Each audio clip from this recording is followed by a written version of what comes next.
The Professor Part 1 by Charlotte Brontë. Chapter 1. The other day, in looking over my papers, I found in my desk the following copy of a letter sent by me a year since to an old school acquaintance. Dear Charles, I think when you and I were at Eton together, we were neither of us what could be called popular characters. You were a sarcastic, observant, shrewd, cold-blooded creature. My own portrait I will not attempt to draw, but I cannot recollect that it was a strikingly attractive one. Can you? What animal magnetism drew thee and me together I know not. Certainly I never experienced anything of the Pylades and Orestes sentiment for you, and I have reason to believe that you, on your part, were equally free from all romantic regard to me. Still, out of school hours we walked and talked continually together. When the theme of conversation was our companions or our masters, we understood each other, and when I recurred to some sentiment of affection, some vague love of an excellent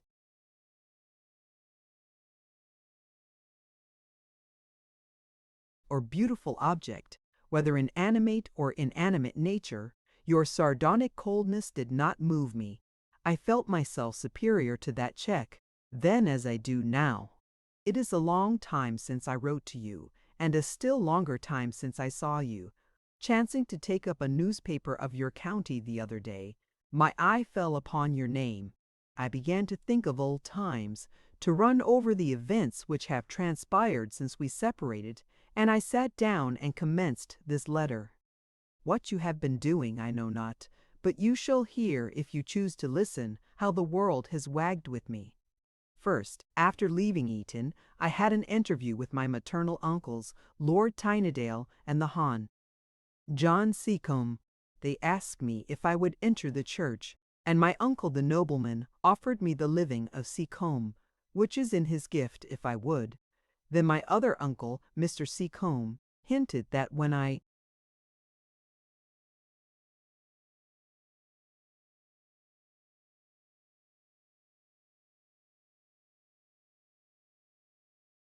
became rector of Seacombe P. Cumscafe, I might perhaps be allowed to take, as mistress of my house and head of my parish, one of my 6 cousins, his daughters, all of whom I greatly dislike.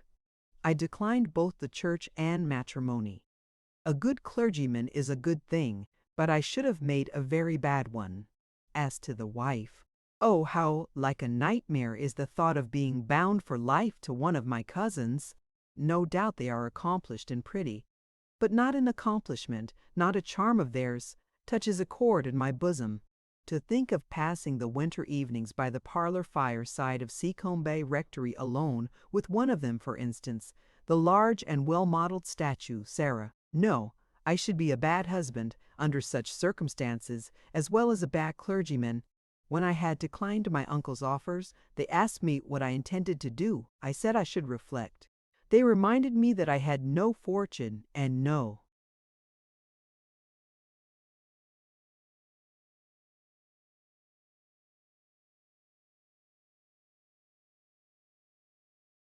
expectation of any, and after a considerable pause, Lord Tynedale demanded sternly whether I had thoughts of following my father's steps in engaging in trade. Now I had had no thoughts of the sort. I do not think that my turn of mind qualifies me to make a good tradesman. My taste, my ambition does not lie in that way.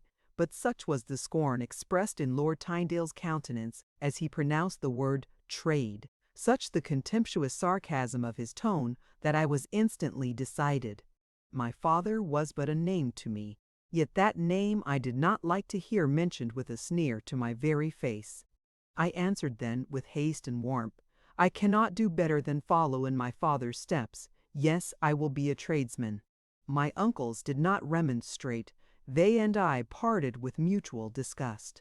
In reviewing this transaction, I find that I was quite right to shake off the burden of Tynedale's patronage, but a fool to offer my shoulders instantly for the reception of another burden, one which might be more intolerable, and which certainly was yet untried.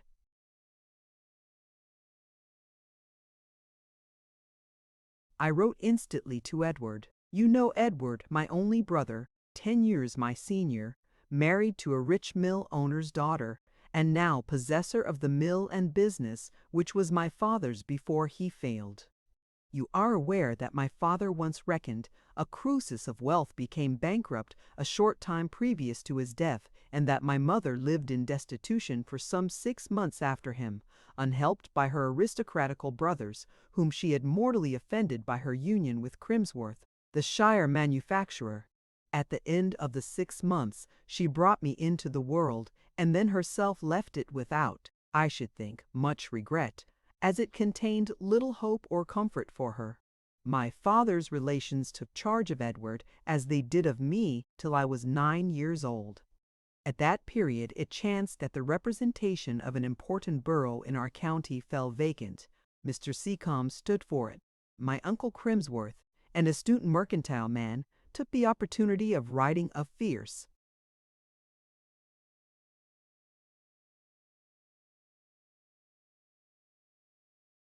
letter to the candidate, stating that if he and Lord Tynedale did not consent to do something towards the support of their sister's orphan children, he would expose their relentless and malignant conduct towards that sister, and do his best to turn the circumstances against Mr. Seacombe's election. That gentleman and Lord T knew well enough that the Crimsworths were an unscrupulous and determined race. They knew also that they had influence in the borough of Exeter, and, making a virtue of necessity, they consented to defray the expenses of my education. I was sent to Eton, where I remained 10 years, during which space of time Edward and I never met. He, when he grew up, entered into trade and pursued his calling with such diligence, ability, and success that now, in his 30th year, he was fast making a fortune. Of this I was surprised by the occasional short letters I received from him, some 3 or 4 times a year, which said letters never concluded without some expression of determined enmity against the house of Seacombe, and some reproach to me for living, as he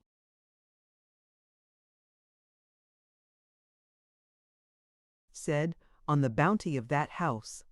At first, while still in boyhood, I could not understand why, as I had no parents, I should not be indebted to my uncles Tynedale and Seacombe for my education. But as I grew up, and heard by degrees of the persevering hostility, the hatred till death evinced by them against my father, of the sufferings of my mother, of all the wrongs, in short, of our house, then did I conceive shame of the dependence in which I lived, and form a resolution no more to take bread for from Montague. It was by these feelings I was influenced when I refused the rectory of Seacombe, and the union with one of my patrician cousins. An irreparable breach thus being effected between my uncles and myself, I wrote to Edward, told him what had occurred, and informed him of my intention to follow his steps and be a tradesman. I asked, moreover, if he could give me employment. His answer expressed no approbation of my conduct, but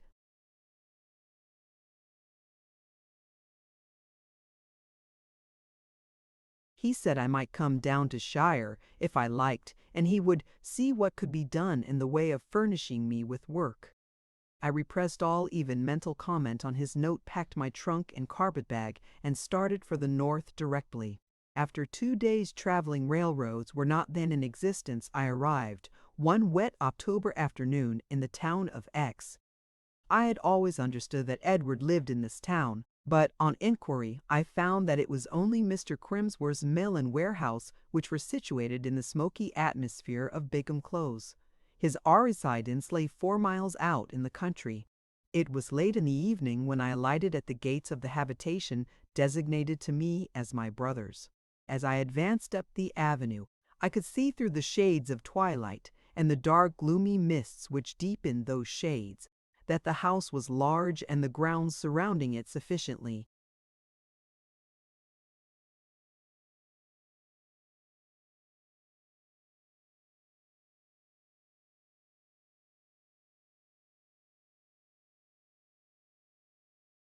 spacious.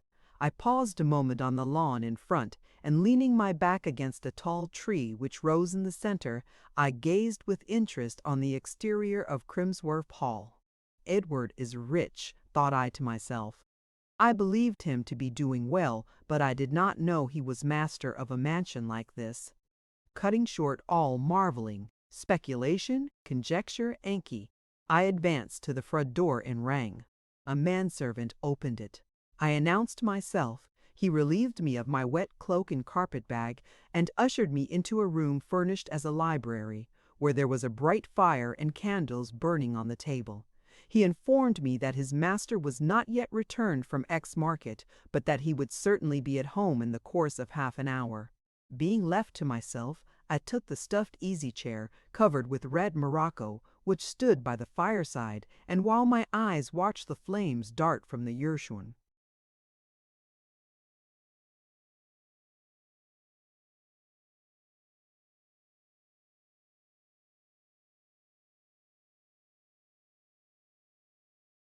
Glowing coals, and the cinders fall at intervals on the hearth, my mind busied itself in conjectures concerning the meeting about to take place.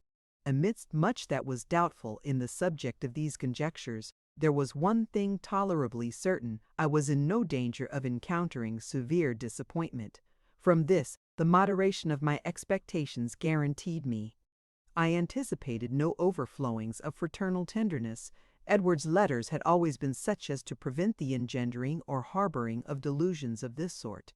Still, as I sat awaiting his arrival, I felt eager, very eager. I cannot tell you why.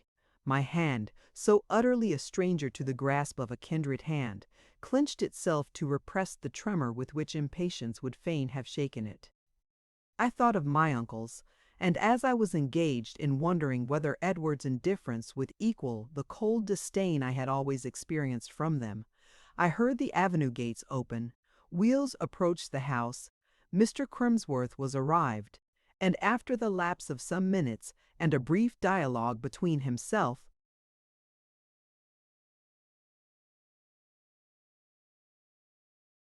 and his servant in the hall, his tread drew near the library door. That tread alone announced the master of the house.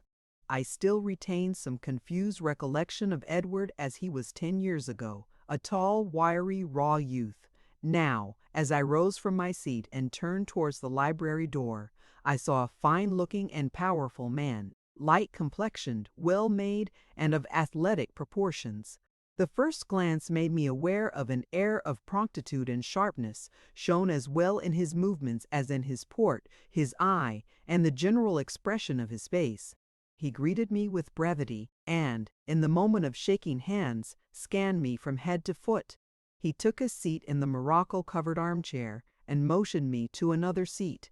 "I expected you would have called at the counting-house in the Close," said he, and his voice, I noticed, had an abrupt accent, probably habitual to him. He spoke also with a guttural northern tone, which sounded harsh in my ears accustomed to the silvery utterance of the South. "The landlord of the inn, where the coach stopped, directed me here," said I. I doubted at first the accuracy of his information, not being aware that you had such a residence as this. "Oh, it is all right," he replied. "Only I was kept half an hour behind time, waiting for you, that is all. I thought you must be coming by the 8 o'clock coach." I expressed regret that he had had to wait. He made no answer, but stirred the fire as if to cover a movement of impatience. Then he scanned me again. I felt an inward satisfaction that I had not, in the first moment of meeting, betrayed any warmth, any enthusiasm, that I had saluted this man with a quiet and steady phlegm.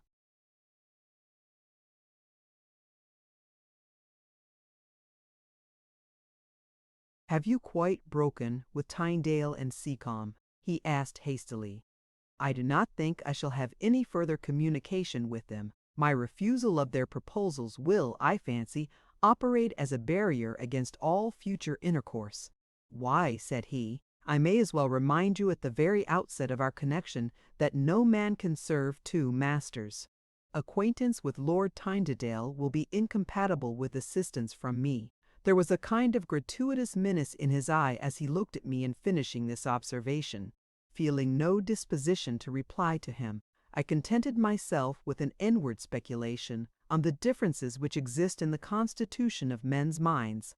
I do not know what inference Mr. Crimsworth drew from my silence, whether he considered it a symptom of contumacity or an evidence of my being cowed by his peremptory manner. After a long and hard stare at me, he rose sharply from his seat.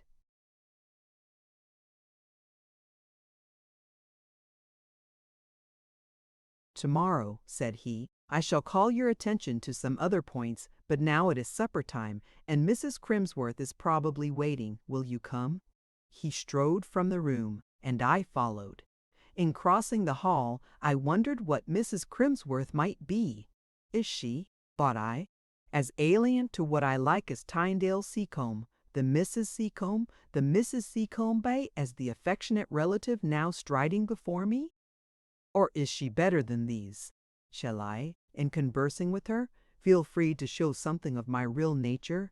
Or further conjectures were arrested by my entrance into the dining room. A lamp, burning under a shade of ground glass, showed a handsome apartment, wainscoted with oak. Supper was laid on the table. By the fireplace, standing as if waiting our entrance, appeared a lady. She was young, tall, and well-shaped. Her dress was handsome and fashionable. So much my first glance sufficed to ascertain. A gay salutation passed between her and Mr. Crimsworth.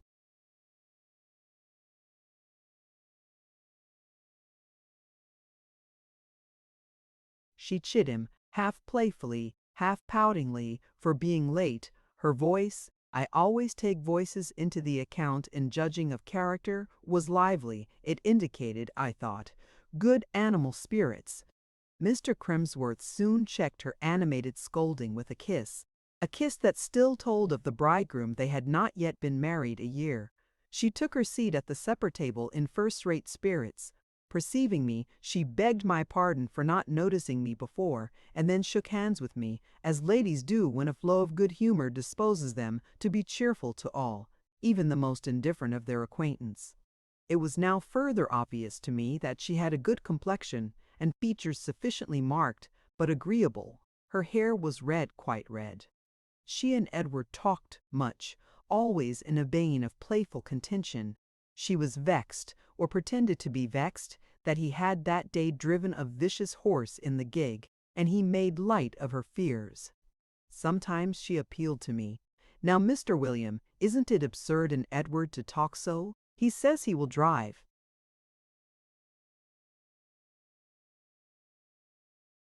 "Jack, and no other horse, and the brute has thrown him twice already."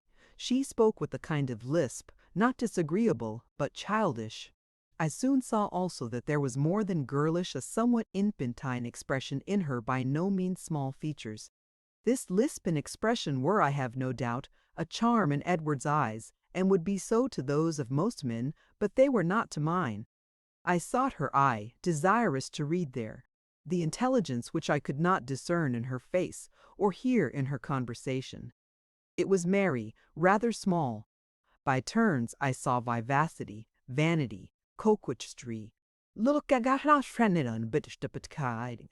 I am no Oriental. White necks, carmine lips and cheeks, clusters of bright curls do not suffice for me without that Promethean spark which will live after the roses and lilies are faded, the burnished hair grown gray.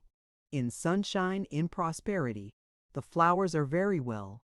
But how many wet days are there in life, November seasons of disaster, when a man's hearth and home would be cold indeed without the clear, cheering gleam of intellect.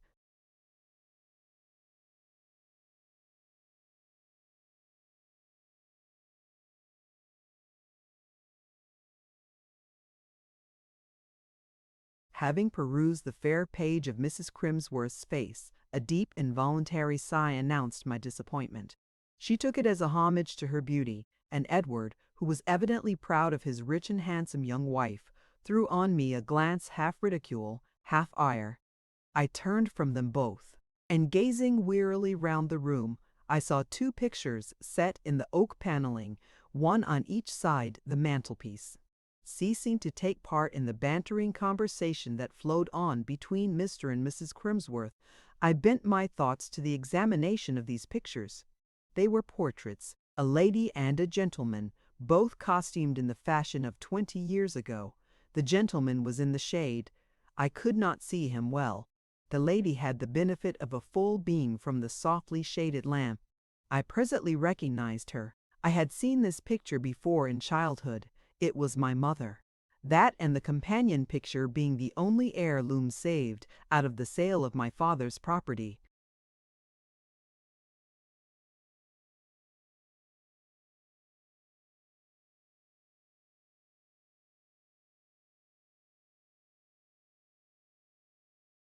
The face, I remembered, had pleased me as a boy, but then I did not understand it. Now I knew how rare that class of faces in the world, and I appreciated keenly its thoughtful yet gentle expression. The serious gray eye possessed for me a strong charm, as did certain lines in the features indicative of most true and tender feeling. I was sorry it was only a picture. I soon left Mr. and Mrs. Crimsworth to themselves. A servant conducted me to my bedroom. In closing my chamber door, I shut out all intruders, you, Charles, as well as the rest. Goodbye for the present. William Crimsworth. To this letter I never got an answer. Before my old friend received it, he had accepted a government appointment in one of the colonies, and was already on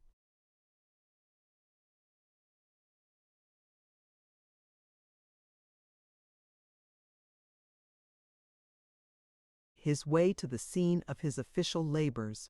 What has become of him since, I know not. The leisure time I have at command, and which I intended to employ for his private benefit, I shall now dedicate to that of the public at large.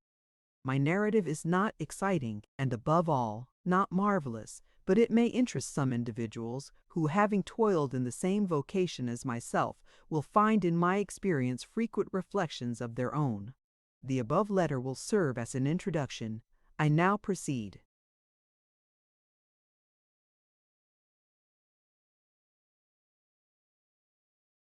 Chapter 2. A fine October morning succeeded to the foggy evening that had witnessed my first introduction to Crimsworth Hall. I was early up and walking in the large park-like meadow surrounding the house. The autumn sun, rising over the Shire hills, disclosed a pleasant country. Woods brown and mellow varied the fields from which the harvest had been lately carried. A river, gliding between the woods, caught on its surface the somewhat cold gleam of the October sun and sky.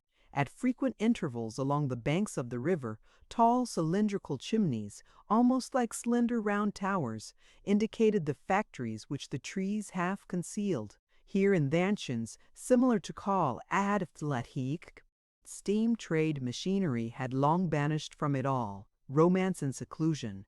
At a distance of 5 miles, a valley, opening between the low hills, held in its cups the great town of X. A dense permanent vapor brooded over this locality. There lay Edward's concern.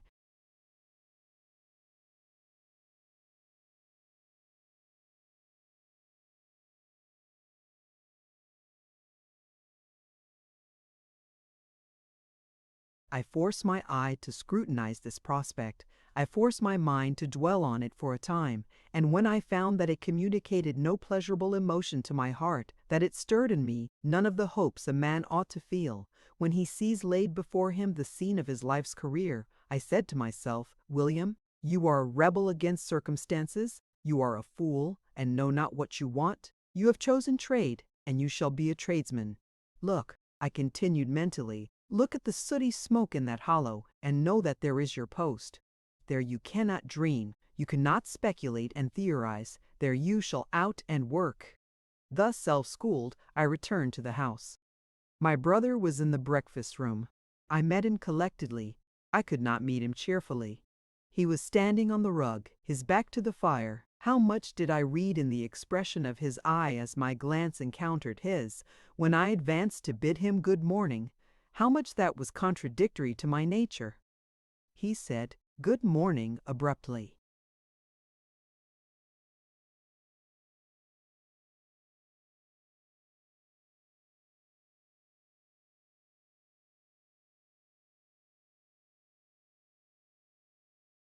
and nodded, and then he snatched, rather than took, a newspaper from the table and began to read it with the air of a master who seizes a pretext to escape the bore of conversing with an underling. It was well I had taken a resolution to endure for a time, or his manner would have gone far to render insupportable the disgust I had just been endeavoring to subdue. I looked at him. I measured his robust frame and powerful proportions. I saw my own reflection in the mirror over the mantelpiece. I amused myself with comparing the two pictures. In face I resembled him. Though I was not so handsome, my features were less regular. I had a darker eye and a broader brow. In form I was greatly inferior, thinner, slighter, not so tall. As an animal, Edward excelled me far. Should he prove as paramount in mind as in person, I must be a slave, for I must expect from him no lion-like generosity to one weaker than himself. His cold, avaricious eye, his stern, forbidding manner, told me he would not spare. Had I then force of mind to cope with him? I did not know. I had never been tried.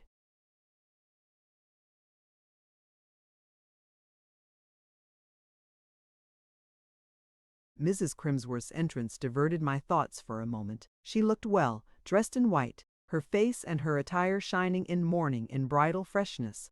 I addressed her with the degree of ease her last night's careless gaiety seemed to warrant, but she replied with coolness and restraint. Her husband had tutored her. She was not to be too familiar with his clerk. As soon as breakfast was over, Mr. Crimsworth intimated to me that they were bringing the gig round to the door, and that in 5 minutes he should expect me to be ready to go down with him to X. I did not keep him waiting. We were soon dashing at a rapid rate along the road. The horse he drove was the same vicious animal about which Mrs. Crimsworth had expressed her fears the night before. Once or twice Jack seemed disposed to turn restive, but a vigorous and determined application of the whip from the ruthless hand of his master soon compelled him to submission, and Edward's dilated nostril expressed his triumph in the result of the contest. He scarcely spoke to me during the whole of the brief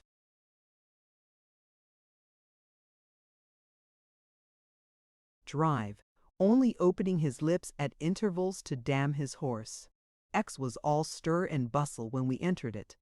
We left the clean streets where there were dwelling houses and shops, churches and public buildings. We left all these and turned down to a region of mills and warehouses. Thence we passed through 2 massive gates into a great paved yard, and we were in Bigman Close, and the mill was before us, vomiting soot from its long chimney and quivering through its thick brick walls with the commotion of its iron bowels. Workpeople were passing to and fro. A wagon was being laden with pieces. Mr. Crimsworth looked from side to side, and seemed at one glance to comprehend all that was going on. He alighted, and leaving his horse and gig to the care of a man who hastened to take the reins from his hand, he bid me follow him to the counting-house. We entered it, a very different place from the parlors of Crimsworth Hall. A place for business, with a bare, planked floor, a safe, 2 high desks and stools, and some chairs. A person was seated at one of the desks, who took off his square cap when Mr. Crimsworth entered, and in an instant was again absorbed in his occupation of writing or calculating, I know not which. Mr. Crimsworth, having removed his mackintosh, sat down by the fire. I remained standing near the hearth. He said presently, "Staton, you may leave the room. I have some business to transact with this gentleman. Come back when you hear the bell." The individual at the desk rose and departed, closing the door as he went out. Mr. Crimsworth stirred the fire, then folded his arms, and sat a moment thinking, his lips compressed, his brow knit. I had nothing to do but to watch him how well his features were cut. What a handsome man he was! Whence then came that air of contraction, that narrow and hard aspect on his forehead, in all his lineaments?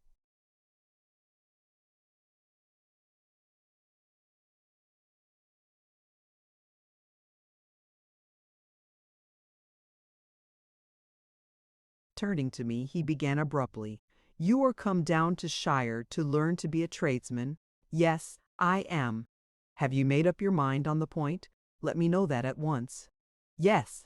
Well, I am not bound to help you, but I have a place here vacant if you are qualified for it. I will take you on trial. What can you do?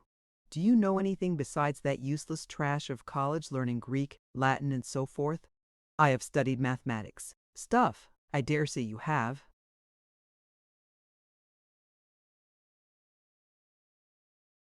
I can read and write French and German.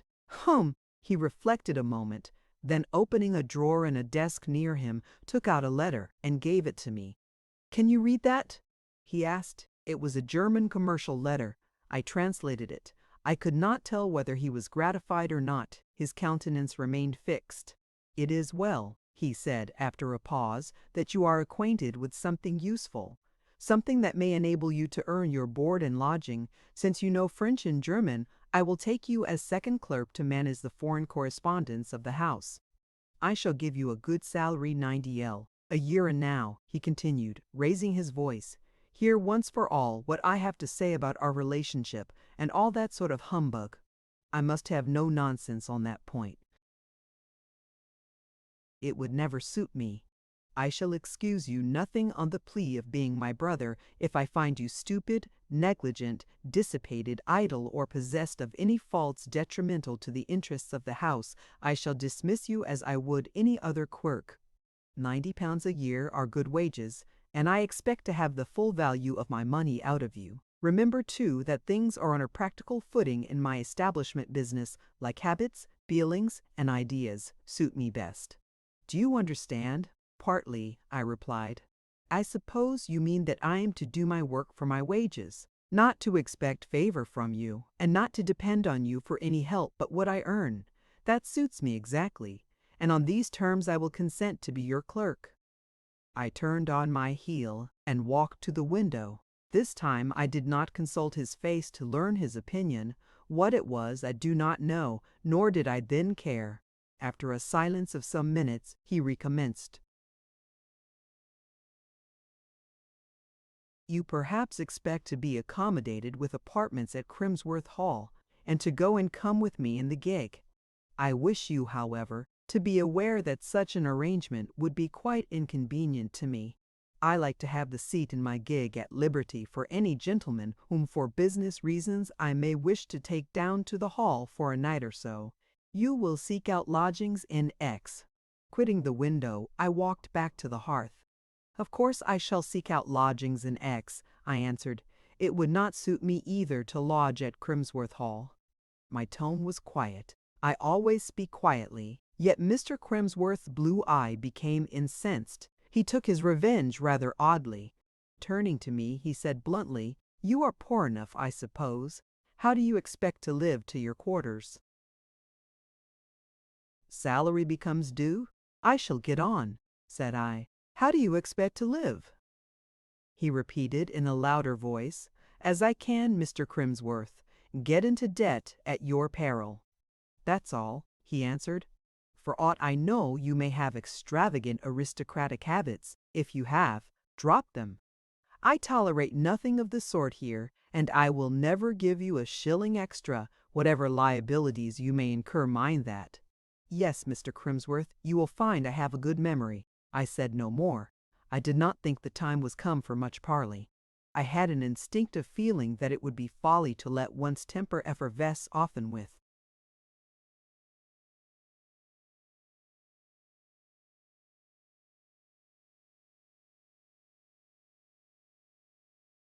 Such a man as Edward. I said to myself, I will place my cup under this continual dropping. It shall stand there still and steady. When full, it will run over of itself. Meantime, patience. Two things are certain. I am capable of performing the work Mr. Crimsworth has set me. I can earn my wages conscientiously, and those wages are sufficient to enable me to live. As to the fact of my brother assuming towards me the bearing of a proud, harsh master, the fault is his, not mine, and shall his injustice, his bad feeling, turn me at once aside from the path I have chosen? No. At least, ere I deviate, I will advance far enough to see whither my career tends. As yet I am only pressing in at the entrance a straight gate enough. It ought to have a good terminus. While I thus reasoned, Mr. Crimsworth rang a bell. His first clerk, the individual dismissed previously to our conference, re-entered. "Mr. Staton," said he, "show Mr. William the letters from Voss, Brothers, and give him English copies of the answers. He will translate them."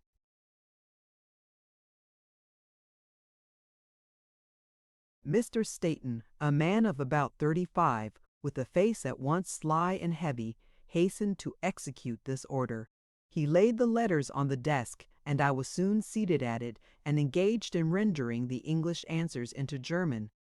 A sentiment of keen pleasure accompanied this first effort to earn my own living, a sentiment neither poisoned nor weakened by the presence of the taskmaster, who stood and watched me for some time as I wrote.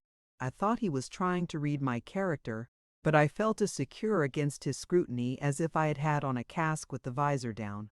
Or rather, I showed him my countenance with the confidence that one would show an unlearned man a letter written in Greek.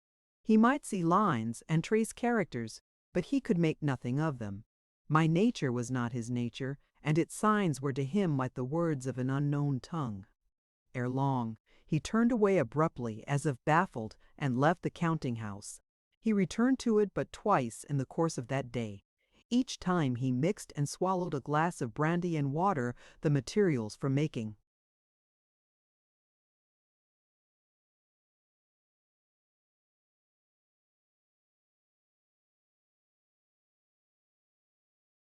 Which he extracted from a cupboard on one side of the fireplace. Having glanced at my translations, he could read both French and German. He went out again in silence. Chapter 3. I served Edward as his second clerk, faithfully, punctually, diligently. What was given me to do, I had the power and the determination to do well. Mr. Crimsworth watched sharply for defects, but found none. He set Timothy Staton, his favorite and head man, to watch also. Tim was baffled. I was as exact as himself, and quicker.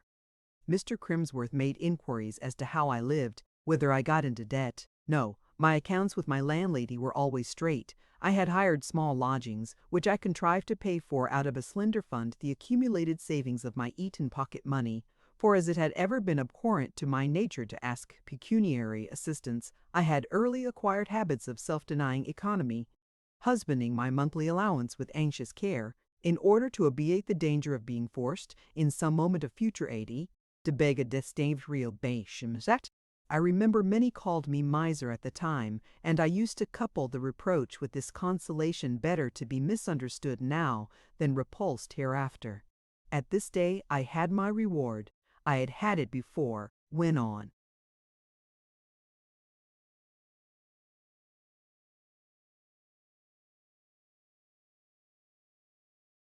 Parting with my irritated uncles, one of them threw down on the table before me a 5L note, which I was able to leave there, saying that my traveling expenses were already provided for. Mr. Crimsworth employed Tim to find out whether my landlady had any complaint to make on the score of my morals. She answered that she believed I was a very religious man, and asked Tim, in her turn, if he thought I had any intention of going into the church some day. For, she said, she had had young curates to lodge in her house who were nothing equal to me for steadiness and quietness. Tim was a religious man himself.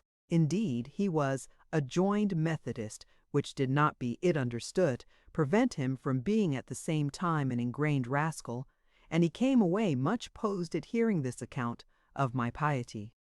Having imparted it to Mr. Crimsworth, that gentleman, who himself frequented no place of worship and owned no god but Mammon, turned the information into a weapon of attack against the equability of my temper. He commenced a series of covert sneers, of which I did not at first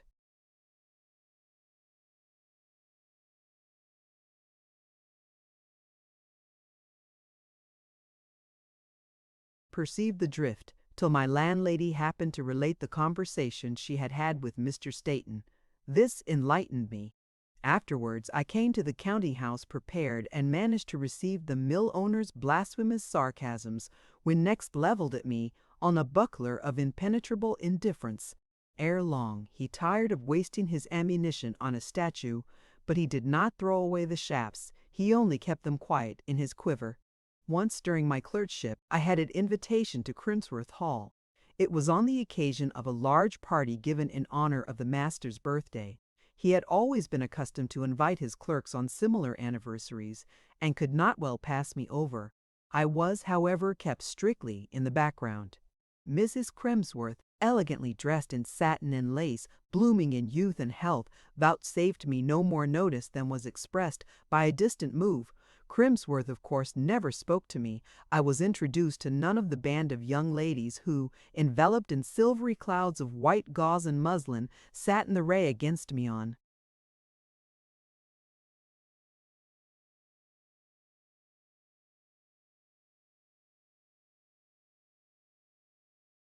the opposite side of a long and large room. In fact, I was fairly isolated, and could but contemplate the shining ones from afar, and when weary of such a dazzling scene, turn for a change to the consideration of the carpet pattern. Mr. Crimsworth, standing on the rug, his elbow supported by the marble mantelpiece, and about him a group of very pretty girls with whom he conversed gaily. Mr. Crimsworth, thus placed, glanced at me. I looked weary, solitary, kept down like some desolate tutor or governess. He was satisfied. Dancing began. I should have liked well enough to be introduced to some pleasing and intelligent girl, and to have freedom and opportunity to show that I could both feel and communicate the pleasure of social intercourse, that I was not, in short, a block or a piece of furniture, but an acting, thinking, sentient man. Many smiling faces and graceful figures glided past me, but the smiles were lavished on other eyes, the figures sustained by other hands than mine. I turned away tantalized, left the dancers, and wandered into the oak-paneled dining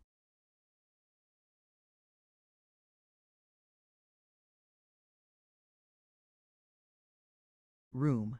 No fiber of sympathy united me to any living thing in this house. I looked for and found my mother's picture. I took a wax taper from a stand and held it up. I gazed long, earnestly. My heart grew to the image.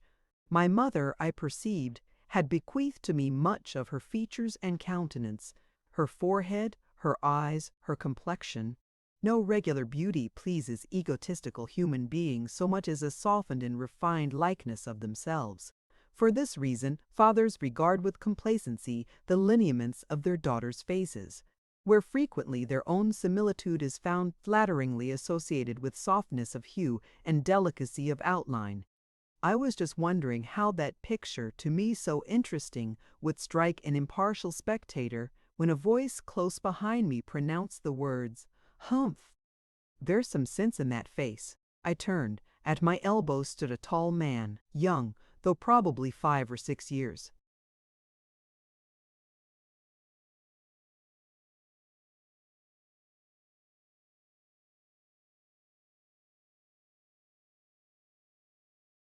Older than I in other respects, of an appearance the opposite to commonplace. Though just now, as I am not disposed to paint his portrait in detail, the reader must be content with the silhouette I have just thrown off. It was all I myself saw of him for the moment. I did not investigate the color of his eyebrows, nor of his eyes either. I saw his stature and the outline of his shape. I saw, too, his fastidious-looking retrousse nose. These observations, few in general, in character the last accepted, for by an ébave would fade. "Good evening, Mr. Hunsden," muttered I with a bow, and then, like a shy noodle as I was, I began moving away. And why? Simply because Mr. Hunsden was a manufacturer and a mill owner, and I was only a clerk, and my instinct propelled me from my superior. I had frequently seen Hunsden in Bigham Close, where he came almost weekly to transact business with Mr. Crimsworth, but I had never spoken to him, nor he to me, and I owed him a sort of involuntary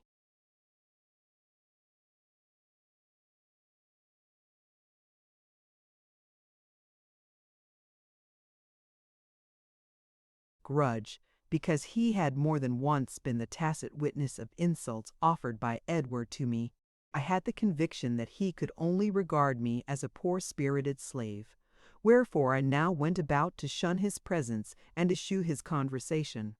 "Where are you going?" asked he, as I edged off sideways.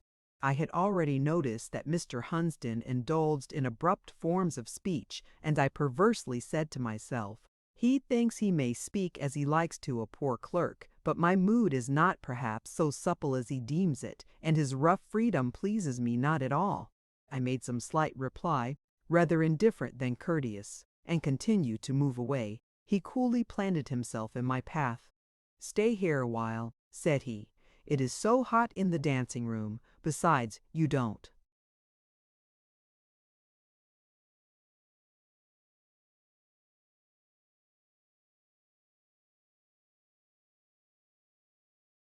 "Dance, you have not had a partner tonight." He was right, and as he spoke, neither his look, tone, nor manner displeased me. My amour propre was propitiated. He had not addressed me out of condescension, but because, having repaired to the cool dining room for refreshment, he now wanted someone to talk to by way of temporary amusement. I hate to be condescended to, but I like well enough to oblige. I stayed. "That is a good picture," he continued, recurring to the portrait. "Do you consider the face pretty?" I asked. "Pretty? No, how can it be pretty, with sunk eyes and hollow cheeks? But it is peculiar. It seems to think. You could have a talk with that woman, if she were alive, on other subjects than dress, visiting, and compliments."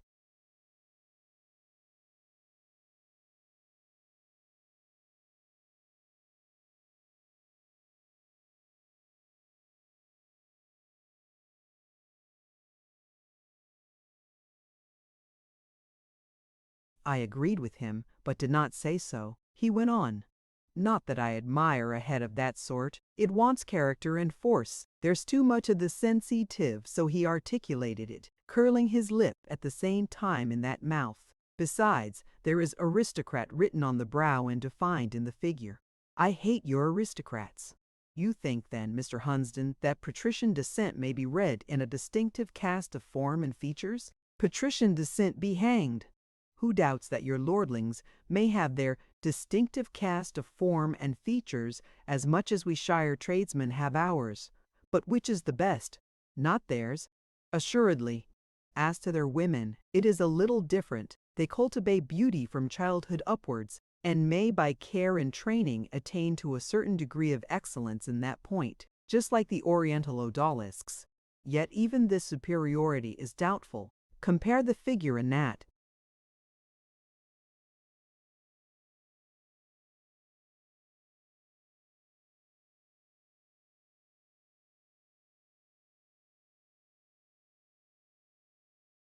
Frame with Mrs. Edward Crimsworth, which is the finer animal?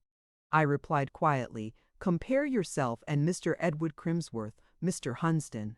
"Oh, Crimsworth is better filled up than I am. I know, besides, he has a straight nose, arched eyebrows, and all that. But these advantages, if they are advantages, he did not inherit from his mother the patrician, but from his father, old Crimsworth, who, and my father says, was as veritable a Shire blue dyer as ever put indigo in a vat yet, withal the handsomest man in the 3 ridings. It is you, William, who are the aristocrat of your family, and you are not as fine a fellow as your plebeian brother by long chalk." There was something in Mr. Hunsden's point-blank mode of speech which rather pleased me than otherwise, because it set me at my ease. I continued the conversation with a degree of interest.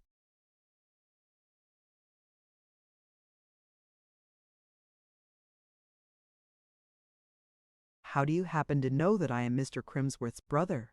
I thought you and everybody else looked upon me only in the light of a poor clerk." "Well, and so we do. And what are you but a poor clerk? You do Crimsworth's work, and he gives you wages, shabby wages they are, too." I was silent.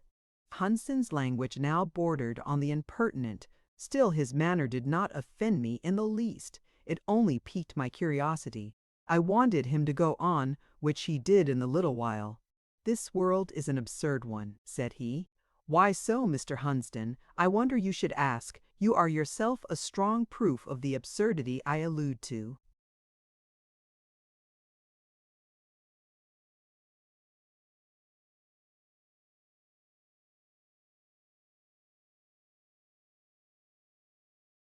I was determined he should explain himself of his own accord without my pressing him so to do so. I resumed my silence. "Is it your intention to become a tradesman?"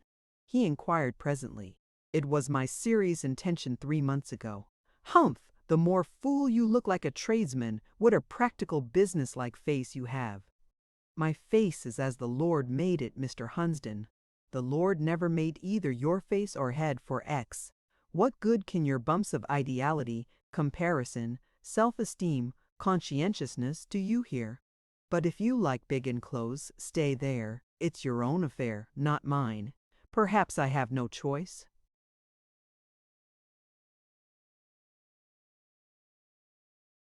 "Well, I care not about it. It will make little difference to me what you do or where you go. But I'm cool now. I want to dance again. And I see such a fine girl sitting in the corner of the sofa there by her mamma. See if I don't get her for a partner in a jiffy. There's Waddy Sam Waddy making up to her. Won't I cut him out?" And Mr. Hunsden strode away. I watched him through the open folding doors. He outstripped Waddy, applied for the hand of the fine girl, and led her off triumphant. She was a tall, well-made, full-formed, dashingly dressed young woman, much in the style of Mrs. E. Crimsworth. Hunsden whirled her through the waltz with spirit. He kept at her side during the remainder of the evening, and I read in her animated and gratified countenance that he succeeded in making himself perfectly agreeable. The mamma, too, a stout person in a turban, Mrs. Lupton by name, looked well pleased. Prophetic visions probably flattered her inward eye. The Hunstons were of an old stem and scornful as.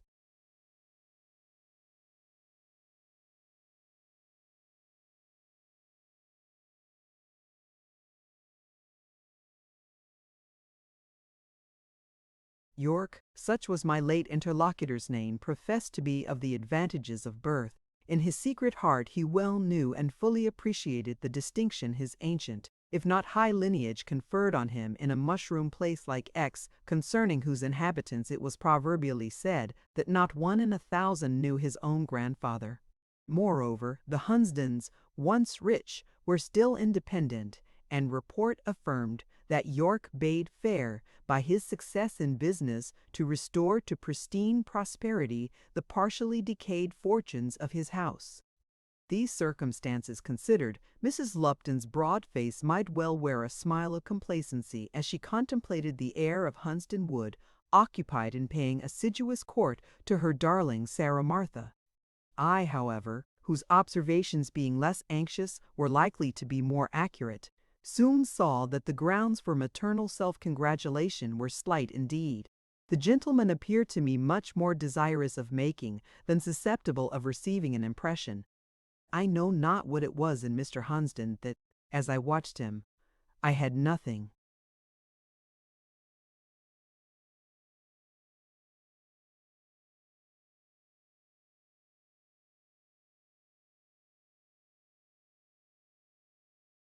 Better to do suggested to me every now and then the idea of a foreigner.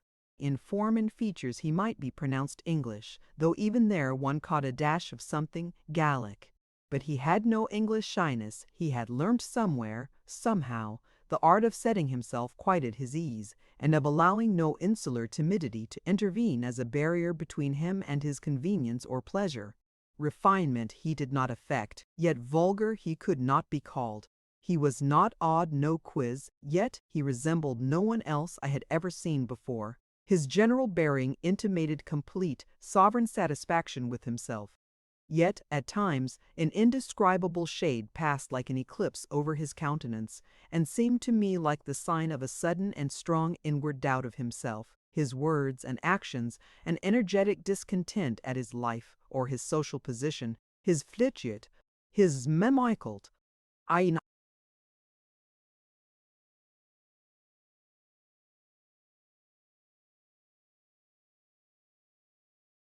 Chapter 4. No man likes to acknowledge that he has made a mistake in the choice of his profession, and every man worthy of the name will row long against wind and tide before he allows himself to cry out, "I am baffled," and submits to be floated passively back to land. From the first week of my residence in X, I felt my occupation irksome. The thing itself, the work of copying and translating business letters, was a treffing pretty divil, on not of an impatient nature, and influenced by the double desire of getting my living and justifying to myself and others the resolution I had taken to become a tradesman. I should have endured in silence the rust and cramp of my best faculties. I should not have whispered, even inwardly, that I longed for liberty. I should have pent an epper sigh by hills. I should not have wispy tech oodles with weedins. Yet clearer difference had I come of me gig of it. Let's go away become tiffin. Perseverance in my small bedroom at Mrs. King's lodgings, and they too should have been my household gods, from which my darling, my cherished in secret, imagination, the tender and the mighty, should never, either by softness or strength, have severed me. But this was not all. The antipathy which had sprung up between myself and my employer, striking deeper root and spreading denser shade daily, excluded me from every glimpse of the sunshine of life, and I began to feel like a plant growing in humid darkness out of the slimy walls of a well. Antipathy is the only word which can express the feeling Edward Crimsworth had for me, a feeling, in a great measure, involuntary, and which was liable to be excited by the most trifling movement, look, or word of mine. My southern accent annoyed him. The degree of education evinced in my language irritated him. My punctuality, industry, and accuracy fixed his dislike and gave it the high flavor and poignant relish of envy. He feared that I too should one day make a successful tradesman. Had I been in anything inferior to him, he would not have hated me so thoroughly, but I knew all that he knew, and, what was worse, he suspected that I kept the padlock of silence on mental wealth in which he was no sharer. If he could have once placed me in a ridiculous or mortifying position, he would have forgiven me much, but I was guarded by three faculties: caution, tact, observation, and prowling and prying as was Edward's malignity. It could never baffle the lynx eyes of these, my natural sentinels. Day by day did his malice watch my tact, hoping it would sleep, and prepared to steal snake-like on its slumber. But tact, if it be genuine, never sleeps. I had received my first quarter's wages and was returning to my lodgings, possessed heart and soul with the pleasant feeling that the master who had paid me grudged every penny of that hard-earned pittance. I had long ceased to regard Mr. Crimsworth as my brother. He was a hard, grinding master. He wished to be an inexorable tyrant, that was all. Thoughts, not varied but strong, occupied my mind. Two voices spoke within me. Again and again they uttered the same monotonous phrases. One said, "William, your life is intolerable." The other, "What can you do to alter it?" I walked fast, for it was a cold, frosty night in January. As I approached my lodgings, I turned from a general view of my affairs to the particular speculation as to whether my fire would be out. Looking towards the window of my sitting-room, I saw no cheering red gleam. "That slut of a servant has neglected it as usual," said I, "and I shall see nothing but pale ashes if I go in. It is a fine starlight night. I will walk a little farther." It was a fine night, and the streets were dry and even clean for Axig. There was a crescent curve of moonlight to be seen by the parish church tower, and hundreds of stars shone keenly bright in all quarters of the sky. Unconsciously I steered my course towards the country. I had got into Grove Street and began to feel the pleasure of seeing dim trees at the extremity, round a suburban house, when a person leaning over the iron gate of one of the small gardens which front the neat dwelling houses in this street, addressed me as I was hurrying with quick stride past. What the deuce is the hurry? To Soma's lot have left Sodom, when he expected fire to pour down upon it out of burning brass clouds. I stopped short and looked towards the speaker.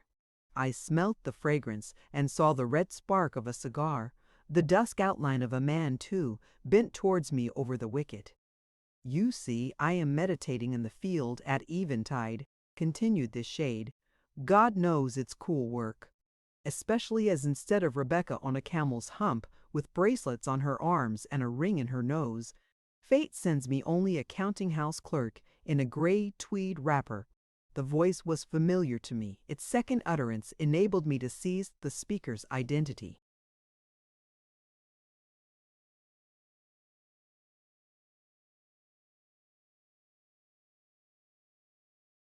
Mr. Hunsden, good evening. Good evening, indeed.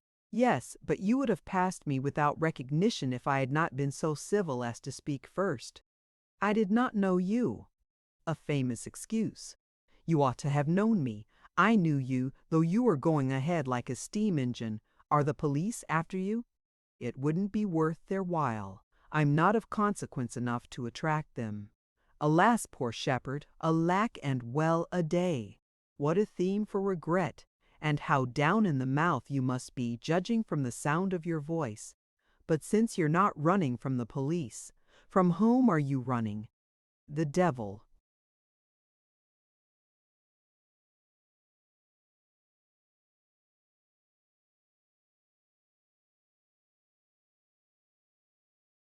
On the contrary, I am going post to him.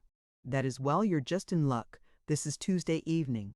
There are scores of market gigs and carts returning to Dinnerford tonight, and he, or some of his, have a seat in all regularly. So if you'll step in and sit half an hour in my bachelor's parlor, you may catch him as he passes without much trouble. I think, though, you'd better let him alone tonight. He'll have so many customers to serve. Tuesday is his busy day in Exon Dinnerford. Come in at all events. He swung the wicket open as he spoke. Do you really wish me to go in? I asked.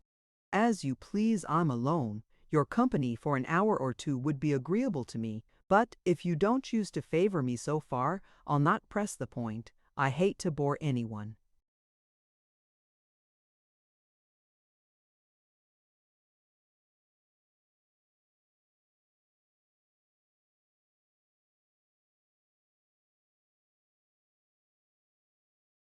It suited me to accept the invitation as it suited Hunsden to give it. I passed through the gate and followed him to the front door, which he opened. Thence we traversed a passage and entered his parlor. The door being shut, he pointed me to an armchair by the hearth. I sat down and glanced round me. It was a comfortable room, at once snug and handsome. The bright grate was filled with a genuine shire fire, red, clear, and generous. No penurious south of England, embers heaped in the corner of a grate. On the table a shaded lamp diffused around a soft, pleasant, and equal light. The furniture was almost luxurious for a young bachelor, comprising a couch and two very easy chairs. Bookshelves filled the recesses on each side of the mantelpiece. They were well furnished and arranged with perfect order. The neatness of the room suited my taste. I hate irregular and slovenly habits.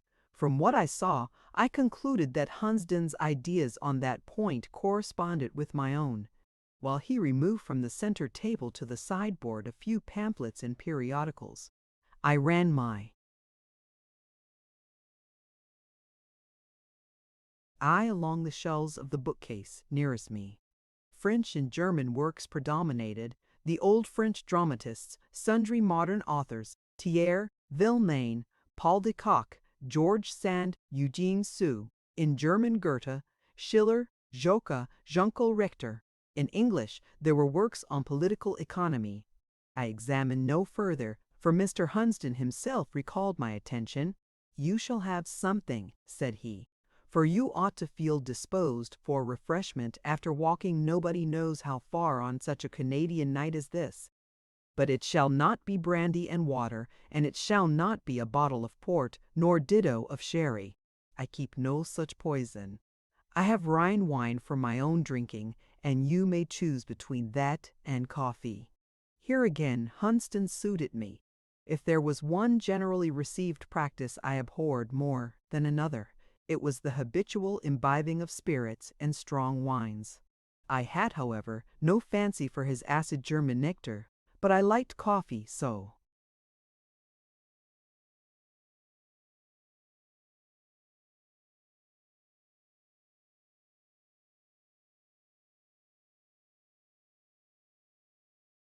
I responded, "Give me some coffee, Mr. Hunsden." I perceived my answer pleased him. He had doubtless expected to see a chilling effect produced by his steady announcement that he would give me neither wine nor spirits. He just shot one searching glance at my face to ascertain whether my cordiality was genuine or a mere feint of politeness. I smiled because I quite understood him, and while I honored his conscientious firmness, I was amused at his mistrust. He seemed satisfied, rang the bell, and ordered coffee, which was presently brought. For himself, a bunch of grapes and half a pint of something sour sufficed. My coffee was excellent, I told him so, and expressed the shuddering pity with which his anchorite fare inspired me. He did not answer, and I scarcely think heard my remark. At that moment, one of those momentary eclipses I before alluded to had come over his face, extinguishing his smile, and,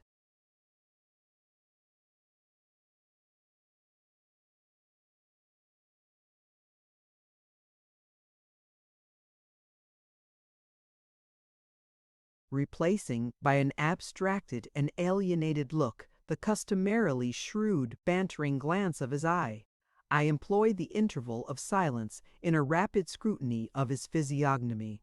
I had never observed him closely before, and, as my sight is very short, I had gathered only a vague general idea of his appearance.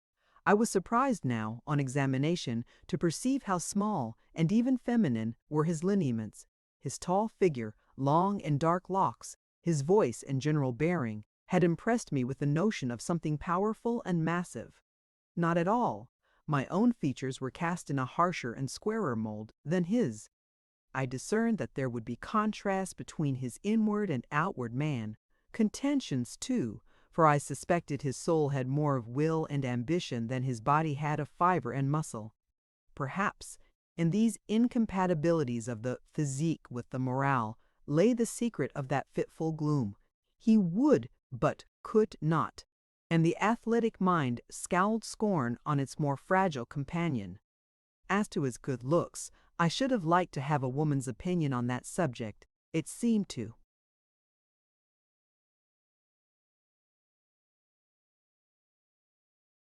me that his face might produce the same effect on a lady that a very piquant and interesting, though scarcely pretty, female face would on a man. I have mentioned his dark locks. They were brushed sideways above a white and sufficiently expansive forehead. His cheek had a rather hectic freshness. His features might have done well on canvas, but indifferently in marble. They were plastic. Character had set a stamp upon each.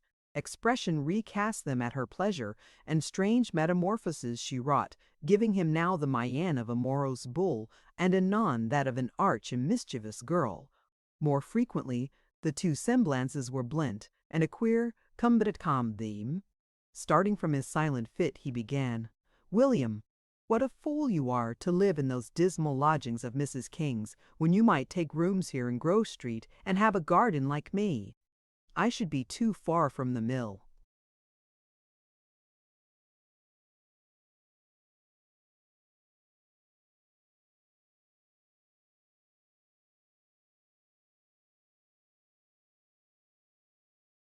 What of that? It would do you good to walk there and back 2 or 3 times a day. Besides, are you such a fossil that you never wish to see a flower or a green leaf? I am no fossil. What are you then? You sit at that desk in Crimsworth's counting house day by day and week by week, scraping with a pen on paper, just like an automaton. You never get up. You never ask for a holiday. You never ask for a holiday. You never take change or relaxation. You give way to no excess of an evening. You neither keep wild company nor indulge in strong drink. Do you, Mr. Hunsden? Don't think to pose me with short questions. Your case and mine are diametrically different, and it is nonsense attempting to draw a parallel. I say,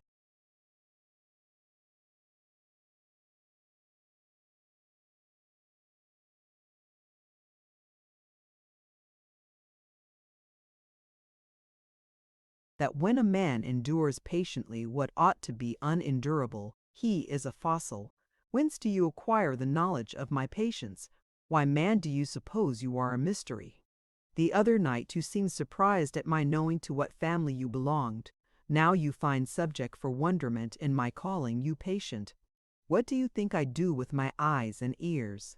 I've been in your counting house more than once when Crimsworth has treated you like a dog, called for a book for instance, and when you gave him the wrong one, or what he chose to consider the wrong one, flung it back almost in your face, desired you to shut or open the door as if you had been his flunky, to say nothing of your position at the party about a month ago, where you had neither place nor partner, but hovered about like a poor, shabby hanger-on, and how patient you were under each and all of these circumstances. Well, Mr. Hunsden, what then?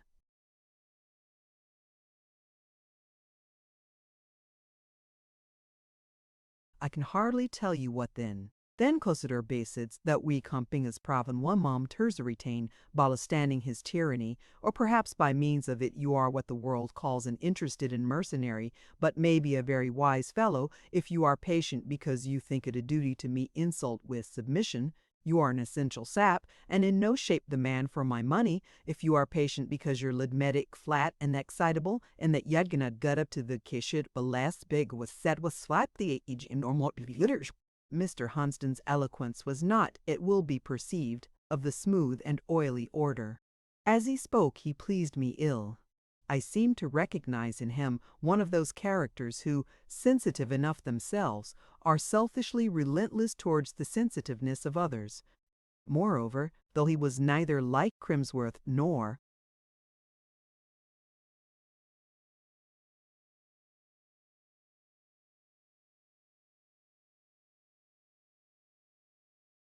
Lord Tynedale, yet he was acrid and, I suspected, overbearing in his way. There was a tone of despotism and the urgency of the very reproaches by which he aimed at goading the oppressed into rebellion against the oppressor. Looking at him still more fixedly than I had yet done, I saw written in his eye and demean a resolution to arrogate to himself a freedom so unlimited that it might often trench on the just liberty of his neighbors. I rapidly ran over these thoughts, and then I laughed a low and involuntary laugh, moved thereto by a slight inward revelation of the inconsistency of man. It was as I thought. Hunsden had expected me to take with calm his incorrect and offensive surmises, his bitter and haughty taunts, and himself was chafed by a laugh scarce louder than a whisper. His brow darkened, his thin nostril dilated a little. "Yes," he began, "I told you that you were an aristocrat, and who but an aristocrat would laugh such a laugh as that, and look such a look? A laugh."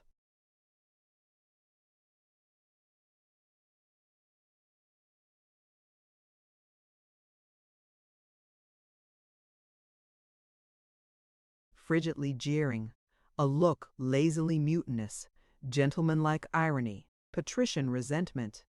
What a nobleman you would have made, William Crimsworth! You are cut out for one. Pity fortune has balked nature. Look at the features, figure, even to the hands, distinction all over, ugly distinction. Now, if you'd only an estate and a mansion, and a park and a title, how you could play the exclusive, maintain the rights of your class, train your tenantry and habits of respect to the peerage, oppose at every step the advancing power of the people, support your rotten order, and be ready for its sake to wade knee-deep in churl's blood. As it is, you've no power. You can do nothing. You're wrecked and stranded on the shores of commerce, forced into collision with practicable men with whom to be usual gelbtab the math and staff engage. The first part of Hunsden's speech moved me not at all, or, if it did, it was only to wonder at the perversion into which prejudice had twisted his judgment of my character. The concluding sentence, however, not only moved, but shook me. The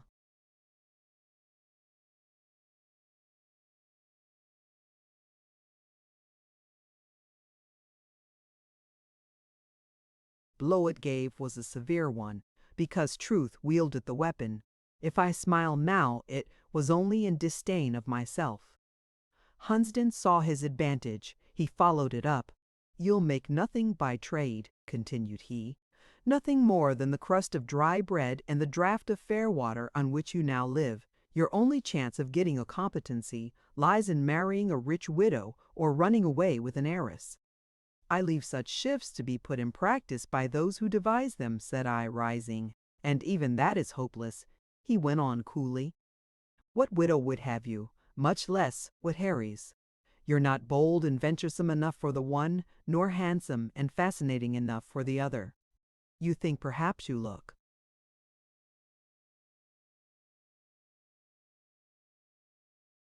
Intelligent and polished. Carry your intellect and refinement to market, and tell me in a private note what prices bid for them. Mr. Hunson had taken his tone for the night. The string he struck was out of tune. He would finger no other. Averse to discord, of which I had enough every day and all day long, I concluded at last that silence and solitude were preferable to jarring converse. I bade him good night. What? Are you going, lad? Well, good night. You'll find the door. And he sat still in front of the fire while I left the room and the house. I had got a good way on my return to my lodgings before I found out that I was walking very fast and breathing very hard, and that my nails were almost stuck into the palms of my clenched hands, and that my teeth were set fast.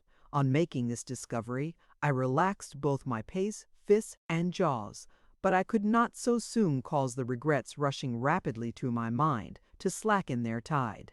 Why did I make myself a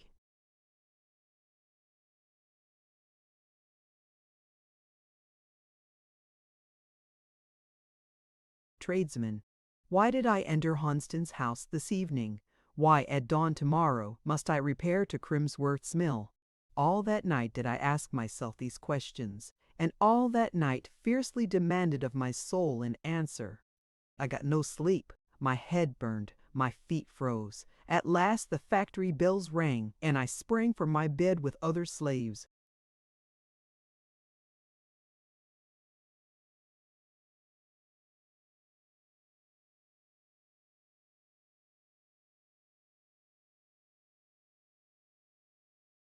Chapter 5. Their house climax to everything, to every state of feeling as well as to every position in life.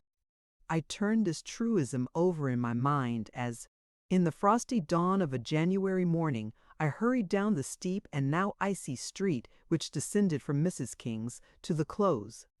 The factory workpeople had preceded me by nearly an hour, and the mill was all lighted up and in full operation when I reached it. I repaired to my post in the counting house as usual. The fire there, but just lit, as yet only smoked. Staton had not yet arrived. I shut the door and sat down at the desk. My hands, recently washed in half-frozen water, were still numb.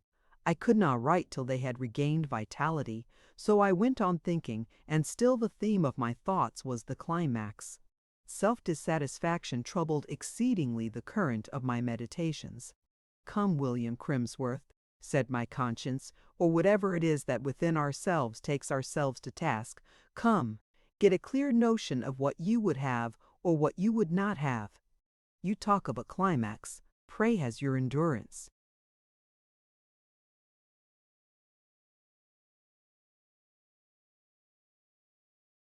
Reached its climax? It is not 4 months old.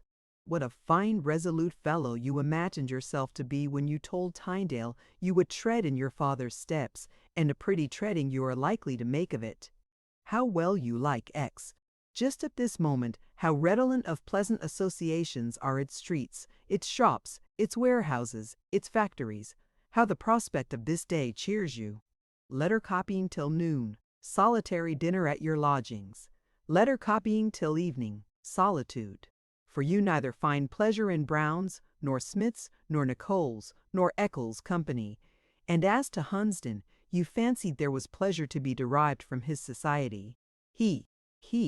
How did you like the taste you had of him last night? Was it sweet?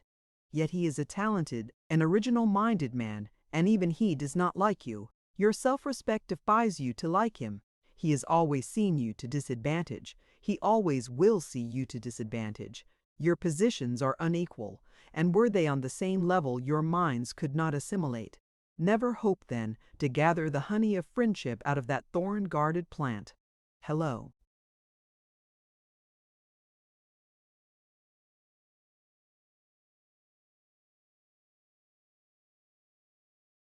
Crimsworth, where are your thoughts tending? You leave the recollection of Hunsdon as a bee would a rock, as a bird a desert, and your aspirations spread eager wings towards a land of visions where, now in advancing daylight in daylight, you dare to dream of congeniality, repose, union. Those three will never meet in this world. They are angels. The souls of just men made perfect may encounter them in heaven, but your soul will never be made perfect. 8 o'clock strikes. Your hands are thawed. Get to work. Work? Why should I work? Said I sullenly. I cannot please though I toil like a slave.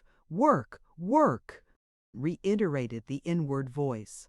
I may work, it will do no good, I growled. But nevertheless I drew out a packet of letters and commenced my task. Taskless and bitter as that of the Israelite crawling over the sun-baked fields of Egypt in search of straw and stubble wherewith to accomplish his tale of bricks.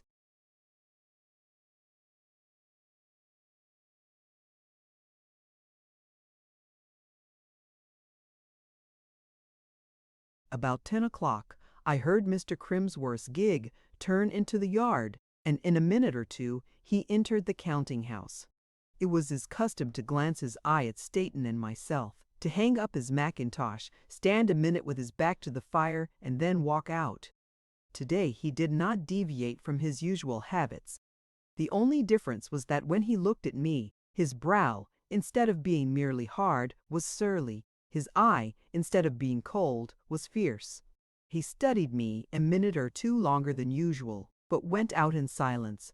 12 o'clock arrived. The bell rang for a suspension of labor. The work people went off to their dinners. Staton, too, departed, desiring me to lock the counting-house door and take the key with me. I was tying up a bundle of papers and putting them in their place, preparatory to closing my desk, when Crimsworth reappeared at the door, and entering closed it behind him. "You'll stay here a minute," said he in a deep, brutal voice, while his nostrils distended and his eye shot a spark of sinister fire. Alone with Edward the First remembered our relationship, and remembering that forgot the difference of position. I put away deference and careful forms of speech. I answered with simple brevity. "It is time to go home," I said, turning the key in my desk. "You'll stay here," he reiterated, "and take your hand off that key. Leave it in the lock." "Why?" asked I. "What cause is there for changing my usual plans?" "Do as I order," was the answer, "and no questions. You are my servant. Obey me. What have you been about?" He was going on in the same breath, when an abrupt pause announced that rage had for the moment got the better of articulation.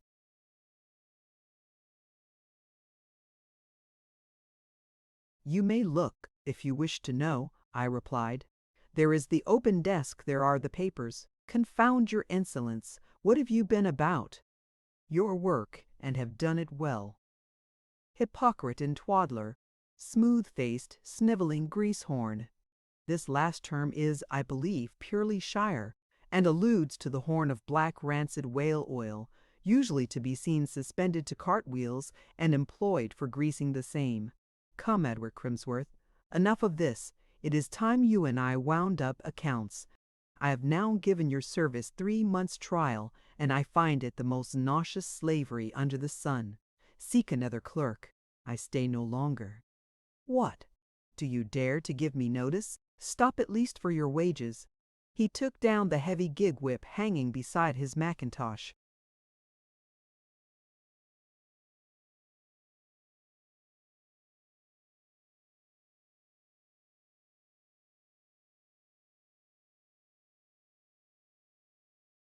I permitted myself to laugh with a degree of scorn. I took no pains to temper or hide. His fury boiled up, and when he had sworn half a dozen vulgar, impious oaths, without, however, venturing to lift the whip, he continued, "I found you out and know you thoroughly. You mean, whining lickspittle, what have you been saying all over X about me? Answer me that. You. I have neither inclination nor temptation to talk about you. You lie. It is your practice to talk about me. It is your constant habit to make public complaint. of the treatment you receive at my hands. You have gone and told it far and near that I give you low wages and knock you about like a dog. I wish you were a dog, I'd set to this minute, and never stir from the spot till I'd cut every strip of flesh from your bones with this whip. He flourished his tool. The end of the lash just touched my forehead. A warm,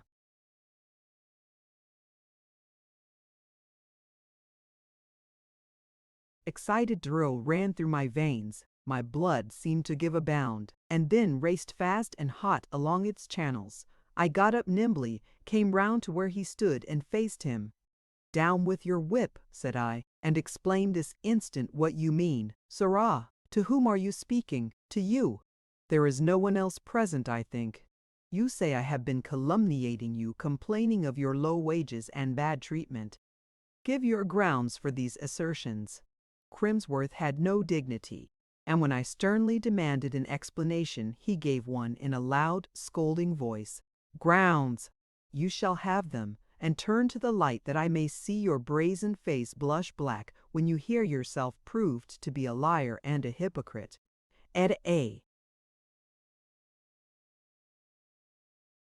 Public meeting in the town hall yesterday, I had the pleasure of hearing myself insulted by the speaker opposed to me in the question under discussion, by allusions to my private affairs, by cant about monsters without natural affection, family despots, and such trash. And when I rose to answer, I was met by a shout from the filthy mob, where the mention of your name enabled me at once to detect the quarter in which this base attack had originated. When I looked round, I saw that treacherous villain, Hunsden, acting as fugleman. I detected you in close conversation with Hunsden at my house a month ago, and I know that you were at Hunsden's rooms last night. Deny it if you dare. Oh, I shall not deny it. And if Hunsden hounded on the people to hiss you, he did quite right. You deserve popular execration, for a worse man, a harder master, a more brutal brother than you are has seldom existed. Sirrah, sirrah, reiterated Crimsworth, and to complete his apostrophe, he cracked the whip straight over my head. A minute sufficed to wrest it from him, break it in two pieces, and throw it under the grate. He made a headlong rush at me, which I evaded, and said, "Touch me, and I'll have you up before the nearest magistrate." Men like Crimsworth, if firmly and calmly resisted, always abate something of their exorbitant insolence. He had no mind to be brought before a magistrate, and I suppose he saw I meant what I said. After an odd and long stare at me, at once bull-like and amazed, he seemed to bethink himself that, after all, his money gave him sufficient superiority over a beggar like me, and that he had in his hands a surer and more dignified mode of revenge than the somewhat hazardous one of personal chastisement. "Take your hat," said he, "take what belongs to you, and go out at that door."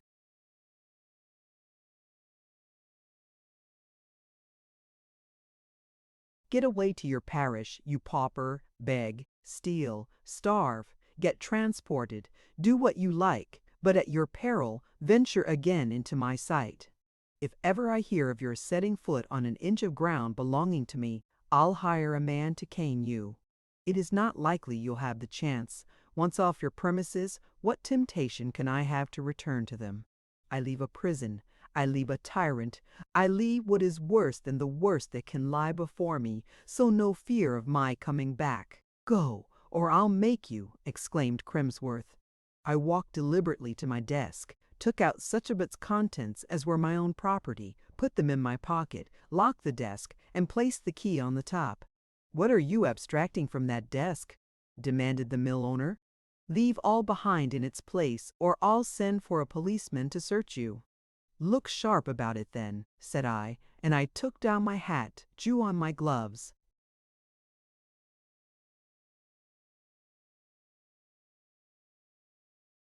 and walked leisurely out of the counting-house, walked out of it to enter it no more. I recollect that when the mill bell rang, the dinner hour, before Mr. Crimsworth entered, and the scene above related took place, I had had rather a sharp appetite, and had been waiting somewhat impatiently to hear the signal of feeding time. I forgot it now, however, The images of potatoes and roast mutton were effaced from my mind by the stir and tumult which the transaction of the last half hour had there excited. I only thought of walking, that the action of my muscles might harmonize with the action of my nerves, and walk I did, fast and far. How could I do otherwise? A load was lifted off my heart. I felt light and liberated. I had got away from Bigham Close without a breach of resolution, without injury to my self-respect. I had not forced circumstances. Circumstances had freed me. Life was again open to me. No longer was its horizon limited by the high black wall surrounding Crimsworth's mill. 2 hours had elapsed before my sensations had so far subsided as to leave me calm enough to remark for what wider and clearer boundaries I had exchanged that city girdle. When I did look up, lo! Straight before me lay Grovetown, a village of villas about 5 miles out of X. The short winter day, as I perceived from the far declined sun, was already approaching its close. A chill frost mist was rising from the river on which X stands, and along whose banks the road I had taken lay. It dimmed the earth, but did not obscure the clear icy blue of the January sky. There was a great stillness near and far. The time of the day favored tranquility, as the people were all employed within doors, the hour of evening release from the factories not being yet arrived. A sound of full flowing water alone pervaded the air, for the river was deep and abundant, swelled by the melting of a late snow. I stood a while, leaning over a wall, and looking down at the current, I watched the rapid rush of its waves. I desired memory to take a clear and permanent impression of the scene and treasure it for future years. Grovetown church clocks struck 4. Looking up, I beheld the last of that day's sun glinting red through the leafless boughs of some very old oak trees surrounding the church. Its light colored and characterized the picture as I wished. I paused yet a moment till the sweet, slow sound of the bell had quite died out of the air. Then, ear, eye, and feeling satisfied, I quitted the wall and once more turned my face towards X.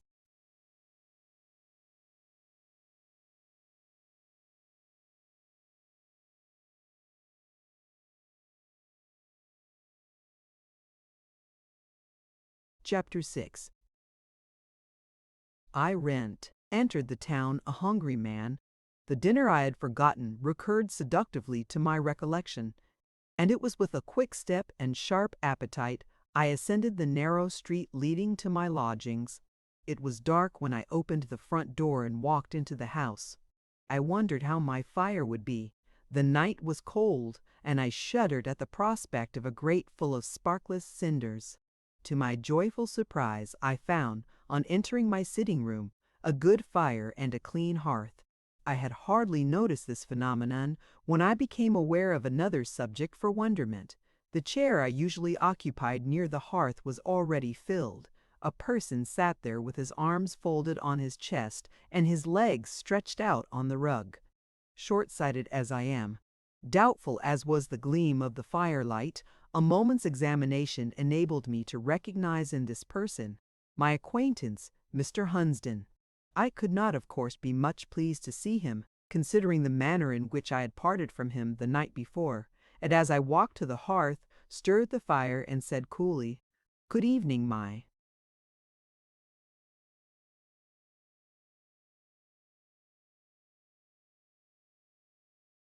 Demeanor evinced as little cordiality as I felt. Yet I wondered in my own mind what had brought him there, and I wondered also what motives had induced him to interfere so actively between me and Edward.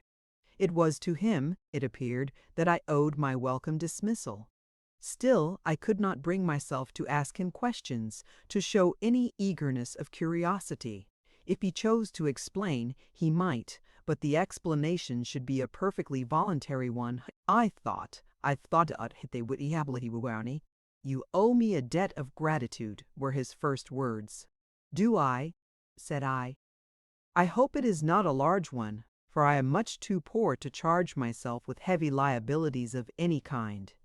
Then declare yourself bankrupt at once, for this liability is a ton weight at least. When I came in, I found your fire out, and I had it lit again, and made that sulky drab of a servant stay and blow at it with the bellows till it had burnt up.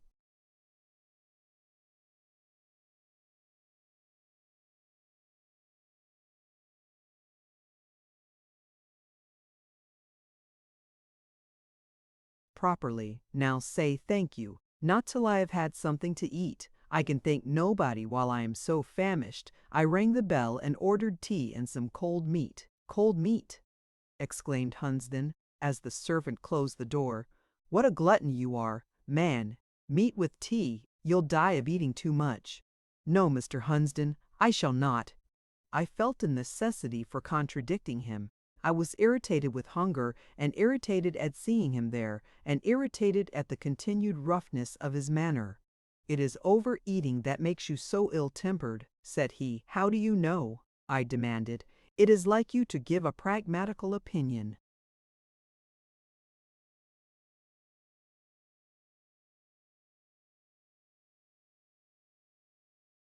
Without being acquainted with any of the circumstances of the case, I have had no dinner. What I said was petulant and snappish enough, and Hunsden only replied by looking in my face and laughing. Poor thing, he whined after a pause. It has had no dinner, has it? What? I suppose its master would not let it come home. Did Crimsworth order you to fast by way of punishment, William? No, Mr. Hunsden.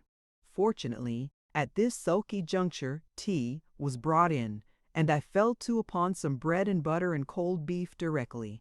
Having cleared a plateful, I became so far humanized as to intimate to Mr. Hunsden that he need not sit there staring, but might come to the table and do as I did if he liked. But I don't like in the least, said he, and therewith he summoned the servant.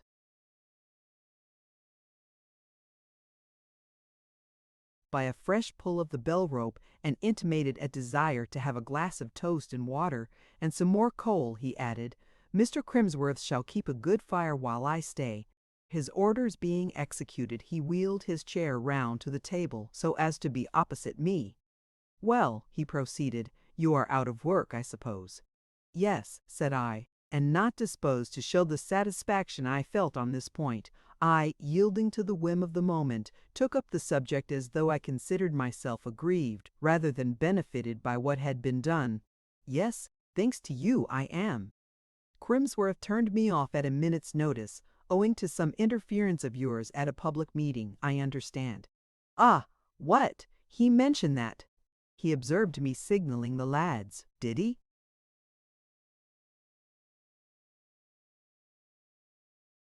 What had he to say about his friend Hunsden? Anything sweet? He called you a treacherous villain. Oh, he hardly knows me yet. I'm one of those shy people who don't come out all at once, and he is only just beginning to make my acquaintance. But he'll find I've some good qualities, excellent ones. The Hunsdens were always unrivaled at tracking a rascal. A downright dishonorable villain is their natural prey. They could not keep off him wherever they met him. You used the word pragmatical just now. That word is the property of our family. It has been applied to us from generation to generation. We have fine noses for abuses. We scent a scoundrel a mile off. We are reformers born, radical reformers, and it was impossible for me to live in the same town with Crimsworth to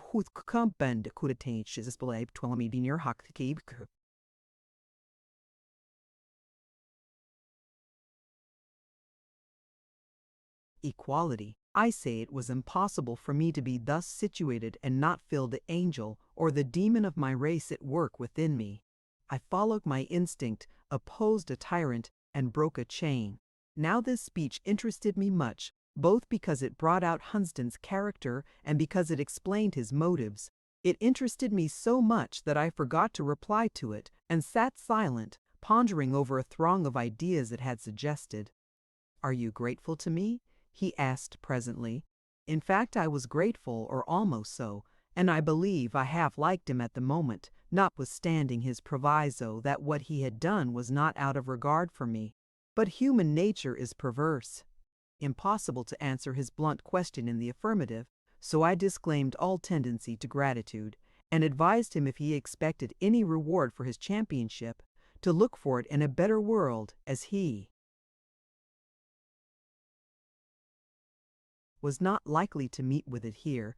In reply, he termed me a dry-hearted aristocratic scamp, whereupon I again charged him with having taken the bread out of my mouth. "Your bread was dirty, man," cried Hunsden, "dirty and unwholesome."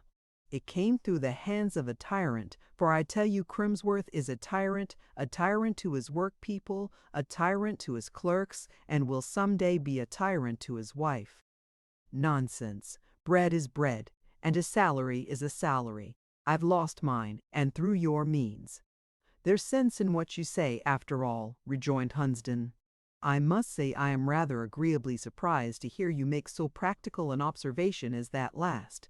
I had imagined now, from my previous observation of your character, that the sentimental delight you would have taken in your newly regained liberty would, for a while at least, have effaced all ideas of forethought and prudence. I think better of you for looking steadily to the needful." "Looking steadily to the needful. How can I do otherwise? I must live, and to live I must have what you call the needful, which I can only get by working. I repeat it, you have taken my work from me." "What do you mean to do?" pursued Hunsden coolly. "You have influential relations. I suppose they'll soon provide you with another place." "Influential relations? Who? I should like to know their names." "The Seacombs." "Stuff! I have cut them." Hunsden looked at me incredulously. "I have," said I, "and that definitively."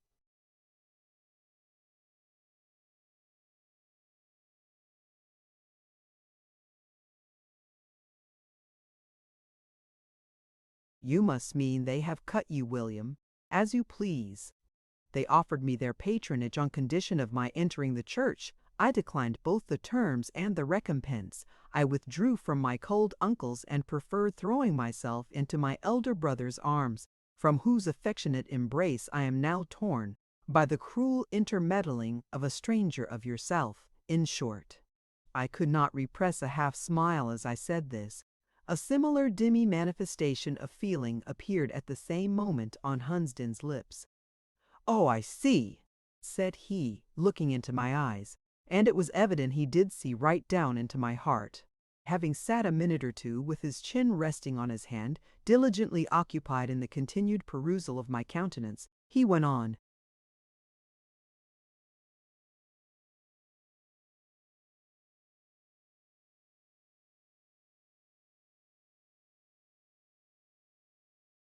"Seriously, have you then nothing to expect from the Seacombs?" "Yes, rejection and repulsion. Why do you ask me twice? How can hands stained with the ink of a counting-house, soiled with the grease of a wool warehouse, ever again be permitted to come into contact with aristocratic palms? There would be a difficulty, no doubt. Still, you are such a complete Seacombe in appearance, feature, language, almost manner, I wonder they should disown you." "They have disowned me, so talk no more about it." "Do you regret it, William?" "No." "Why not, lad?" "Because they are not people with whom I could ever have had any sympathy." "I say you are one of them." "That merely proves that you know nothing at all about it. I am my mother's son, but not my uncle's nephew." "Still one of your uncles is a lord, though rather an obscure and not a very wealthy one, and the other a right honorable, you should consider, worldly interest."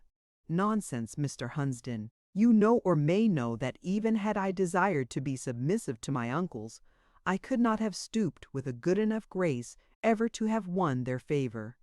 I should have sacrificed my own comfort and not have gained their patronage in return." "Very likely so. You calculated your wisest plan was to follow your own devices." "At once. Exactly. I must follow my own devices. I must, till the day of my death, because I can neither comprehend, adopt, nor work out those of other people." Hunsden yawned. "Well," said he, In all this, I see but one thing clearly, that is, that the whole affair is no business of mine." He stretched himself and again yawned. "I wonder what time it is," he went on. "I have an appointment for 7 o'clock, 6:15 by my watch. Well, then I'll go." He got up. "You'll not meddle with trade again?" said he, leaning his elbow on the mantelpiece. "No, I think not."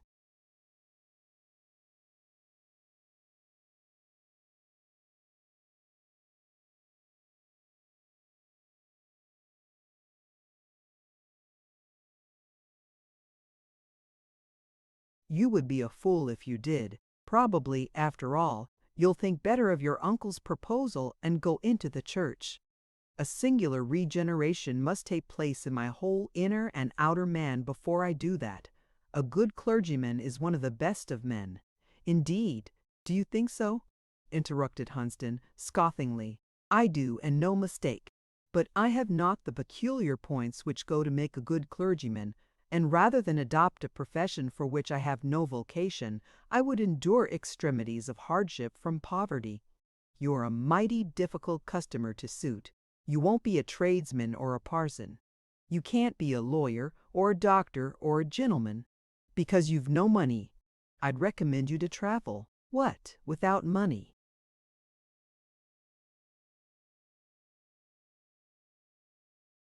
"You must travel in search of money, man. You can speak French with a vile English accent, no doubt still. You can speak it. Go on to the continent and see what will turn up for you there." "God knows I should like to go," exclaimed I with involuntary ardor. "Go, what the deuce hinders you? You may get to Brussels, for instance, for £5 or £6 if you know how to manage with economy. Necessity would teach me if I didn't. Go then, and let your wits make a way for you when you get there.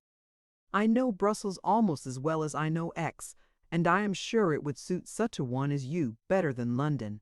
But occupation, Mr. Hunsden, I must go where occupation is to be had, and how could I get recommendation, or introduction, or employment at Brussels?" There speaks the organ of caution. You hate to advance a step before you know every inch of the way. You haven't a sheet of paper and a pen and ink? I hope so, and I produced writing materials with alacrity, for I guessed what he was going to do. He sat down, wrote a few lines, folded, sealed, and addressed a letter, and held it out to me. "There, Prudence, there's a pioneer to hew down the first rough difficulties of your path. I know well enough, lad, you are not one of those who will run their neck into a noose without seeing how they are to get it out again, and you're right there. A reckless man is my aversion, and nothing should ever persuade me to meddle with the concerns of such a one. Those who are reckless for themselves are generally 10 times more so for their friends." "This is a letter of introduction, I suppose?" said I, taking the epistle.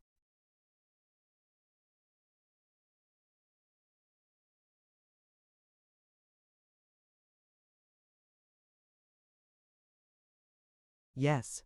With that in your pocket you will run no risk of finding yourself in a state of absolute destitution, which I know you will regard as a degradation. So should I, for that matter. The person to whom you will present it generally has 2 or 3 respectable places, depending upon his recommendation." "That will just suit me," said I. "Well, and where's your gratitude?" demanded Mr. Hunsden. "Don't you know how to say thank you?"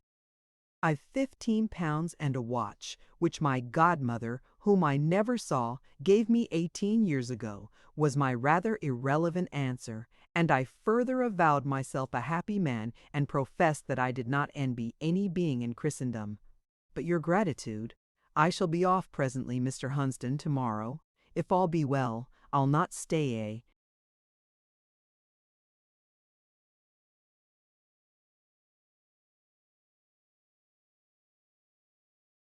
day longer in X than I'm obliged."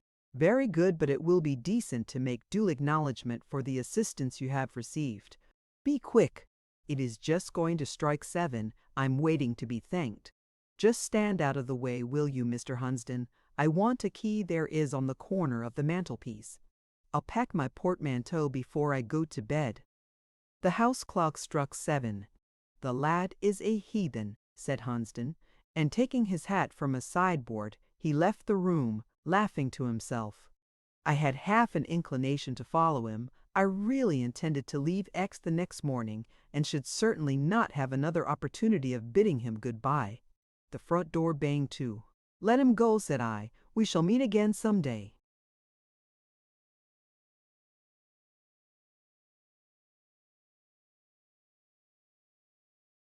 Chapter 7. Writer, perhaps you are never in Belgium? Happily you don't know the physiognomy of the country. You have not its lineaments defined upon your memory, as I have them on mine. 3, nay 4 pictures line the four-walled cell where are stored for me the records of the past. First Eton. All in that picture is in far perspective, receding, diminutive, but freshly colored, green, dewy, with a spring sky, piled with glittering yet showery clouds. For my childhood was not all sunshine, it had its overcast, its cold, its stormy hours. Second X, huge, dingy, the canvas cracked and smoked, a yellow sky, sooty clouds, no sun, no azure, the verdure of the suburbs blighted and sullied, a very dreary scene. Third, Belgium, and I will pause before this landscape. As to the fourth, a curtain covers it, which I may hereafter withdraw, or may not, as suits my convenience and capacity. At any rate, for the present it must hang undisturbed.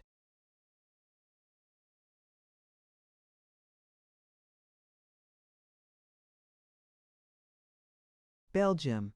Name unromantic and unpoetic, yet name that whenever uttered has in my ear a sound, in my heart an echo, such as no other assemblage of syllables, however sweet or classic, can produce. Belgium. I repeat the word, now as I sit alone near midnight. It stirs my world of the past like a summons to resurrection. The graves unclose, the dead are raised. Thoughts, feelings, memories that slept, are seen by me ascending from the clouds haloed most of them.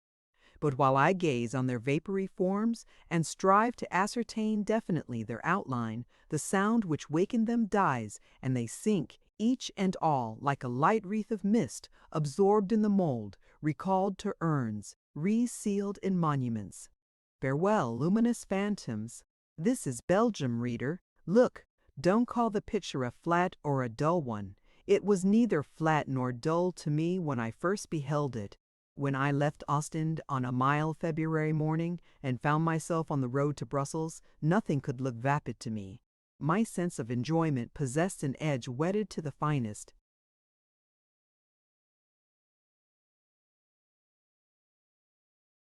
Untouched, keen, exquisite. I was young. I had good health, pleasure, and I had never met. No indulgence of hers had enervated or sated one faculty of my nature. Liberty? I clasped in my arms for the first time, and the influence of her smile and embrace revived my life like the sun and the west wind. Yes, at that epoch I felt like a morning traveler who doubts not that from the hill he is ascending he shall behold a glorious sunrise. What if the track be straight, steep, and stony? He sees it not. His eyes are fixed on that summit, flushed already, flushed and gilded, and having gained it, he is certain of the scene beyond. He knows that the sun will face him, that his chariot is even now coming over the eastern horizon, and that the herald breeze he feels on his cheek is opening for the god's career, a clear, vast path of azure, amidst clouds soft as pearl and warm as flame. Difficulty and toil were to be my lot, but sustained by energy, drawn on by hopes as bright as vague, I deemed such a lot no hardship. I mounted now the hill in shade. There were pebbles, inequalities, briars in my path, but my eyes were fixed on the crimson.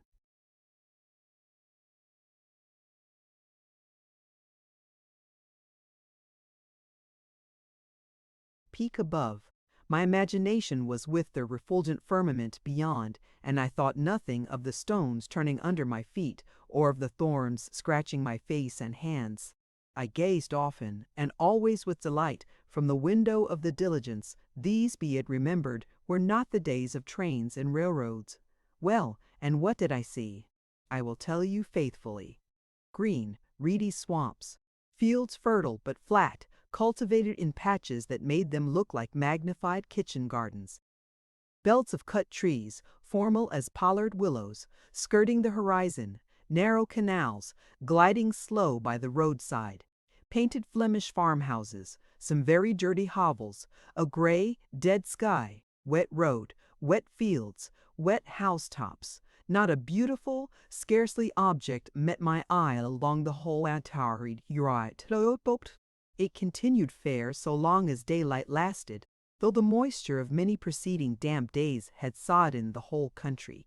As it grew dark, however, the rain recommenced, and it was through.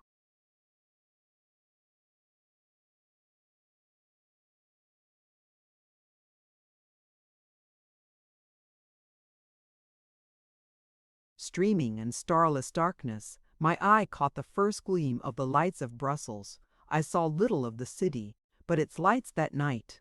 Having alighted from the diligence, a fiacre conveyed me to the Hôtel d'Aix, where I had been advised by a fellow traveler to put up. Having eaten a traveler's supper, I retired to bed and slept a traveler's sleep. Next morning I awoke from prolonged and sound repose with the impression that I was yet in Aix, and perceiving it to be broad daylight, I started up, imagining that I had overslept myself and should be behind time at the counting-house. The momentary and painful sense of restraint vanished before the revived and reviving consciousness of freedom, as throwing back the white curtains of my bed, I looked forth into a wide, lofty foreign chamber. How different from the small and dingy, though not uncomfortable, apartment I had occupied for a night or two at a respectable inn in London, while waiting for the sailing of the packet. Yet far be it from me to profane the memory of that little dingy room. It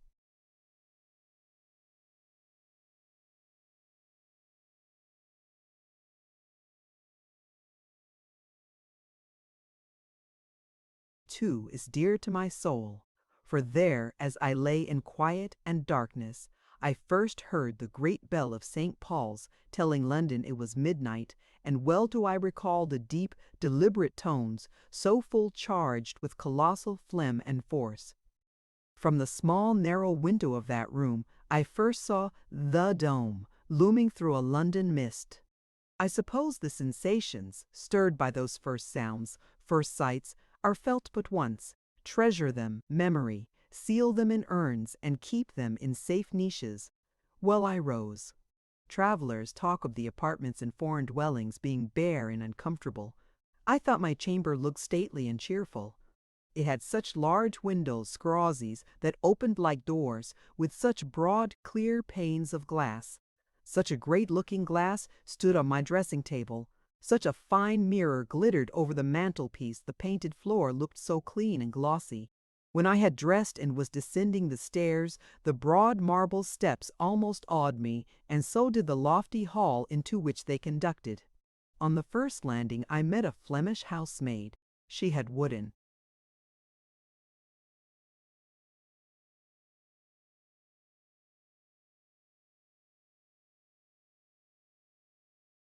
shoes, a short red petticoat, a printed cotton bedgown. Her face was broad, her physiognomy eminently stupid. When I spoke to her in French, she answered me in Flemish with an air the reverse of civil. Yet I thought her charming. If she was not pretty or polite, she was, I conceived, very picturesque. She reminded me of the female figures in certain Dutch paintings I had seen in other years at Seacombe Hall.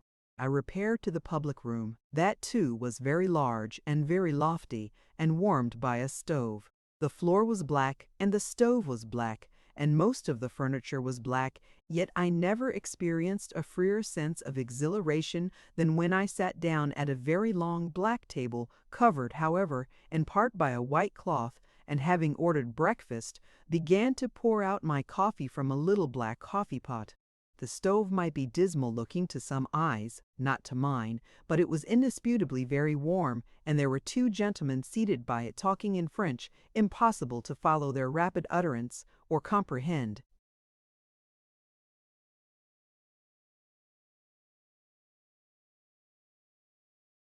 much of the purport of what they said, yet French in the mouths of Frenchmen or Belgians. I was not then sensible of the horrors of the Belgian accent, was as music to my ears. One of these gentlemen presently discerned me to be an Englishman, no doubt from the fashion in which I addressed the waiter, for I would persist in speaking French in my execrable South of England style, though the man understood English. The gentleman, after looking towards me once or twice, politely accosted me in very good English. I remember I wished to God that I could speak French as well. His fluency and correct pronunciation impressed me for the first time with a due notion of the cosmopolitan character of the capital I was in. It was my first experience of that skill in living languages I afterwards found to be so general in Brussels. I lingered over my breakfast as long as I could. While it was there on the table, and while that stranger continued talking to me, I was a free, independent traveler. But at last the things were removed. The two gentlemen left the room.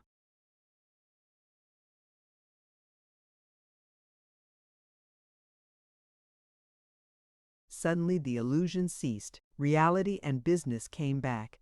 I, a bondsman just released from the yoke, freed for 1 week from 21 years of constraint, must, of necessity, resume the fetters of dependency. Hardly had I tasted the delight of being without a master when duty issued her stern mandate. Go forth and seek another service. I never linger over a painful and necessary task. I never take pleasure before business. It is not in my nature to do so. Impossible to enjoy a leisurely walk over the city, though I perceived the morning was very fine, until I had first presented Mr. Hunsden's letter of introduction and got fairly onto the track of a new situation. Wrenching my mind from liberty and delight, I seized my hat and forced my reluctant body out of the hotel day into the foreign street. It was a fine day, but I would not look at the blue sky or at the stately houses round me. My mind was bent on one thing, finding out Mr. Talledge. Brown, Numero, Rue Royale, for so my letter was addressed. By dint of inquiry I succeeded. I wore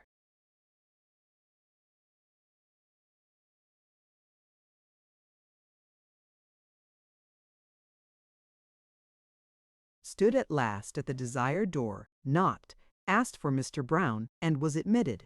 Being shown into a small breakfast room, I found myself in the presence of an elderly gentleman, very grave, businesslike, and respectable looking. I presented Mr. Hunsden's letter. He received me very civilly. After a little desultory conversation, he asked me if there was anything in which his advice or experience could be of use. I said yes, and then proceeded to tell him that I was not a gentleman of fortune traveling for pleasure, but an ex-counting-house clerk who wanted employment of some kind, and that immediately too. He replied that as a friend of Mr. Hunsden's, he would be willing to assist me as well as he could. After some meditation, he named a place in a mercantile house at Liege, and another in a bookseller's shop at Louvain. Clerk and shopman, murmured I to myself. No. I shook my head. I had.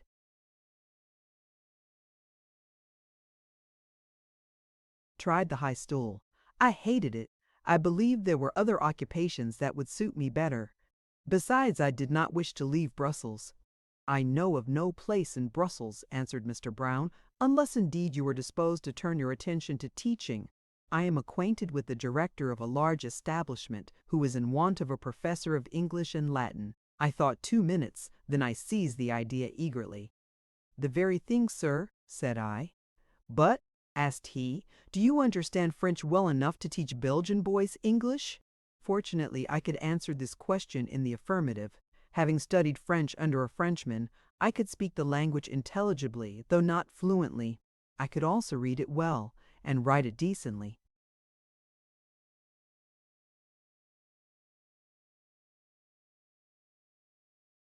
Then, pursued Mr. Brown, I think I can promise you the place, for Monsieur Pelet will not refuse a professor recommended by me, but come here again at 5 o'clock this afternoon, and I will introduce you to him. The word professor struck me. I am not a professor, said I. Oh, returned Mr. Brown, professor, here in Belgium, means a teacher, that is all. My conscience thus quieted, I thanked Mr. Brown and, for the present, withdrew. This time I stepped out into the street with a relieved heart. The task I had imposed on myself for that day was executed.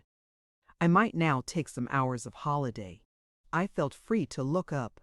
For the first time, I remarked the sparkling clearness of the air, the deep blue of the sky, the gay, clean aspect of the whitewashed or painted houses. I saw what a fine street was the Rue Royale, and, walking leisurely along its broad pavement, I continued to survey it stately.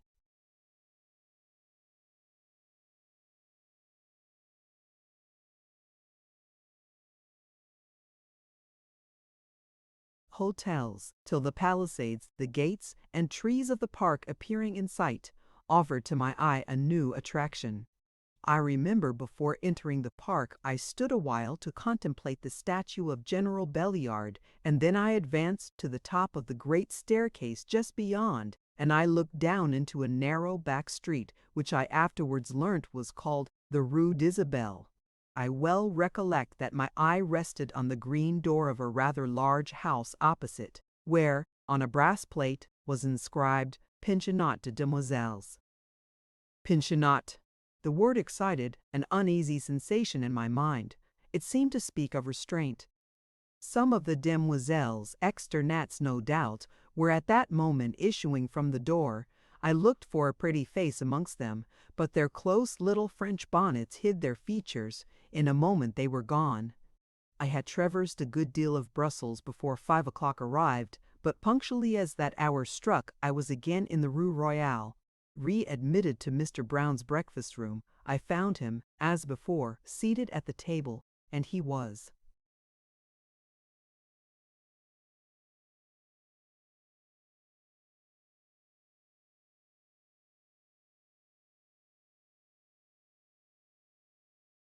Not alone a gentleman stood by the hearth. 2 words of introduction designated him as my future master. It's Pewty, it's Mr. Crimsworth, Mr. Crimsworth, it's Pellet. A bow on each side finished the ceremony. I don't know what sort of a bow I made, an ordinary one, I suppose, for I was in a tranquil, commonplace frame of mind. I felt none of the agitation which had troubled my first interview with Edward Crimsworth. Pellet's bow was extremely polite, yet not theatrical, scarcely French. He and I were presently seated opposite to each other. In a pleasing voice, low and, out of consideration to my foreign ears, very distinct and deliberate, Pellet intimated that he had just been receiving from le respectable Amias Brown an account of my attainments and character, which relieved him from all scruple as to the propriety of engaging me as professor of English and Latin in his establishment. Nevertheless, for form's sake, he would put a few questions to test my powers. He did, and expressed in flattering terms his satisfaction at my answers. The subject of salary next came on. It was fixed at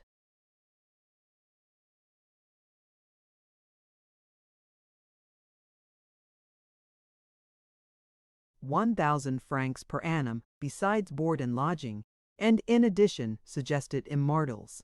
Pellet, as there will be some hours in each day during which your services will not be required in my establishment, you may, in time, obtain employment in other seminaries, and thus turn your vacant moments to profitable account. I thought this very kind, and indeed I found afterwards that the terms on which Pellet had engaged me were really liberal for Brussels, instruction being extremely cheap there on account of the number of teachers. It was further arranged that I should be installed in my new post the very next day, after which Pellet and I parted. Well, and what was he like?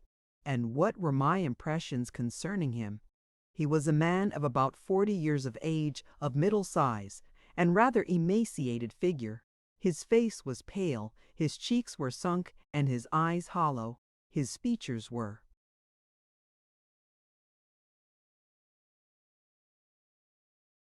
pleasing and regular. They had a French turn for him. Pellet was no Fleming, but a Frenchman both by birth and parentage. Yet the degree of harshness inseparable from Gallic lineaments was, in his case, softened by a mild blue eye and a melancholy, almost suffering expression of countenance. His physiognomy was fine et spiritual. I use two French words because they define better than any English terms the species of intelligence with which his features were imbued. He was altogether an interesting and prepossessing personage. I wondered only at the utter absence of all the ordinary characteristics of his profession, and almost feared he could not be stern and resolute enough for a schoolmaster. Externally, at least, Dempelette presented an absolute contrast to my late master, Edward Crimsworth. Influenced by the impression I had received of his gentleness, I was a good deal surprised when, on arriving the next day at my new employer's house and being admitted to a first view of what was to be the sphere of my future labors,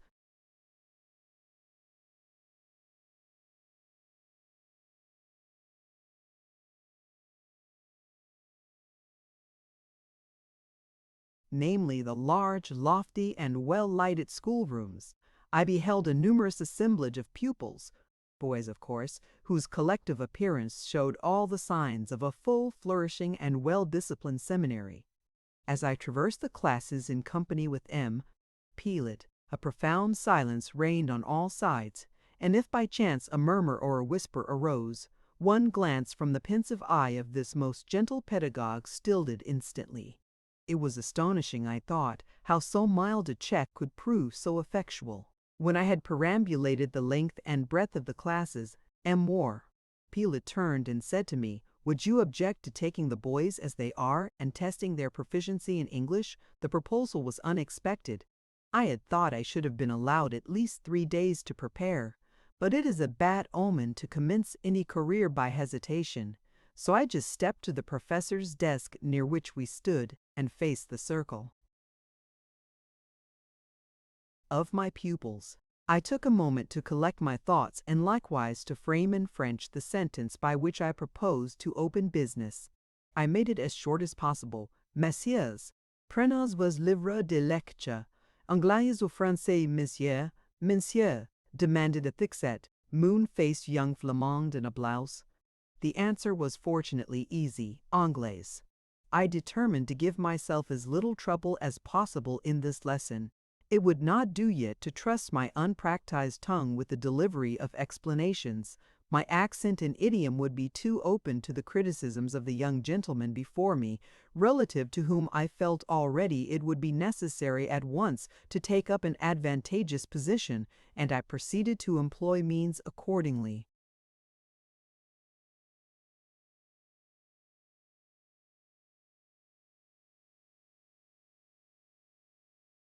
"Commencez," cried I, when they had all produced their books. The moon-faced youth by name Jules Vanderkelkov, as I afterwards learnt, took the first sentence.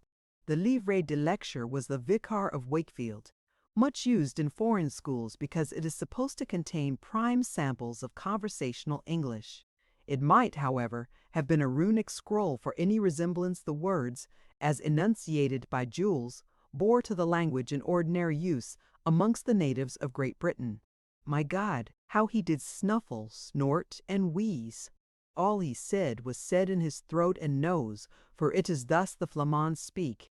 But I heard him to the end of his paragraph without proffering a word of correction, whereat he looked vastly self-complacent, convinced, no doubt, that he had acquitted himself like a real born and bred Anglais. In the same unmoved silence I listened to a dozen in rotation, and when the 12th had concluded with splutter, hiss, and mumble, I solemnly laid down the book. "Arrêtez," said I. There was a pause, during which I regarded them all with a steady and somewhat stern gaze. A dog, if stared at hard enough and long enough, will show symptoms of embarrassment, and so at length did my bench of Belgians. Perceiving that some of the faces before me were beginning to look sullen and others ashamed, I slowly joined my hands and ejaculated in a deep voix de poitrine, "Comment c'est affreux." They looked at each other, pouted, colored, swung their heels. They were not pleased, I saw, but they were impressed, and in the way I wished them to be. Having thus taken them down a peg in their self-conceit, the next step was to raise myself in their estimation, not a very easy thing, considering that I hardly dared to speak for fear of betraying my own deficiencies. "Écoutez, messieurs," said I, and I endeavored to throw into my accents the compassionate tone of a superior being, who, touched by the extremity of helplessness, which at first only excited his scorn, deigns at length to bestow aid. I then began at the very beginning of the Vicar of Wakefield, and read, in a slow, distinct voice, some 20 pages, they all the while sitting mute and listening with fixed attention. By the time I had done nearly an hour had elapsed.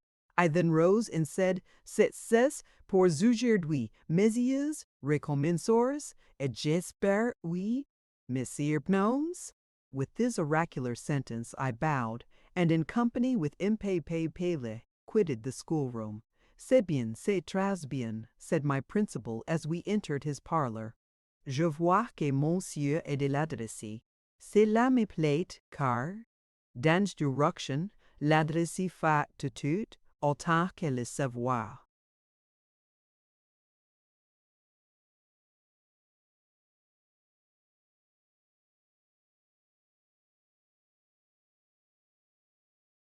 From the parlor, Pele conducted me to my apartment, my chambre, as monsieur said with a certain air of complacency. It was a very small room, with an excessively small bed, but Missy paid me to understand that I was to occupy it quite alone, which was of course a great comfort. Yet, though so limited in dimensions, it had 2 windows. Light not being taxed in Belgium, the people never grudge its admission into their houses. Just here, however, this observation is not very apropos, for one of these windows was boarded up. The open windows looked into the boys' playground. I glanced at the other, as wondering what aspect it would present if disencumbered of the boards. Pele read, I suppose, the expression of my eye. He explained, "La fenêtre fermée donne sur un jardin appartenant à un peintre. A matinate demoiselle," said he. "Il est de convenances exigent enfant, vous comprenez, n'est-ce pas, monsieur?" "Oui, oui," was my reply, and I looked, of course, quite satisfied. But when Miss Pillette had retired and closed the door after him, the first thing I did was to scrutinize closely the nailed boards, hoping to find some chink or crevice which I might enlarge, and so get a peep at the consecrated ground. My researches were vain, for the boards were well joined and strongly nailed. It is astonishing how disappointed I felt. I thought it would have been so pleasant to have looked out upon a garden planted with flowers and trees, so amusing to have watched the demoiselles at their play, to have studied female character in a variety of phases, myself the while sheltered from view by a modest muslin curtain, whereas, owing doubtless to the absurd scruples of some old duenna of a directress, I had now only the option of looking at a bare gravelled court with an enormous pas de gens in the middle, and the monotonous walls and windows of a boys' house. Not only then, but many a time after, especially in moments of weariness and low spirits, did I look with dissatisfied eyes on that most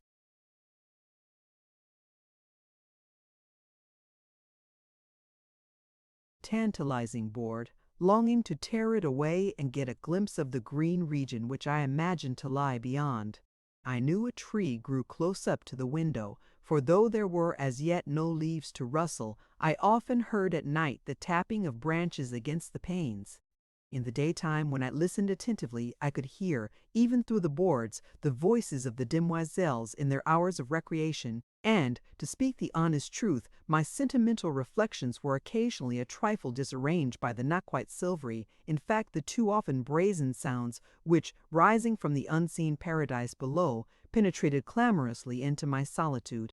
Not to mince matters, it really seemed to me a doubtful case whether the lungs of La Play, Reuter's girls, or those of Action, Pellet's boys were the strongest, and when it came to shrieking, the girls, indisputably, beat the boys hollow. I forgot to say by the by that Reuter was the name of the old lady who had had my window bearded up. I say old, for such I, of course, concluded her to be, judging from her cautious, chaperon-like proceedings.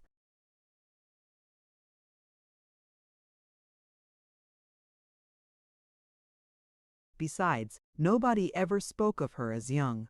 I remember I was very much amused when I first heard her Christian name. It was Zoraïs, Mademoiselle Zoraide Reuter. But the continental nations do allow themselves vagaries in the choice of names, such as we sober English never run into. I think, indeed, we have too limited a list to choose from. Meantime, my path was gradually growing smooth before me.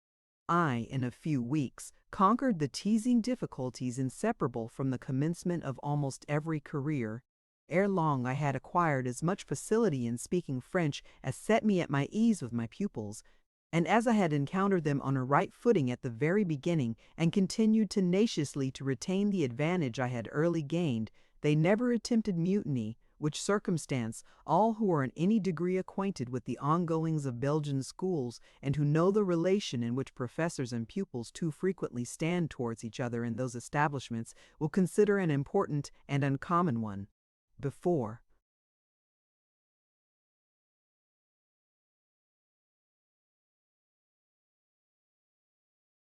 concluding this chapter, I will say a word on the system I pursued with regard to my classes. My experience may possibly be of use to others. It did not require very keen observation to detect the character of the youth of Brabant, but it needed a certain degree of tact to adopt one's measures to their capacity. Their intellectual faculties were generally weak, their animal propensities strong. Thus there was at once an impotence and a kind of inert force in their natures. They were dull, but they were also singularly stubborn, heavy as lead and, like lead, most difficult to move. Such being the case, it would have been truly absurd to exact from them much in the way of mental exertion. Having short memories, dense intelligence, feeble reflective powers, they recoiled with repugnance from any occupation that demanded close study or deep thought. Had the abhorred effort been extorted from them by injudicious and arbitrary measures on the part of the professor, they would have resisted as obstinately, as clamorously, as desperate swine, and though not brave singly, they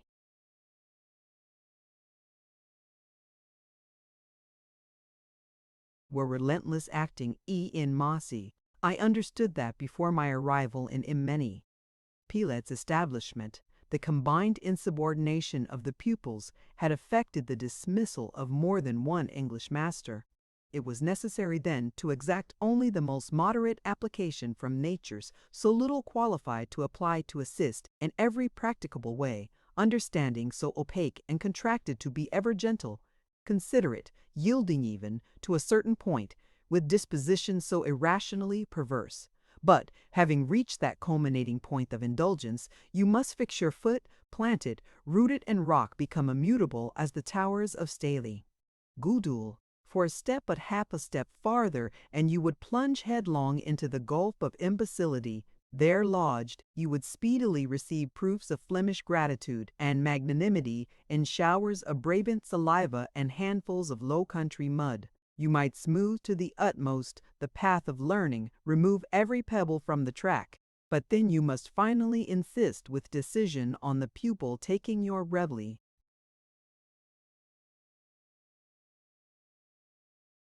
Arm and allowing himself to be led quietly along the prepared road.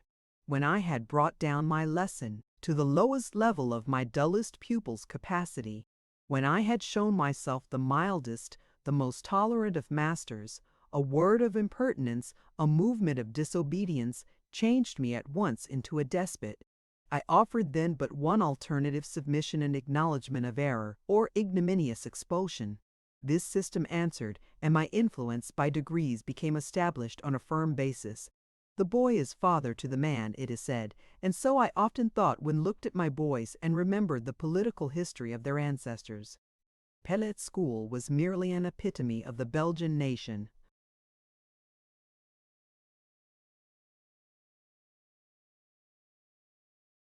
Chapter 8. And Pilet himself? How did I continue to like him? Oh, extremely well. Nothing could be more smooth, gentlemanlike, and even friendly than his demeanor to me. I had to endure from him neither cold neglect, irritating interference, nor pretentious assumption of superiority. I fear, however, two poor, hard-worked Belgian ushers in the establishment could not have said as much. To them the director's manner was invariably dry, stern, and cool. I believe he perceived once or twice that I was a little shocked at the difference he made between them and me, and accounted for it by saying, with a quiet sarcastic smile, "Che ne sont que des Flamands, allez." And then he took his cigar gently from his lips and spat on the painted floor of the room in which we were sitting. Flamands certainly they were, and both had the true Flamand physiognomy, where intellectual inferiority is marked in lines.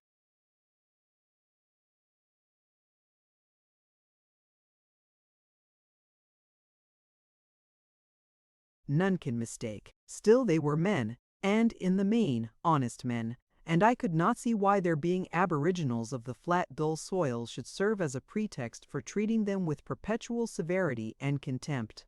This idea of injustice somewhat poisoned the pleasure I might otherwise have derived from Pellet's soft, affable manner to myself. Certainly it was agreeable, when the day's work was over, to find one's employer an intelligent and cheerful companion, and if he was sometimes a little too insinuating, and if I did discover that his mildness was more a matter of appearance than of reality, if I did occasionally suspect the existence of flint or steel under an external covering of velvet, still we are none of us perfect. And weary as I was of the atmosphere of brutality and insolence in which I had constantly lived at Aix, I had no in colony Canaan of good inquiry Ejidines. I was willing to take Pellet for what he seemed to believe him.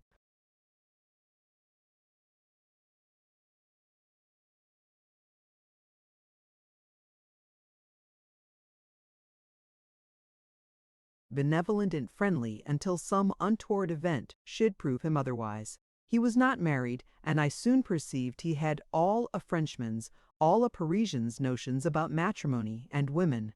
I suspected a degree of laxity in his code of morals. There was something so cold and blac in his tone whenever he alluded to what he called le beau sexe, but he was too gentlemanlike to intrude topics I did not invite, and as he was really intelligent and really fond of intellectual subjects of discourse, he and I always found enough to talk about, without seeking things in the mire. I hated his fashion of mentioning love. I abhorred, from my soul, mere licentiousness. He felt the difference of our notions, and, by mutual consent, we kept off ground debatable. Pellet's house was kept, and his kitchen managed by his mother, a real old Frenchwoman. She had been handsome. At least she told me so, and I strove to believe her. She was now ugly, as only continental old women can be. Perhaps, though, her style of dress made her look uglier than she really was. Indoors she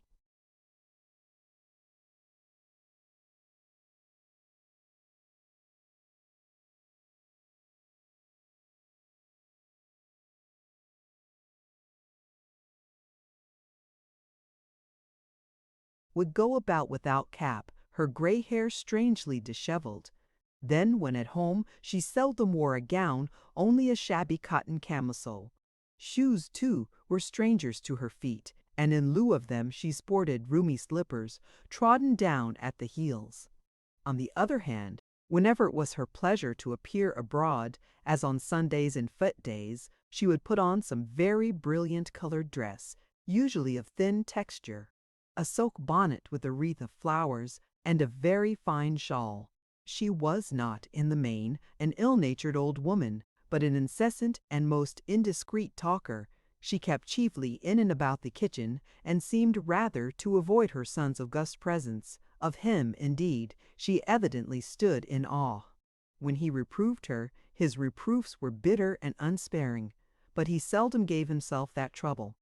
Madame Pellet had her own society, her own circle of chosen visitors whom, however, I seldom saw, as she generally entertained them in what she called her cabinet, a small den of a place adjoining the kitchen, and descending into it by one or two steps. On these steps, by the by, I have not unfrequently seen Madame Pellet seated with a trencher on her knee, engaged in the threefold employment of eating her dinner, gossiping with her favorite servant, the housemaid, and scolding her antagonist, the cook. She never dined, and seldom indeed took any meal with her son. And as to showing her face at the boys' table, that was quite out of the question. These details will sound very odd in English ears, but Belgium is not England, and its ways are not our ways. Madame Pellet's habits of life, then, being taken into consideration, I was a good deal surprised when, one Thursday evening Thursday was always a half-holiday, as I was sitting all alone in my apartment, correcting the huge pile of English and Latin exercises, a servant tapped at the door, and on its being opened, presented Madame Pellet's compliments, and she would be happy to see me to take my gouter, a meal which answers to our English tea with her, in the dining-room.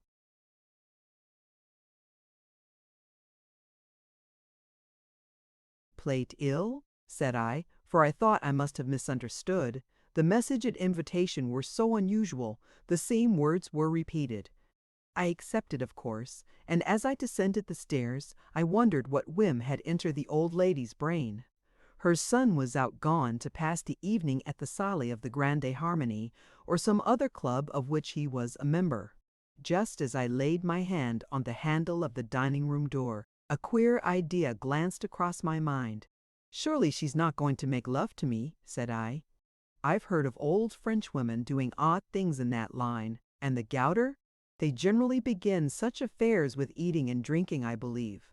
There was a fearful dismay in this suggestion of my excited imagination, and if I had allowed myself time to dwell upon it, I should no doubt have cut there and then, rushed back to my chamber, and bolted myself in. But whenever a danger or a horror is veiled with uncertainty, the primary wish of the mind is to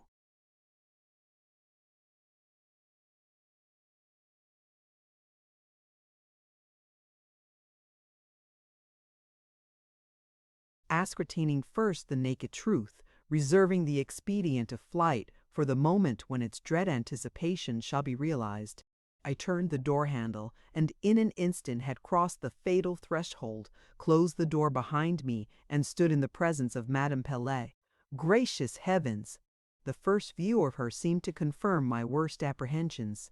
There she sat, dressed out in a light green muslin gown, on her head a lace cap with flourishing red roses in the frill. Her table was carefully spread. There were fruit, cakes, and coffee, with a bottle of something I did not know what.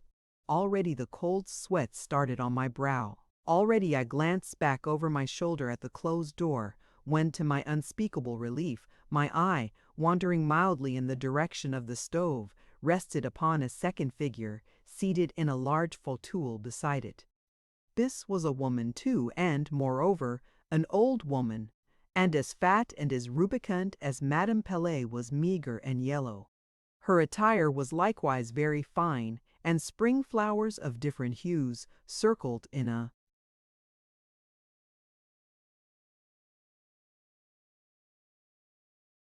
bright wreath the crown of her violet-colored velvet bonnet. I had only time to make these general observations when Madame Pellet, coming forward with what she intended should be a graceful and elastic step, thus accosted me. "Monsieur is indeed most obliging to quit his books, his studies, at the request of an insignificant person like me. Will Monsieur complete his kindness by allowing me to present him to my dear friend Madame Reuter, who resides in the neighboring house, the young ladies' school?" Ah, thought I knew she was old, and I bowed and took my seat. Madame Reuter placed herself at the table opposite to me. "How do you like Belgium, monsieur?" asked she, in an accent of the broadest Bruxellois. I could now well distinguish the difference between the fine and pure.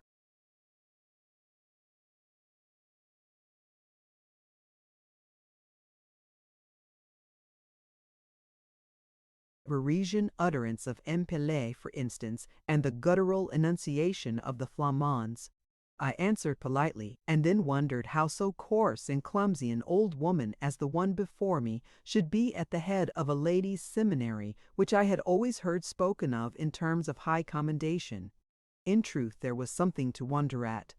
Madame Reuter looked more like a joyous, free-living old Flemish fermière, or even a maîtresse d'auberge, than the staid, grave, rigid directrice des pensionnats.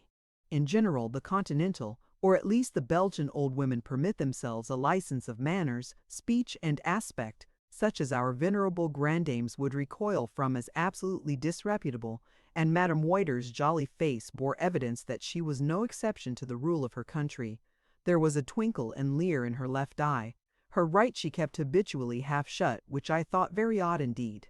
After several vain attempts to comprehend the motives of these two droll old creatures for inviting me to join them at their gouter, I at last fairly gave it up, and resigning myself to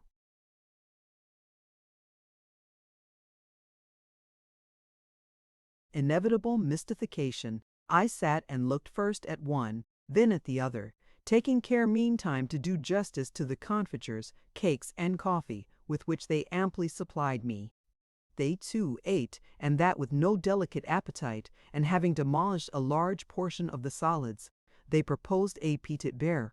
I declined. Not so Messimes, Pella, and Reuter. Each mixed herself what I thought rather a stiff tumbler of punch, and placing it on the stand near the stove, they drew up their chairs to that convenience and invited me to do the same. I obeyed, and being seated fairly between them, I was thus addressed first by Madame Pelet, then by Madame Reuter.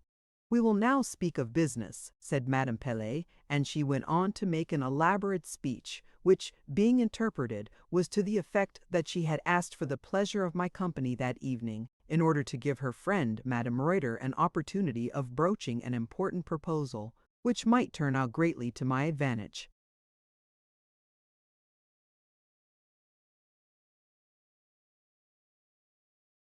"Pourvu que vous soyez sage," said Madame Reuter, "et à vrai dire, vous en avez bien l'air." Take one drop of the punch, or ponche, as she pronounced it. It is an agreeable and wholesome beverage after a full meal. I bowed, but again declined it. She went on. "I feel," said she, after a solemn sip, "I feel profoundly the importance of the commission with which my dear daughter has entrusted me, for you are aware, monsieur, that it is my daughter who directs the establishment in the next house?" "Ah, I thought it was yourself, madame," though indeed, at that moment I recollected that it was called Mademoiselle, not Madame Reuter's pensionnat. Oh no! I manage the house and look after the servants, as my friend Madame Pelet does for monsieur her son, nothing more. Ah, you thought I gave.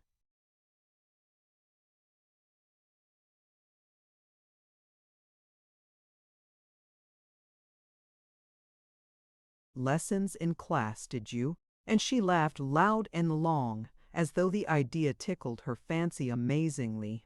Madame is in the wrong to laugh, I observed. If she does not give lessons, I am sure it is not because she cannot. And I whipped out a white pocket handkerchief and wafted it, with a French grace, past my nose, bowing at the same time. "Quel charmant un jeune homme," murmured Madame Pelet in a low voice. Madame Reuter, being less sentimental, as she was Flamande and not French, only laughed again. "You are a dangerous person, I fear," said she. "If you can forge compliments at that rate, Zoraide will positively be afraid of you.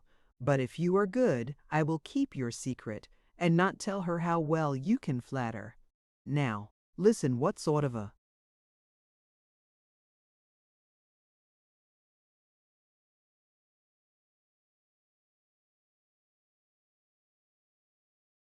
proposal she makes to you. She has heard that you are an excellent professor, and as she wishes to get the very best masters for her school car, Zoraide fait tout comme un remède. C'est un véritable métier femme. She has commissioned me to step over this afternoon and sound Madame Pelet as to the possibility of engaging you. Zara is a wary general. She never advances without first examining well her ground. I don't think she would be pleased if she knew I had already disclosed her intentions to you. She did not order me to go so far, but I thought there would be no harm in letting you into the secret, and Madame Pelet was of the same opinion.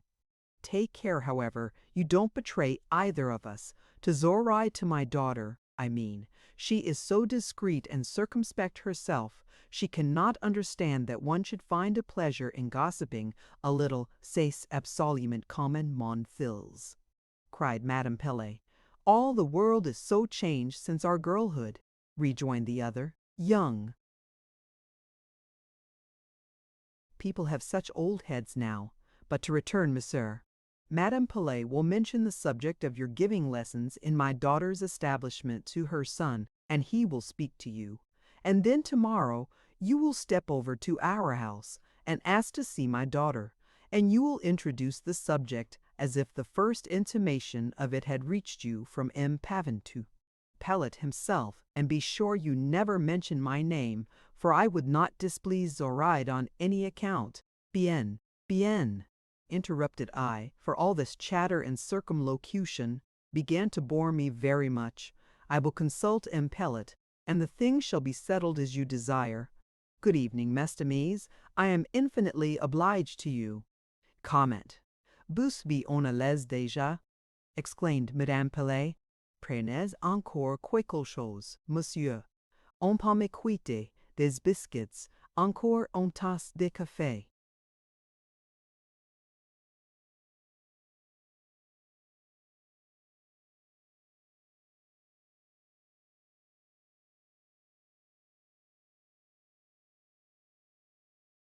Merci, merci, madame, au revoir, and I backed at last out of the apartment.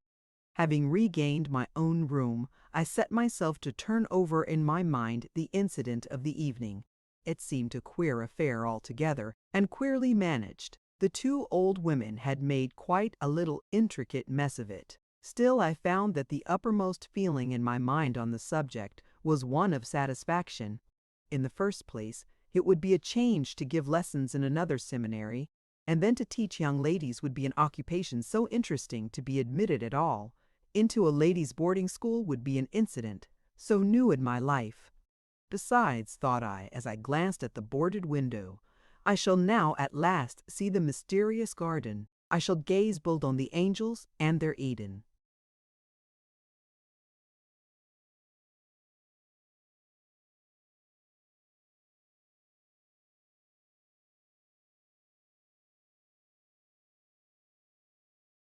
Chapter 9. M. Packlevik could not of course object to the proposal made by M. Reuter. Permission to accept such additional employment should it offer, having formed an article of the terms on which he had engaged me. It was, therefore, arranged in the course of next day that I should be at liberty to give lessons in Reuter's establishment 4 afternoons in every week. When evening came, I prepared to step over in order to seek a conference with Mademoiselle herself on the subject. I had not had time to pay the visit before, having been all day closely occupied in class. I remember very well that before quitting my chamber, I held a brief debate with myself as to whether I should change my ordinary attire for something smarter. At last I concluded it would be a waste of labor. Doubtless, thought I, she is some stiff old maid, for though the daughter of Madame Reuter, she may well number upwards of 40 winters. Besides, if it were otherwise, if she be both young and pretty, I am not handsome, and no dressing can make me so, therefore I'll go as I am. And off I started,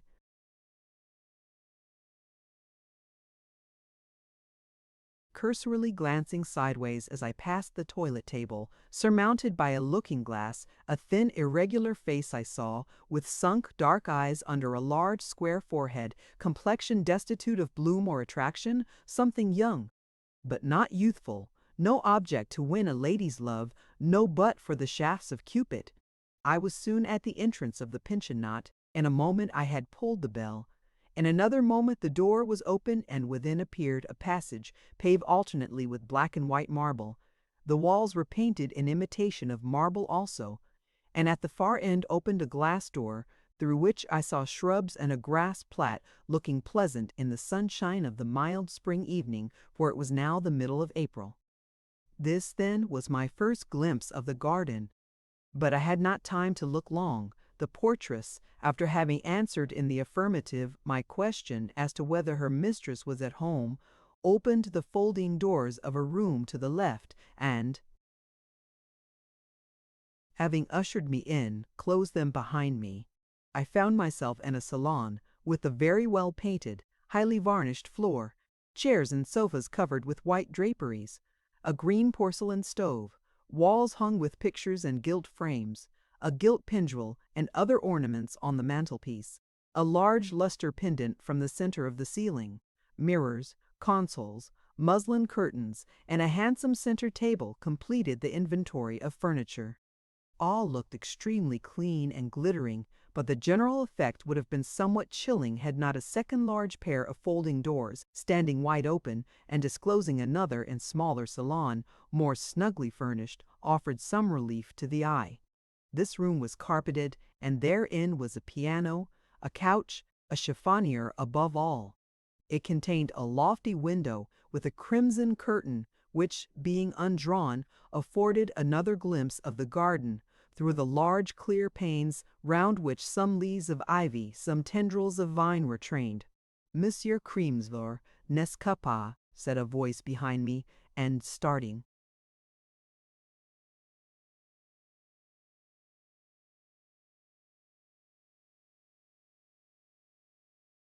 Involuntarily, I turned. I had been so taken up with the contemplation of the pretty little salon that I had not noticed the entrance of a person into the larger room. It was, however, Nick Reuter who now addressed me and stood close beside me, and when I had bowed with instantaneously recovered sang-froid, for I am not easily embarrassed, I commenced the conversation by remarking on the pleasant aspect of her little cabinet and the advantage she had over imprisoned Palette in possessing a garden. "Yes," she said, "she often thought so," and added, "It is my garden, monsieur, which makes me retain this house, otherwise I should probably have removed to larger and more commodious premises long since. But you see I could not take my garden with me, and I should scarcely find one so large and pleasant anywhere else in town." I approved her judgment.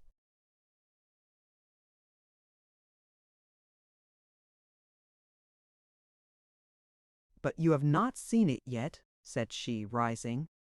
"Come to the window and take a better view." I followed her. She opened the sash, and leaning out, I saw in full the enclosed demesne which had hitherto been to me an unknown region. It was a long, not very broad strip of cultured ground, with an alley bordered by enormous old fruit trees down the middle.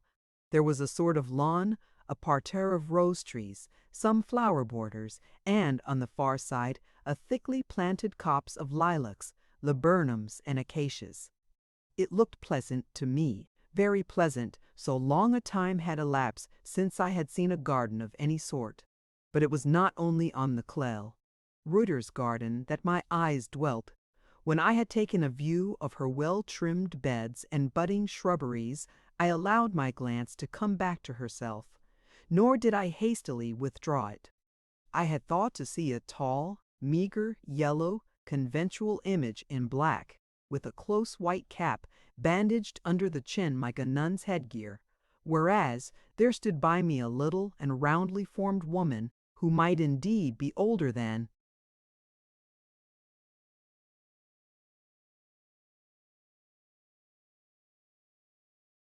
I, but was still young. She could not, I thought, be more than 6 or 27. She was as spare as a fair Englishwoman. She had no cap, her hair was nut brown, and she wore it in curls. Pretty, her features were not, nor very soft, nor very regular, but neither were they in any degree plain, and I already saw cause to deem them expressive.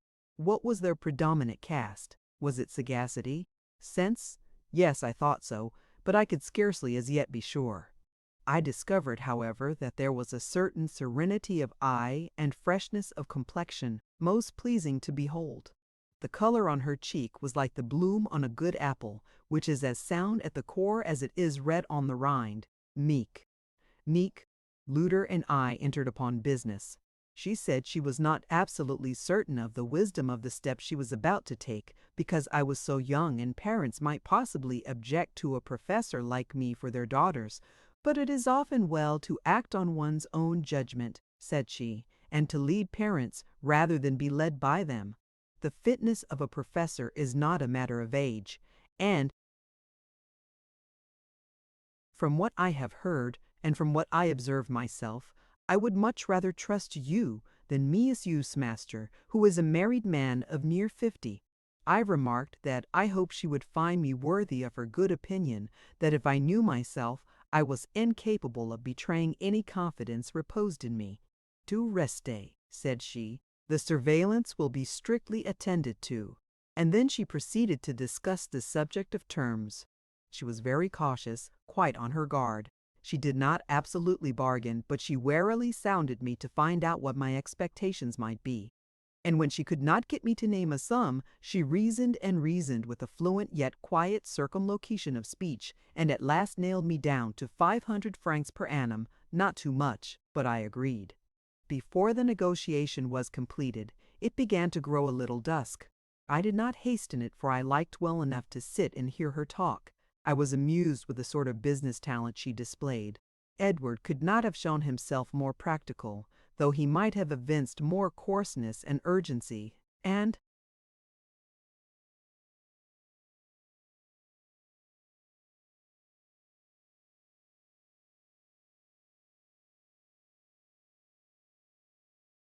then she had so many reasons, so many explanations, and, after all, she succeeded in proving herself quite disinterested and even liberal.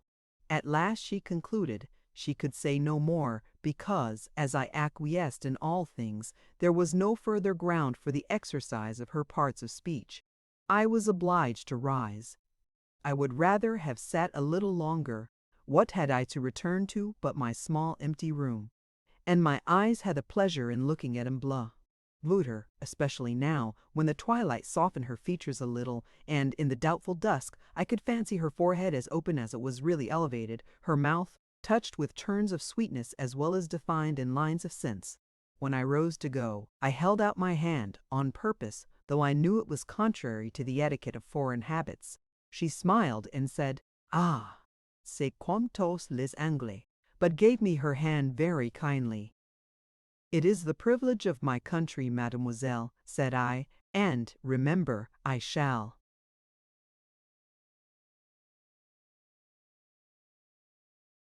always claim it." She laughed a little, quite good-naturedly, and with a sort of tranquillity obvious in all she did, a tranquillity which soothed and suited me singularly. At least I thought so that evening. Brussels seemed a very pleasant place to me when I got out again into the street, and it appeared as if some cheerful, eventful, upward-tending career were even then opening to me, on that self-same mild, still April night. So impressionable a being as man, or at least such a man as I was in those days. Chapter 10. Next day. The morning hour seemed to pass very slowly at M. Pellets. I wanted the afternoon to come that I might go again to the neighboring pensionnat and give my first lesson within its pleasant precincts. For pleasant they appeared to me. At noon the hour of recreation arrived. At 1 o'clock we had lunch. This got on the time, and at last St. Gudula's deep bell, tolling slowly too, marked the moment for which I had been waiting. At the foot of the narrow back stairs that descended from my room, I met Mille Pellet. "Gomi vous avez l'air la rayonnant," said he. "Je ne vous ai jamais vu assigay, qu'est-ce il donc passe, au par mon qui je menais les changements," replied I. "Ah, je comprends ce chanel soit ces instruments. Vous êtes bien yen joint trop."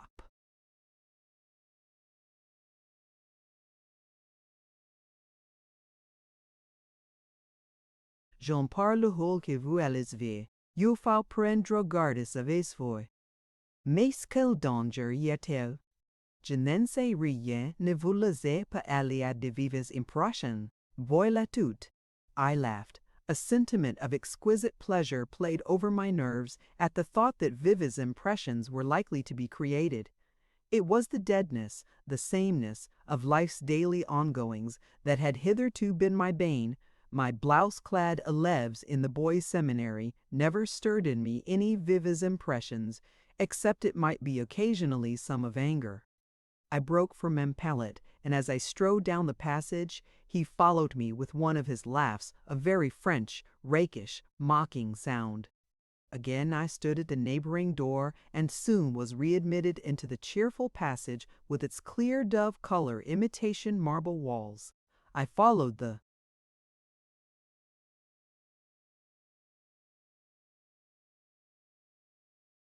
portress, and descending a step, and making a turn, I found myself in a sort of corridor. A side door opened, Reuter's little figure, as graceful as it was plump, appeared. I could now see her dress in full daylight. A neat, simple mousseline laine gown fitted her compact round shape to perfection. Delicate little collar and manchettes of lace, trim Parisian brodequins showed her neck, wrists, and feet to complete advantage. But how grave was her face as she came suddenly upon me! Solicitude and business were in her eye on her forehead. She looked almost stern. Her bonjour, monsieur, was quite polite, but so orderly, so commonplace, it spread directly a cool, damp towel over my vives impressions. The servant turned back when her mistress appeared, and I walked slowly along the corridor, side by side with Glo. Reuter. Monsieur will give a lesson in the first class today, said she. Dictation or reading will perhaps be the best thing to begin with, for those are the easiest forms of communicating instruction in a foreign language, and at the first, orai.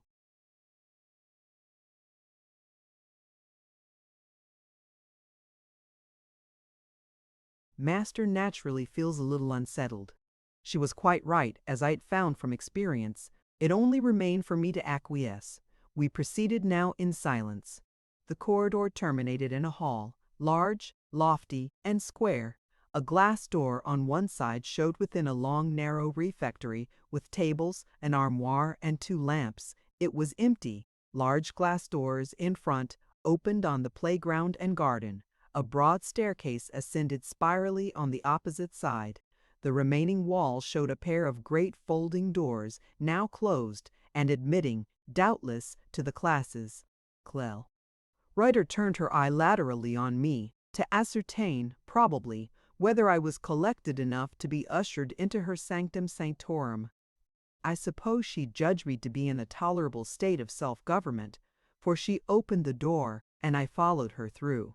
A rustling sound of uprising greeted our entrance. Without looking to the right or left, I walked straight up the lane between 2 sets of benches and desks, and took possession of the empty chair and isolated desk raised on an estrade of 1 step high, so as to command one division, the other division being under the surveillance of a maitresse similarly elevated. At the back of the estrade, and attached to a movable partition dividing this schoolroom from another beyond, was a large tableau of wood painted black and varnished. A thick crayon of white chalk lay on my desk for the convenience of elucidating any grammatical or verbal obscurity which might occur in my lessons by writing it upon the tableau. A wet sponge appeared beside the chalk to enable me to efface the marks when they had served the purpose intended. I carefully and deliberately made these observations before allowing myself to take one glance at the benches before me. Having handled the crayon, looked back at the tableau, fingered the sponge in order to ascertain that it was in a right state of moisture, I found myself cool enough to admit of looking calmly up and gazing deliberately round me.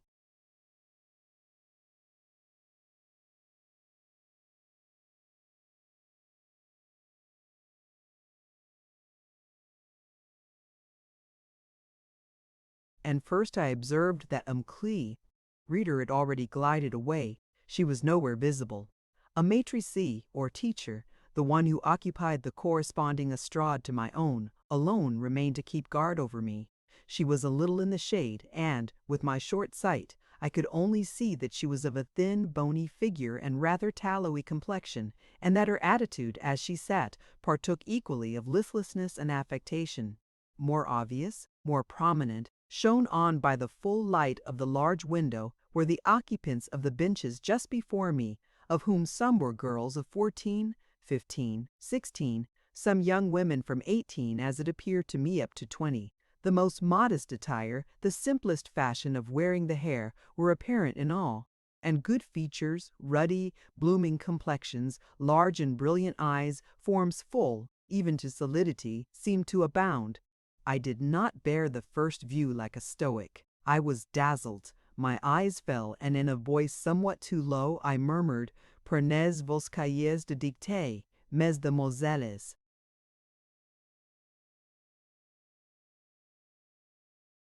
Not so had I bid the boys at Pellet's take their reading books. A rustle followed, and an opening of desks. Behind the lifted lids which momentarily screened the heads bent down to search for exercise books, I heard tittering and whispers.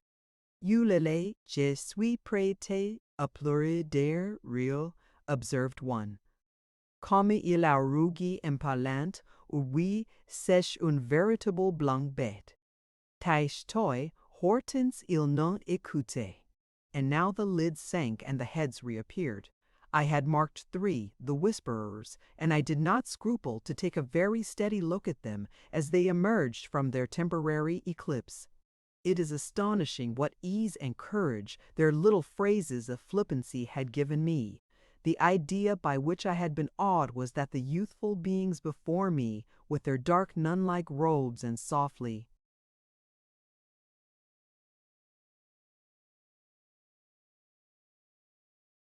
braided hair, were a kind of half-angels. The light titter, the giddy whisper, had already in some measure relieved my mind of that fond and oppressive fancy. The 3 I allude to were just in front, within half a yard of my estrade, and were among the most womanly-looking present. Their names I knew afterwards, and may as well mention now. They were Eulalie, Hortense, Caroline. Eulali's, it's a dartfi's there, and her features were those of a low-country Madonna. Many a figure de Vierge have I seen in Dutch pictures exactly resembling hers. There were no angles in her shape or in her face. All was curve and roundness, neither thought, sentiment, nor passion disturbed by line or flush. The equality of her pale, clear skin, her noble bust, heaved with irregular breathing. Her eyes moved a little by these evidences of life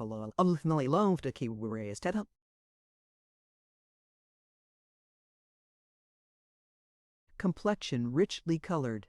There were frolic and mischief in her eye, consistency and good sense she might possess, but none of her features betokened those qualities. Caroline was little, though evidently full grown, raven black hair, very dark eyes, absolutely regular features, with a colorless olive complexion, clear as to the face and sallow about the neck, formed in her that assemblage of points whose union many persons regard as the perfection of beauty. How, with the tintless pallor of her skin and the classic straightness of her lineaments, she managed to look sensual, I don't know. I think her lips and eyes contrived the affair between them, and the results left no uncertainty on the beholder's mind. She was sensual now, and in 10 years' time she would be coarse promise. Plain was written in her face of much future folly. If I looked at these girls with little scruple, they looked at me with still less.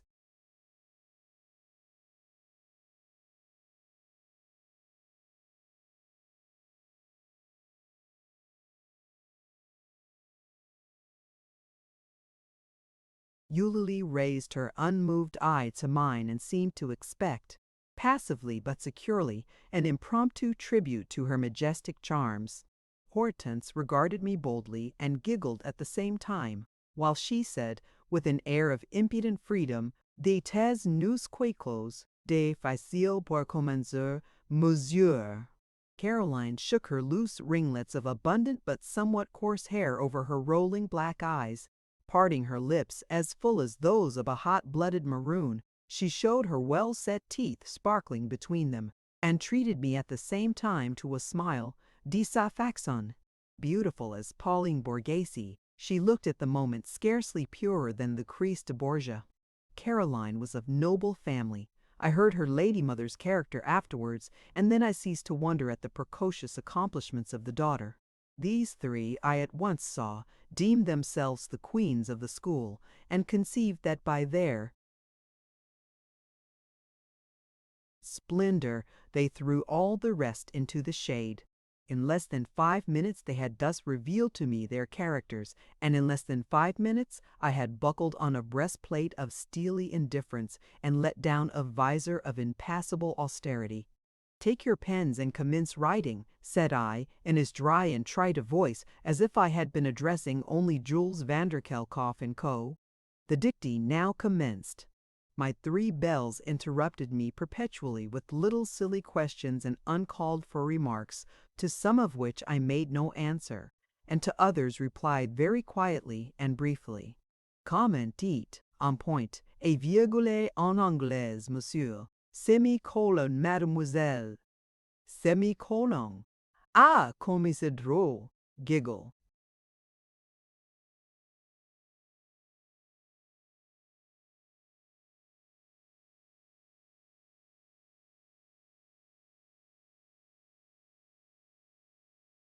J'ai once mauvaise plume impossible d'écrire, mais, monsieur, je ne sais pas suivre vous allez si vite. Je n'ai rien compris moi. Here a general murmur arose, and the teacher, opening her lips for the first time, ejaculated, "Silence, mesdemoiselles." No silence followed, on the contrary. The 3 ladies in front began to talk more loudly. "C'est si difficile, l'anglais. Je déteste la dictée."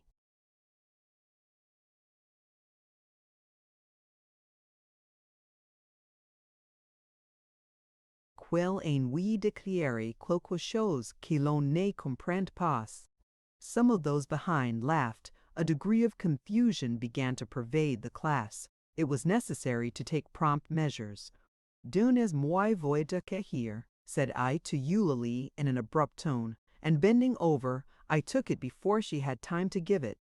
"Et vous, mademoiselle, donnez-moi le feutre," continued I, more mildly, addressing a little pale, plain-looking girl who sat in the first row of the other division, and whom I had remarked as being at once the ugliest and the most attentive in the room. She rose up, walked over to me, and delivered her book with a grave, modest curtsy.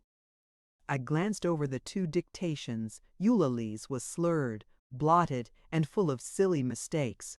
Sylvie's, such was the name of the ugly little girl, was clearly written. It contained no error against sense and but few faults of orthography. I coolly read aloud both exercises, marking the faults then.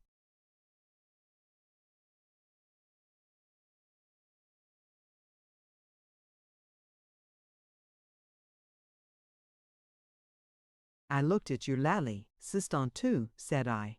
And I deliberately tore her dictation in 4 parts and presented her with the fragments. I returned Sylvie her book with a smile, saying, "C'est bien Jésus, qu'entendez-vous?" Sylvie looked calmly pleased. Eulalie swelled like an incensed turkey, but the mutiny was quelled.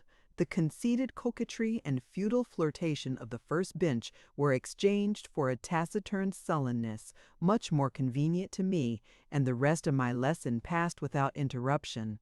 A bell clanging out in the yard announced the moment for the cessation of school labors. I heard our own bell at the same time, and that of a certain public college immediately after. Order dissolved instantly. Up started every pupil. I.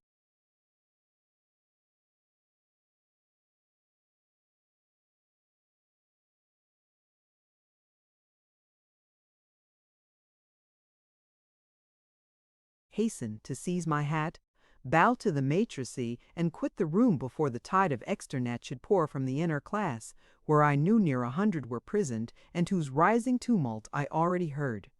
I had scarcely crossed the hall and gained the corridor when pleu.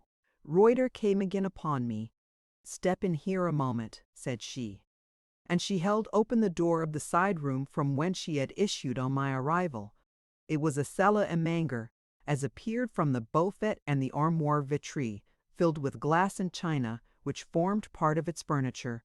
Ere she had closed the door on me and herself, the corridor was already filled with day pupils, tearing down their cloaks, bonnets, and cabas from the wooden pegs on which they were suspended. The shrill voice of a maîtresse was heard at intervals vainly endeavoring to enforce some sort of order. Vainly, I say, discipline there was none in these rough ranks. And yet this was considered one of the best conducted schools in Brussels. "Well, you have given your first lesson," began Macla. Reuter, in the most calm, equable voice, as though quite unconscious of the chaos from which we were separated only by a single wall. "Were you satisfied with your pupils, or did any circumstance in their conduct give you cause for complaint? Conceal nothing from me, repose in me entire confidence." Happily, I felt in myself complete power to manage my pupils without aid. The enchantment, the golden haze which had dazzled my perspicuity at first, had been a good deal dissipated. I cannot say I was chagrined or downcast by the contrast which the reality of a pensionnat de demoiselles presented to my vague ideal of the same community. I was only enlightened and amused. Consequently, I felt in no disposition to complain to Maclaury. Reuter and I received her.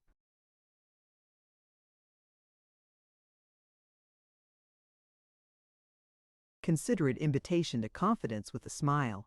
"A thousand thanks, mademoiselle. All has gone very smoothly." She looked more than doubtful. "Êtes-les demoiselle du premier banc?" said she. "Allah, chauf va au mieux," was my answer, and de nous plaît. Reuter ceased to question me, but her eye, not large, not brilliant, not melting or kindling, but astute, penetrating, practical, showed she was even with me. It let out a momentary gleam, which said plainly, "Be as close as you like, I am not dependent on your candor. What you would conceal, I already know." By a transition so quiet as to be scarcely perceptible, the directress's manner changed.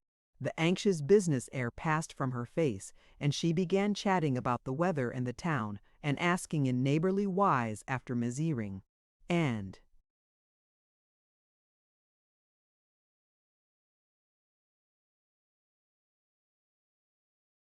Madame Pellet.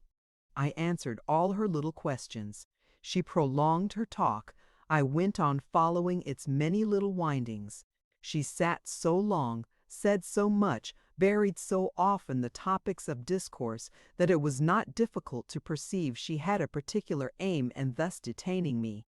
Her mere words could have afforded no clue to this aim, but her countenance aided, while her lips uttered only affable commonplaces. Her eyes reverted continually to my face.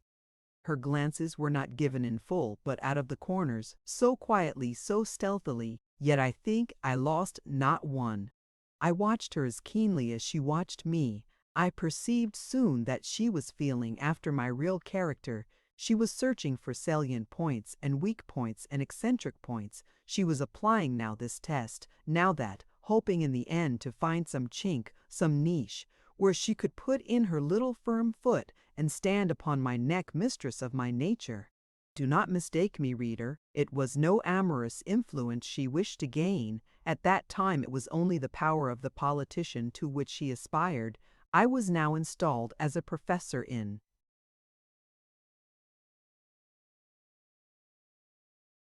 her establishment, and she wanted to know where her mind was superior to mine, by what feeling or opinion she could lead me.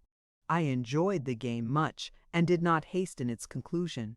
Sometimes I gave her hopes, beginning a sentence rather weakly, when her shrewd eye would light up. She thought she had me. Having led her a little way, I delighted to turn round and finish with sound, hard sense, whereat her countenance would fall. At last a servant entered to announce dinner. The conflict being thus necessarily terminated, we parted without having gained any advantage on either side. Maclay. Reuter had not even given me an opportunity of attacking her with feeling, and I had managed to baffle her little schemes of craft. It was a regular drawn battle. I again held out my hand when I left the room. She gave me hers. It was a small and white hand, but how cool! I met her eye too, in full obliging her to give me a straightforward look. This last test went against me. It left her as it found her, moderate, temperate, tranquil. Me it disappointed.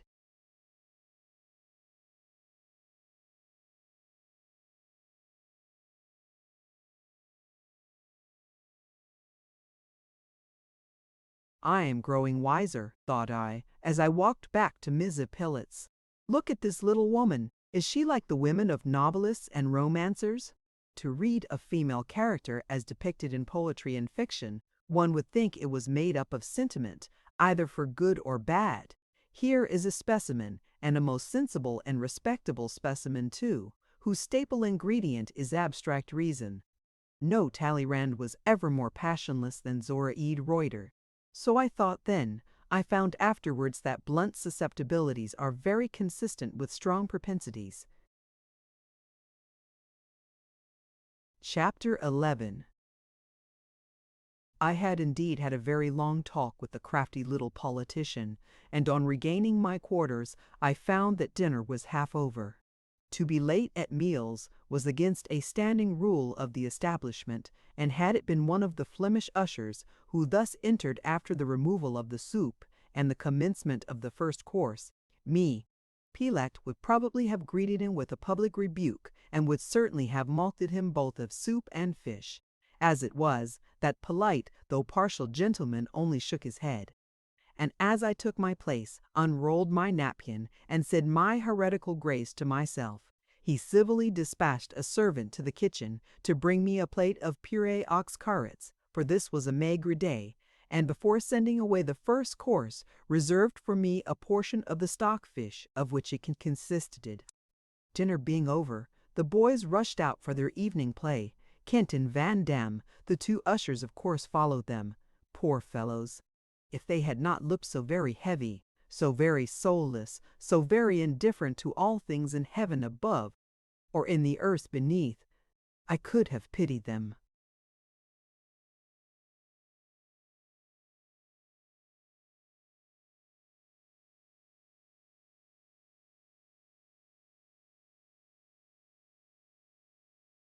Greatly for the obligation they were under to trail after those rough lads everywhere and at all times.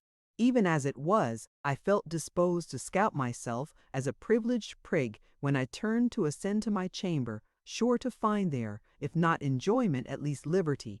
But this evening, as had often happened before, I was to be still farther distinguished. Eh bien, mauvais sujet, said the voice of Empilé behind me, as I set my foot on the first step of the stair. Où êtes-vous? Venez à la salle à manger que je vous gronde un peu. I beg pardon, monsieur, said I, as I followed him to his private sitting-room. For having returned so late it was not my fault. That is just what I want to know, rejoined Emile. Pilat, as he ushered me into the comfortable parlor with the good wood fire for the stove, had now been removed for the season. Having rung the bell, he ordered coffee for two, and presently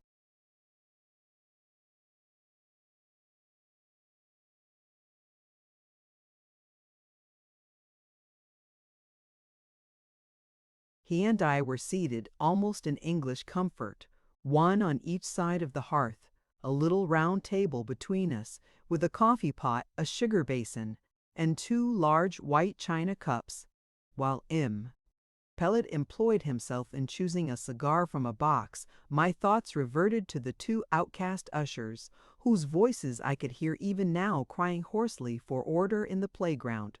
C'est une grande responsabilité que la surveillance, observed I. Place de Mergele. I remarked that I thought Messieurs Vandam and Kent must sometimes be a little fatigued with their labors. Des bêtes de somme, murmured scornfully the director. Meantime I offered him his cup of coffee. Savez vous mon gakin, said he blandly, when I had put a couple of huge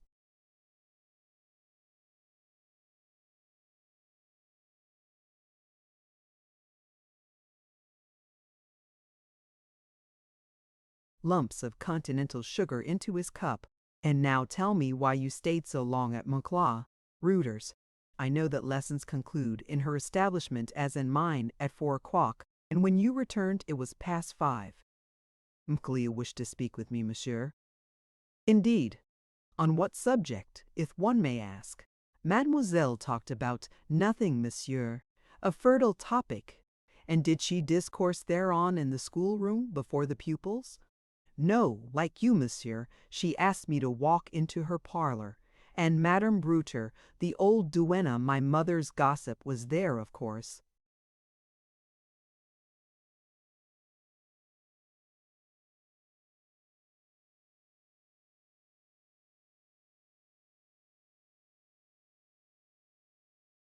No, monsieur. I had the honor of being quite alone with mademoiselle. C'est joli cela, observed Impele, and he smiled and looked into the fire. Honi soit qui mal y pense, murmured I significantly. Dracone, on peut ma petite voisine voyez vous. In that case, monsieur will be able to aid me in finding out what was mademoiselle's reason for making me sit before her sofa one mortal hour, listening to the most copious and fluent dissertation on the merest frivolities. She was sounding your character. I thought so, monsieur. Did she find out your weak point?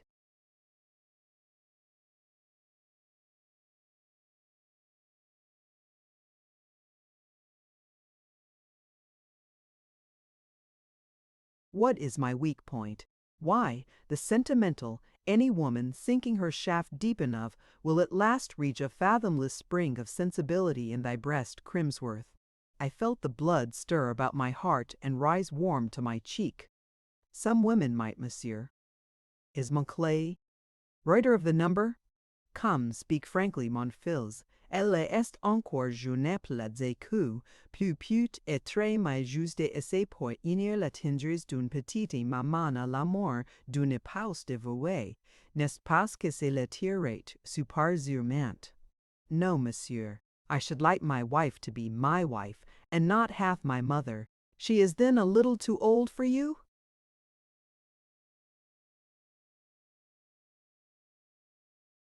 No, monsieur. Not a day too old if she suited me in other things. And what does she not suit you, William? She is personally agreeable, is she not? Very. Her hair and complexion are just what I admire, and her turn of form, though quite Belgian, is full of grace. Bravo! And her face, her features, how do you like them? A little harsh, especially her mouth. Ah, yes, her mouth, said Mr. Prelee, and he chuckled inwardly. There is character about her mouth firmness, but she has a very pleasant smile. Don't you think so? Rather crafty. True, but that expression of craft is owing to her eyebrows. Have you remarked?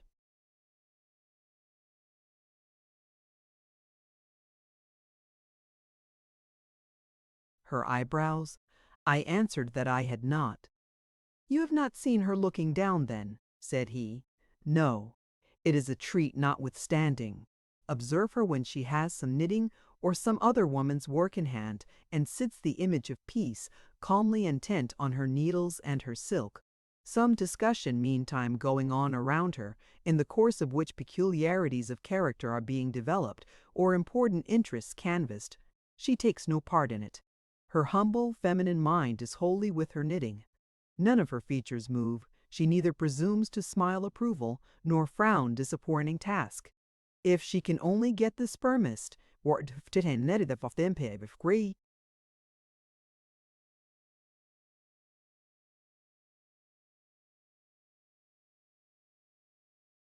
completed, it is enough for her.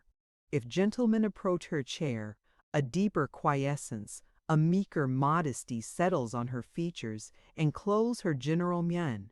Observe then her eyebrows, et dites moi s'il n'y a pas du chat dans l'une et du renard dans l'autre. I will take careful notice the first opportunity, said I. And then, continued M.B., palette, the eyelid will flicker, the light-colored lashes be lifted a second, and a blue eye, glancing out from under the screen, will take its brief, sly, searching survey and retreat again. I smiled, and so did Pelle, and after a few minutes' silence, I asked, will she ever marry, do you think? Marry? Will birds pair? Of course it is both her intention and resolution to marry when she finds a suitable match, and no one is better aware than herself of.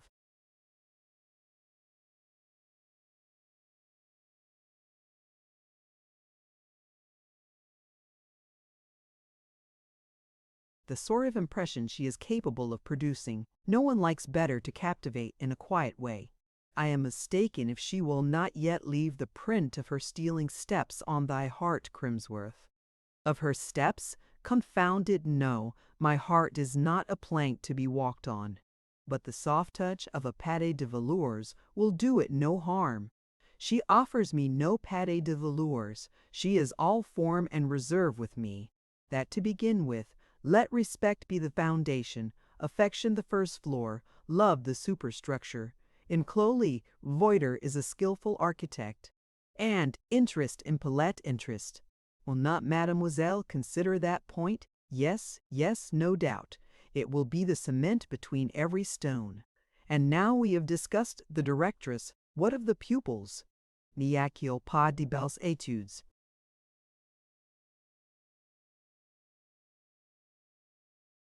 Parmi ces justes studies of character? Yes, curious ones at least, I imagine, but one cannot divine much from a first interview. Ah, you affect discretion, but tell me now, were you not a little abashed before these blooming young creatures?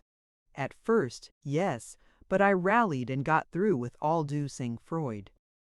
I don't believe you. It is true, notwithstanding. At first I thought them angels, but they did not leave me long under that delusion. 3 of the eldest and handsomest undertook the task of setting me right, and they managed so cleverly that in 5 minutes I knew them, at least for what they were, 3 errant coquettes.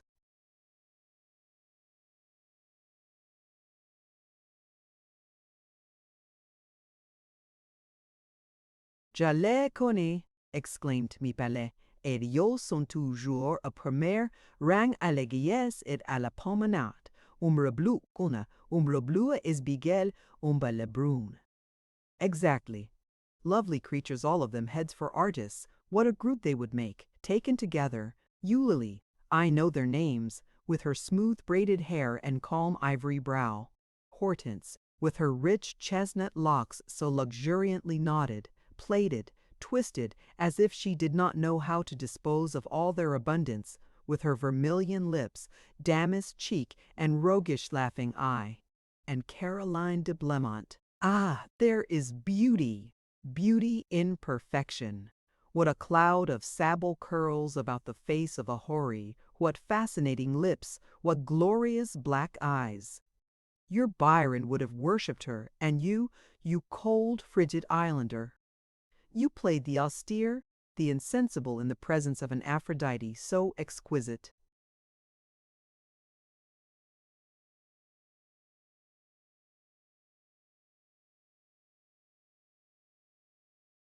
I might have laughed at the director's enthusiasm had I believed it real, but there was something in his tone which indicated got-up raptures. I felt he was only affecting fervor in order to put me off my guard, to induce me to come out in return, so I scarcely even smiled.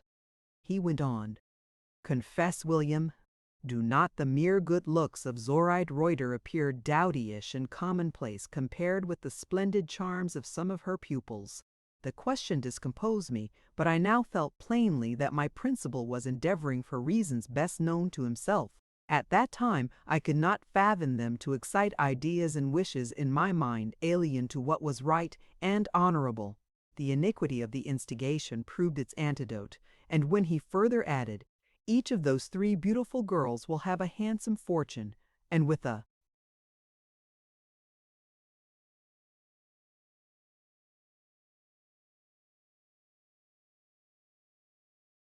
little address, a gentlemanlike, intelligent young fellow like you might make himself master of the hand, heart, and purse of any one of the trio. I replied by a look and an interrogative monsieur, which startled him. He laughed a forced laugh, affirmed that he had only been joking, and demanded whether I could possibly have thought him in earnest. Just then the bell rang. The play hour was over. It was an evening on which Meneur de Telme, Pilot, was accustomed to read passages from the drama and the belles lettres to his pupils. He did not wait for my answer, but rising left the room, humming as he went some gay strain of Berengers.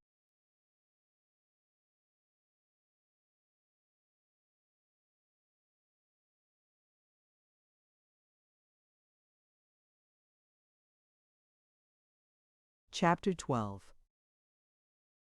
Delhi. As I continued my attendance at the seminary of Maclay, Reuter, did I find fresh occasions to compare the ideal with the real. What had I known of female character previously to my arrival at Brussels? Precious little.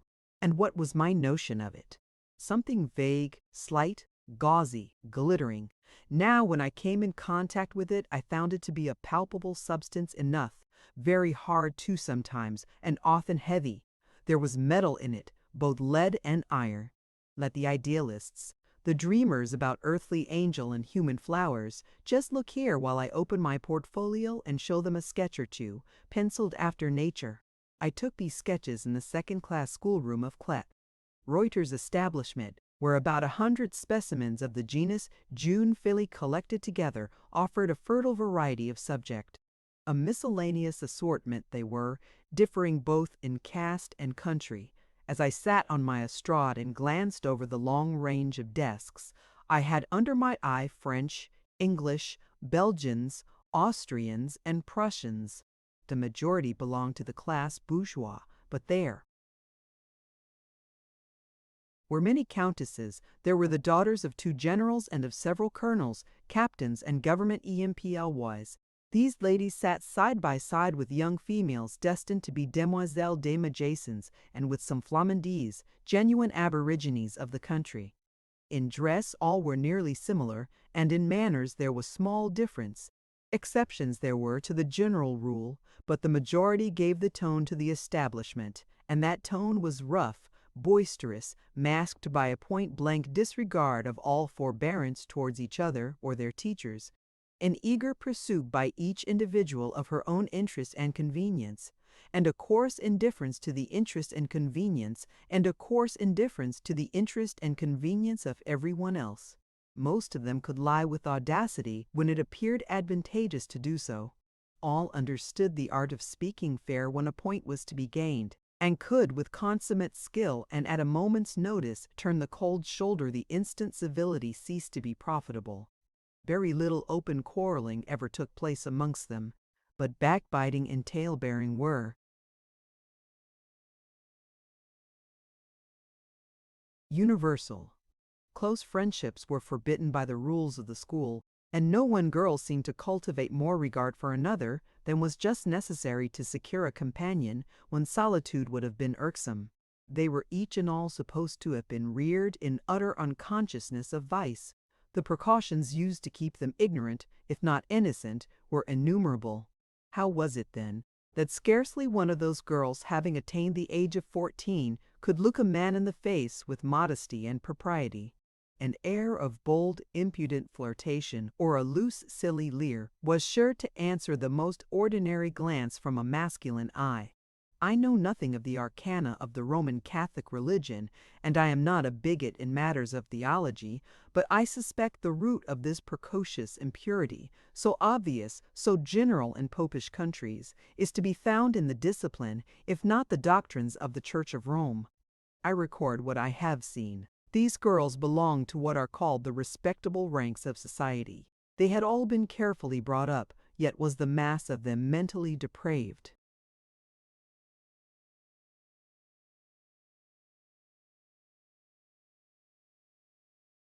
So much for the general view. Now for 1 or 2 selected specimens. The first picture is a full length of Aurelia Koslow, a German Fraulein, or rather a half-breed between German and Russian. She is 18 years of age and has been sent to Brussels to finish her education. She is of middle size, stiffly made, body long, legs short, bust much developed, but not compactly molded, waist disproportionately compressed by an inhumanly braced corset, dress carefully arranged, large feet tortured into small bodies, head small, hair smoothed, braided, oiled, braided, diminutive, vindictive gray eyes, somewhat Tartar features, rather nose kabaidok, maidok So much for person. As to mind, deplorably ignorant and ill-informed, incapable of writing or speaking correctly even German, her native tongue, a dunce in French, and her attempts at learning English a mere farce, yet she has been at school 12 years. but as she invariably gets her exercises of every description done by a fellow pupil and reads her lessons off a book concealed in her lap, it is not wonderful that her progress has been so snail-like. I do not know what Aurelia's daily habits of life are, because I have not the opportunity of observing her at all times. But from what I see of the state of her desk, books, and papers, I should say she is slovenly and even dirty. Her outward dress, as I have said, is well attended to, but in passing behind her bench I have remarked that her neck is gray for want of washing, and her hair, so glossy with gum and grease, is not such as one feels to pat as the hand over it. The moment I entered the room, she nudges her next neighbor and indulges in a half-suppressed laugh.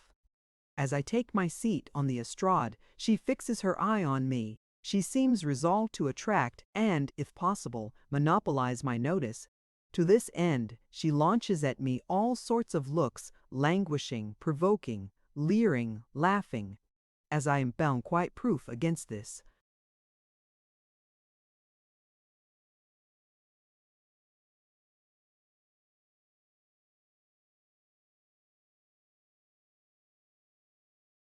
Sort of artillery, for we scorn what, unasked, is lavishly offered. She has recourse to the expedient of making noises. Sometimes she sighs, sometimes groans, sometimes utters inarticulate sounds, for which language has no name. If, in walking up the schoolroom, I pass near her, she puts out her foot that it may touch mine. If I do not happen to observe the maneuver and my boot comes in contact with her brodequin, she affects to fall into convulsions of suppressed laughter. If I notice the snare and avoid it, she expresses her mortification in sullen muttering, where I hear myself abused in bad French, pronounced with an intolerable low German accent. Not far from Clou Coslow sits another young lady by name, Adele Drontert. This is a Belgian, rather low of stature, in form heavy, with broad waist, short neck and limbs, good red and white complexion, features well chiseled and regular, well-cut eyes of a clear brown color, light brown hair, good teeth, age not much above 15, but as full-grown as a stout young Englishwoman of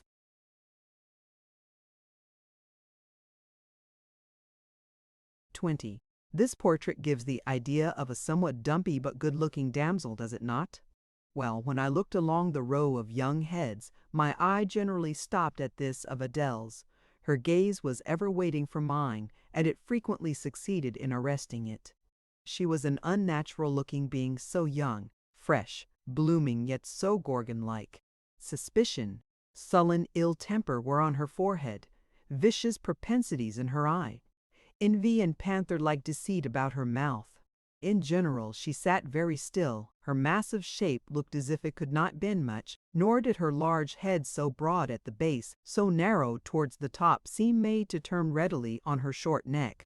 She had but two varieties of expression. The prevalent one, a forbidding, dissatisfied scowl, varied sometimes by a most pernicious and perfidious smile. She was shunned by her fellow pupils, for bad as many of them were, few were as bad as she. Aurelia and Adele were in the first division of the second class. The second division was headed by a pensionaire named Juana Trista. This girl was of mixed Belgian and Spanish origin. Her Flemish mother was dead. Her Catalonian father was a merchant residing in the Isles, where Juana had been born and when she was sent to Europe to be educated. I wonder that anyone, looking at that girl's head and countenance, would have received her under their roof. She had precisely the same shape of skull as Pope Alexander VI. Her organs of benevolence, veneration, conscientiousness, adhesiveness were singularly small. Those of self-esteem, firmness, destructiveness, combativeness, preposterously large. Her head sloped up in the penthouse shape, was contracted about the forehead and prominent behind. She had rather good, though large and marked features. Her temperament was fibrous, her complexion pale, and dark, hair and bike pie, further to the age. Juana was not very thin, but she had a gaunt visage, and her regard was fierce and hungry. Narrow as was her brow, It presented space enough for the legible graving of two words, mutiny and hate, in someone of her other.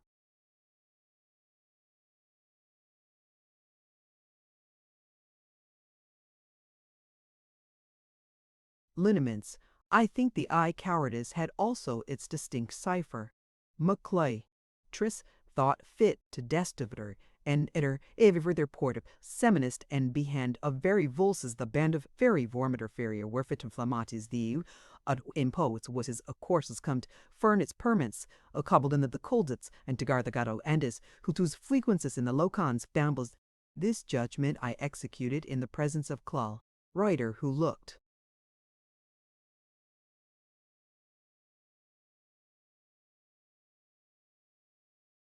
much aghast at beholding so decided a proceeding, the most severe that had ever been ventured on in her establishment. Her look of affright I answered with one of composure, and finally with a smile, which perhaps flattered and certainly soothed her. Juana Trista remained in Europe long enough to repay, by malevolence and ingratitude, all who had ever done her a good turn, and she then went to join her father in the Isles, exulting in the thought that she should there have slaves, whom, as she said, she could kick and strike at will. These 3 pictures are from the life. I possess others, as marked and as little agreeable, but I will spare my reader the exhibition of them. Doubtless it will be thought that I ought now, by way of contrast, to show something charming, some gentle virgin head, circled with a halo, some sweet personification of innocence, clasping the dove of peace to her bosom. No, I saw nothing of the sort, and therefore cannot portray it. The pupil in the school. Possessing the happiest disposition was a young girl from the country, Louise Path. She was sufficiently benevolent and obliging, but not well taught nor well mannered. Moreover, the plague spot of dissimulation was in her also. Honor and principle were unknown to her. She had scarcely heard their names. The least exceptionable pupil was the poor little Sylvie I have mentioned once, Tormentor. Thakla Tormentor's tormentor, Peridin would permit her to be so. But her physical organization was defective. Weak health stunted her growth and chilled her spakend, wheat formentor when fort one chwament availus. And in the tame, trained subjection of her manner, one read that she had already prepared herself for her future course of life by giving up a main accent into the height of the kokot youth with a pale, passive,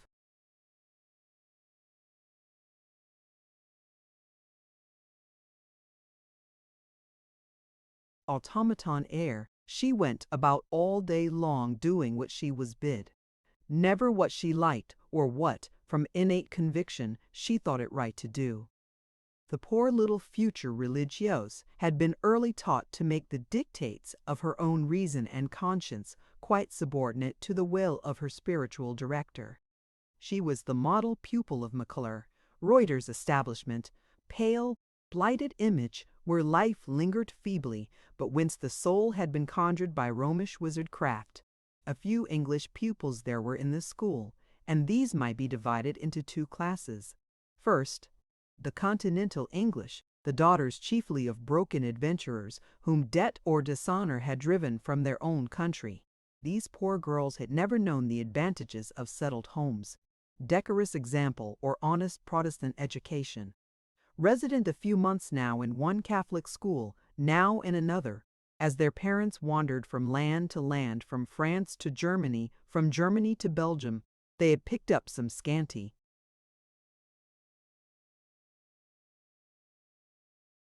instruction, many bad habits, losing every notion even of the first elements of religion and morals, and acquiring an imbecile indifference to every sentiment that can elevate humanity. They were distinguishable by an habitual look of sullen dejection, the result of crushed self-respect and constant browbeating from their popish fellow pupils, who hated them as English and scorned them as heretics. The second class were British English. Of these I did not encounter half a dozen during the whole time of my attendance at the seminary. Their characteristics were clean but careless dress, ill-ranged hair compared with the tight and trim foreigners, erect carriage, flexible figures, white and taper hands, features more irregular but also more intellectual than those of the Belgians, grave and modest countenances, a general air of native propriety and decency. By this last circumstance alone, I could at a glance distinguish the daughter of Albion and Nurslington per slang of Furuvapacom.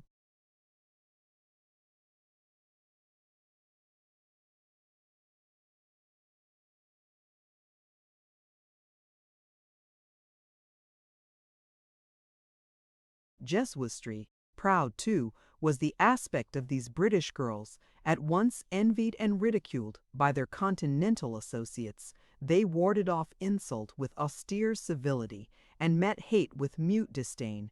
They eschewed company keeping, and in the midst of numbers seemed to dwell isolated. The teachers presiding over this mixed multitude were 3 in number, all French, their names Mdélès, Zéphirine, Pelagie, and Suzette. The 2 last were commonplace personages enough. Their look was ordinary, their manner was ordinary, their temper was ordinary, their thoughts, feelings, and views were all ordinary. Were I to write a chapter on the subject, I could not elucidate it further. Zéphirine was somewhat more distinguished in appearance and deportment than Pelagie and Suzette, but in character genuine Parisian coquette, perfidious, mercenary, and dry heart. A 4th maîtresse I sometimes saw who seemed to come daily to teach needlework, or netting, or lace mending, or some such flimsy art. But of her I never had more than a passing glimpse, as she sat in the carry,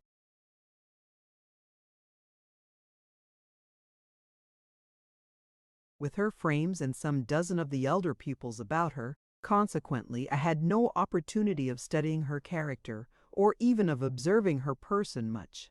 The latter, I remarked, had a very English air for a maîtresse, otherwise it was not striking. Of character I should think she possessed but little, as her pupils seemed constantly in revolt against her authority. She did not reside in the house. Her name, I think, was Mokla, Henri. Amidst this assemblage of all that was insignificant and defective, much that was vicious and repulsive by that last epithet, many would have described the 2 or 3 stiff, silent, decently behaved, ill-dressed British girls. The sensible, sagacious, affable directress shone like a steady star over a marsh full of jack-o'-lanthorns. Profoundly aware of her superiority, she derived an inward bliss from that consciousness which sustained her under all the care and responsibility inseparable from her possepit capitatemper.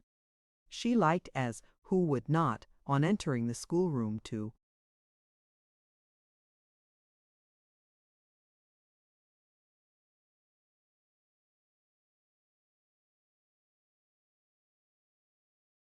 friends with those with admitted dispatchers or forro in merciful animals kind of banitas and boarded bought the optical pencil to fire with piety kid pictures that key karma to furrade but the bubble road to the red and park will bike they keep up petty for the dead but even a have a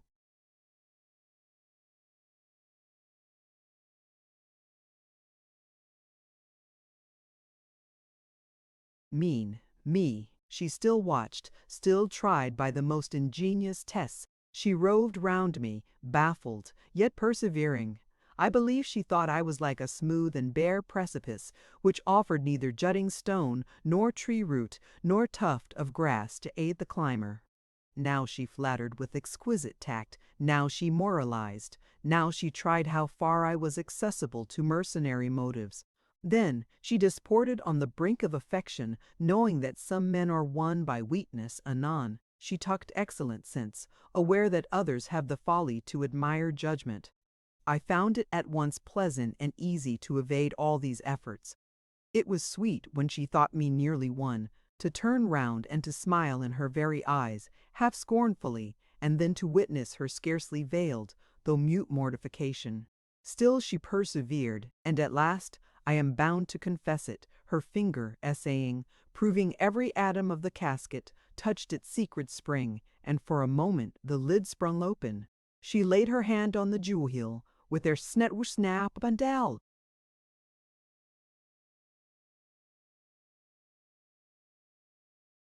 You shall know.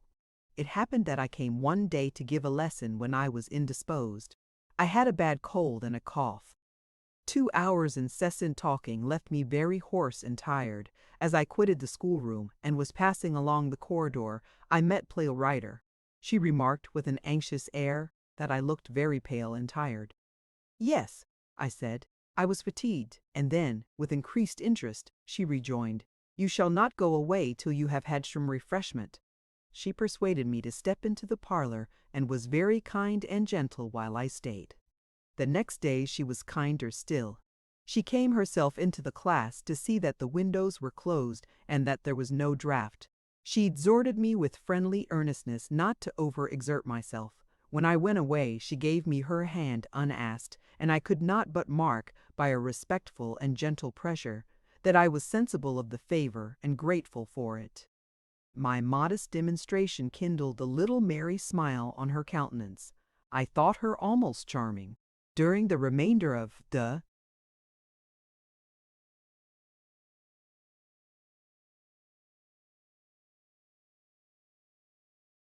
evening, my mind was full of impatience for the afternoon of the next day to arrive, that I might see her again.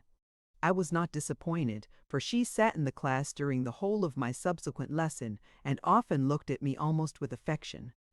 At 4 o'clock she accompanied me out of the schoolroom, asking with solicitude after my health, then scolding me sweetly because I spoke too loud and gave myself too much trouble. I stopped at the glass door which led into the garden to hear her lecture to the end. The door was open, it was a very fine day, and while I listened to the soothing reprimand, I looked at the sunshine and flowers and felt very happy. The day scholars began to pour from the schoolrooms into the passage. "Will you go into the garden a minute or two," asked she, "till they are gone?" I descended the steps without answering, but I looked back as much as to say,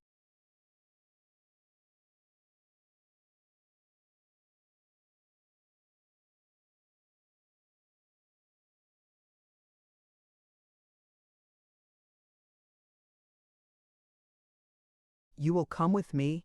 In another minute I and the directress were walking side by side down the alley, bordered with fruit trees, whose white blossoms within in full blow as well as their tender green leaves. The sky was blue, the air still, the May afternoon was full of brightness and fragrance. Released from the stifling class, surrounded with flowers and foliage, with a pleasing, smiling, affable woman at my side, how did I feel? Why, very enviably. It seemed as if the romantic visions my imagination had suggested of this garden, while it was yet hidden from me by the jealous boards, were more than realized, and when a turn in the alley shut out the view of the house, and some tall shrubs excluded Mim.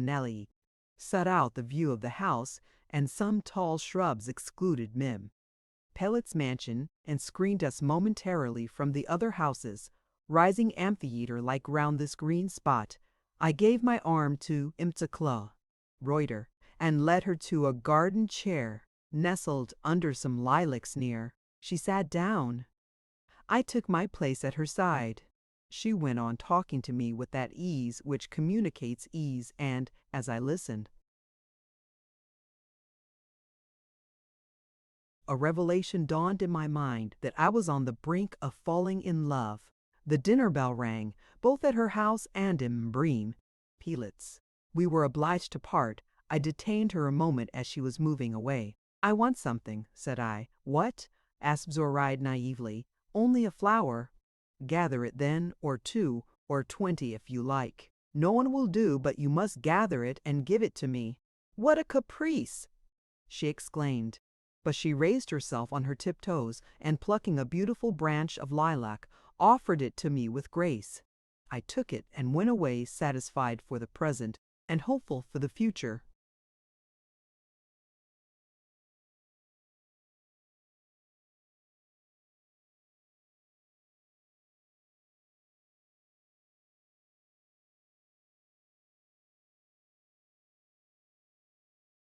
Certainly that May day was a lovely one, and it closed in moonlight night of summer warmth and serenity. I remember this well, for, having sat up late that evening, correcting devoirs and feeling weary and a little oppressed with the closeness of my small room, I opened the often-mentioned boarded window, whose boards, however, I had persuaded old Madame Pelet to have removed since I had filled the post of professor in the pensionnat de demoiselles, as, from that time, it was no longer inconvenient for me to overlook my own pupils at their sports. I sat down in the window seat, rested my arm on the sill, and leaned out. Above me was the clear obscure of a cloudless night sky. Splendid moonlight subdued the tremulous sparkle of the stars below. Lay the garden, varied with silvery luster and deep shade, and all fresh with dew. A grateful perfume exhaled from the closed blossoms of the fruit trees. Not a leaf stirred. The night was breezeless. My window looked directly down upon a certain walk of Maculde Reuter's garden, called Lily de Fendu. It is so named because the pupils were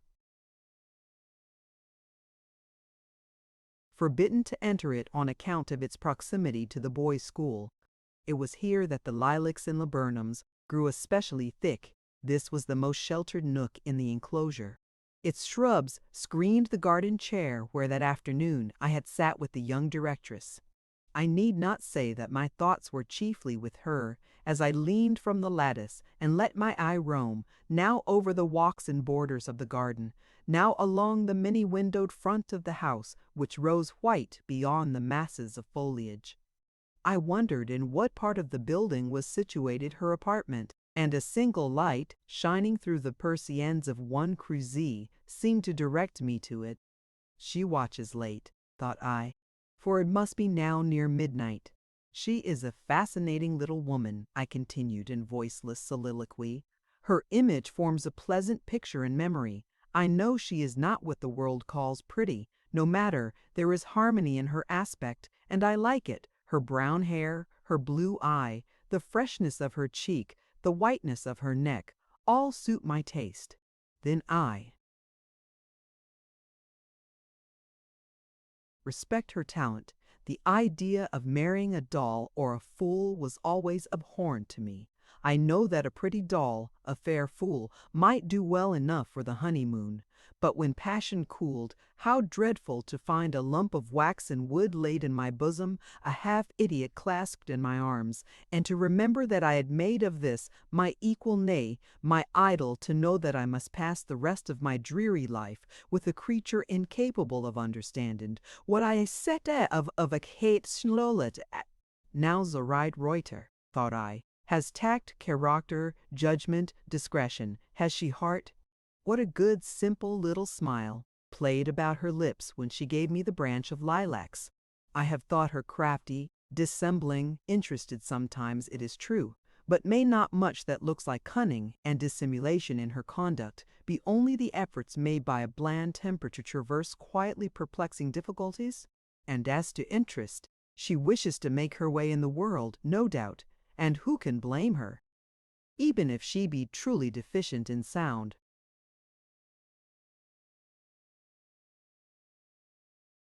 Principle, is it not rather her misfortune than her fault? She has been brought up a Catholic. Had she been born an Englishwoman and reared a Protestant, might she not have added straight integrity to all her other excellences?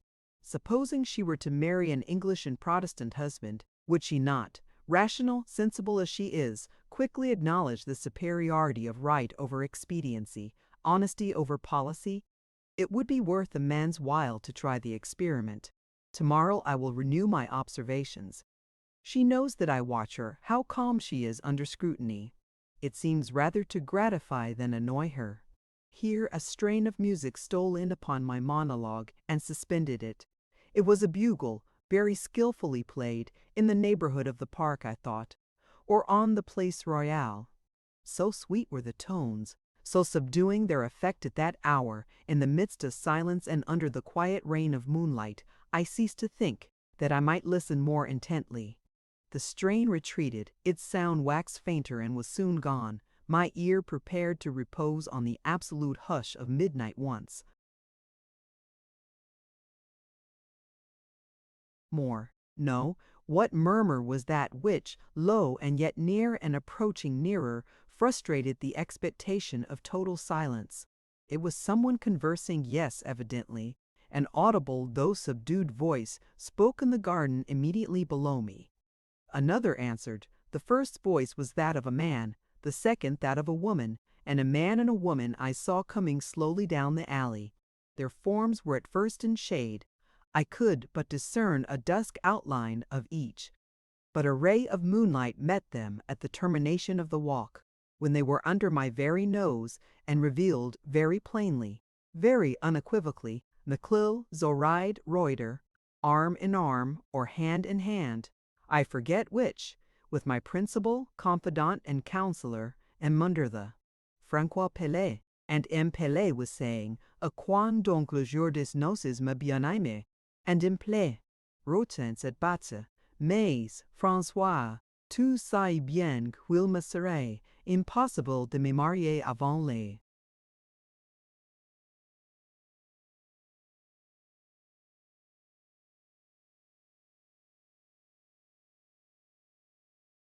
vacancies. June, July, August, a whole quarter," exclaimed the director.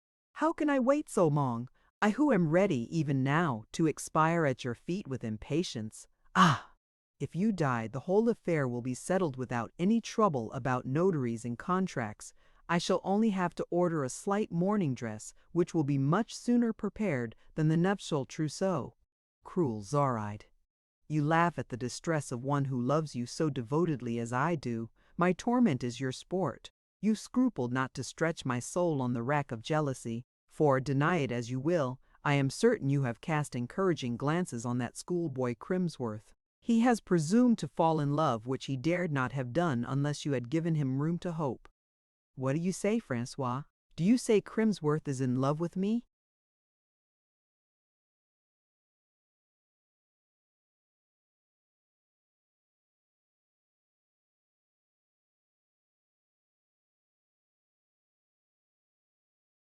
Over head and ears. Has he told you so?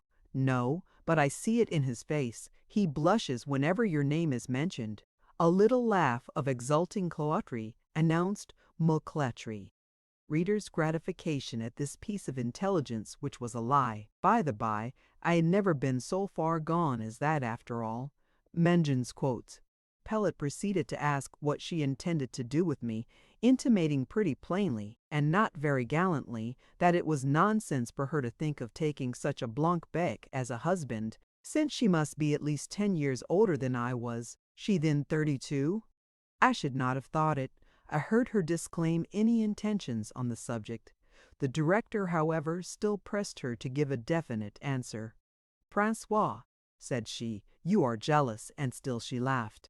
Then, as if suddenly recollecting that this coquetry was not consistent with the character for modest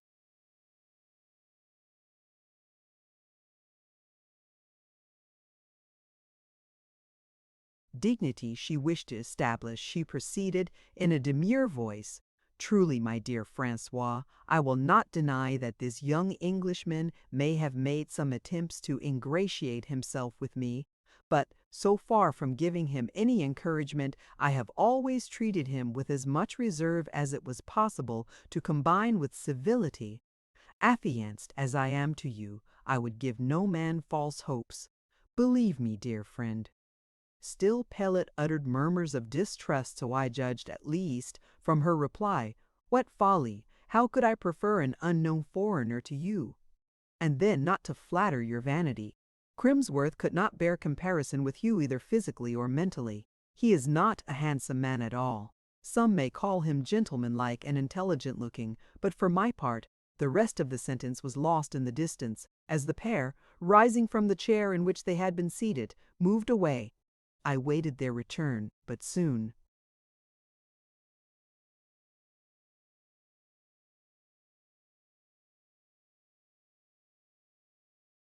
The opening and shutting of a door informed me that they had re-entered the house. I listened a little longer. All was perfectly still. I listened more than an hour. At last I heard Miss Morthan Pellet come in and ascend to his chamber.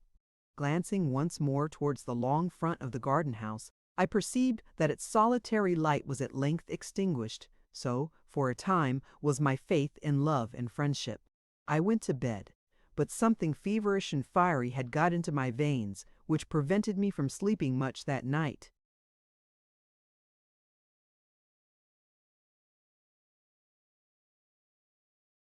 Chapter 13. Next morning I rose with the dawn, and having dressed myself and stood half an hour, my elbow leaning on the chest of drawers, considering what means I should adopt to restore my spirits, fagged with sleeplessness, to their ordinary tone, for I had no intention of getting up a scene with Aine. Pilot, reproaching him with perfidy, sending him a challenge, or performing other gambadoes of the sort, I hit at last on the expedient of walking out in the cool of the morning to a neighboring establishment of baths and treating myself to a bracing plunge. The remedy produced the desired effect.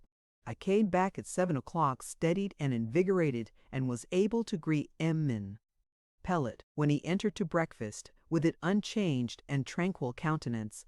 Even a cordial offering of the hand and the flattering appellation of Mal Feliz, pronounced in that caressing tone with which Monsieur had, of late days especially, been accustomed to address me, did not elicit any external sign of the feeling which, though subdued, still glowed at my heart.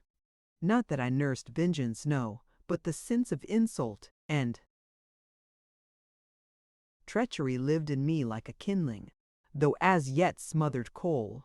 God knows I am not by nature vindictive. I would not hurt a man because I can no longer trust or like him, but neither my reason nor feelings are of the vacillating order. They are not of that sand-like sort where impressions, if soon made, are as soon effaced. Once convinced that my friend's disposition is incompatible with my own, once assured that he is indelibly stained with certain defects obnoxious to my principles, and I dissolve the connection. I did so with Edward. As to Pila, the discovery was yet new. Should I act thus with him? It was the question I placed before my mind as I stirred my cup of coffee with a half-pistolet. We never had spoons. Pellet, meantime, being seated opposite, his pallid face looking as knowing and more haggard than usual, his blue eye turned, now sternly on his boys and ushers, and now graciously on me. "Circumstances must guide me," said I. And meeting Pellet's false glance and insinuating smile, I thanked heaven that I had last night opened my window and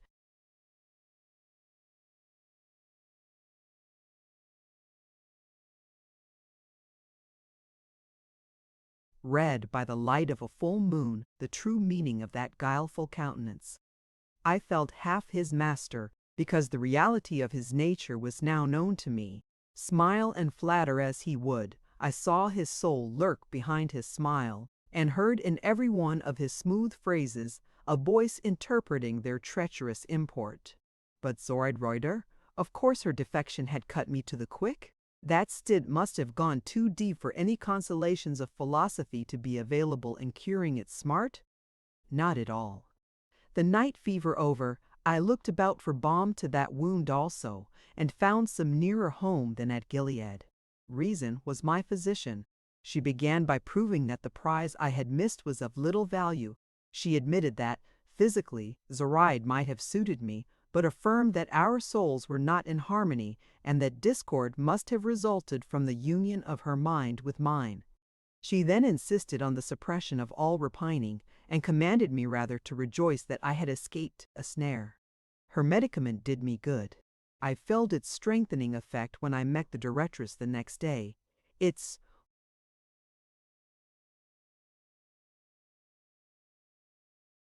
stringent operation on the nerves suffered no trembling, no faltering. It enabled me to face her with firmness, to pass her with ease. She had held out her hand to me that I did not choose to see. She had greeted me with a charming smile. It fell on my heart like light on stone. I passed on to the estrade. She followed me. Her eye, fastened on my face, demanded of every feature the meaning of my changed and careless manner. I will give her an answer, thought I, and, meeting her gaze full, arresting, fixing her glance, I shot into her eyes, from my own, a look where there was no respect, no love, no tenderness, no gallantry, where the strictest analysis could detect nothing but scorn, hardihood, irony. I made her bear it and feel it. Her steady countenance did not change, but her color rose, and she approached me as if fascinated. She stepped onto the estrade and stood close by my side. She had nothing to say. I would not relieve her embarrassment and negligently turned over the leaves of a book. "I hope you feel quite recovered today," at last she said in a low tone.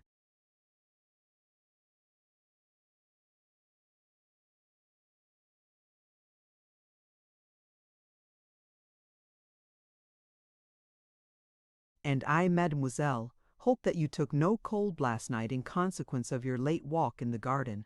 Quick enough of comprehension, she understood me directly. Her face became a little blanched, a very little, but no muscle in her rather marked features moved, and, calm and self-possessed, she retired from the estrade, taking her seat quietly at a little distance and occupying herself with netting a purse. I proceeded to give my lesson. It was a composition, i.e., I dictated certain general questions, of which the pupils were to compose the answers from memory, access to books being forbidden. While Mukulpu, Eulalie, Hortense, Caroline, Ants were pondering over the string of rather abstruse grammatical interrogatories I had propounded, I was at liberty to employ the Bacon half-hour in further observing the directress herself. The green silk purse was progressing fast in her hands. Her eyes were bent upon it. Her attitude, as she sat netting within 2 yards of me, was still yet guarded. In her whole person were expressed at once, and with equal clearness,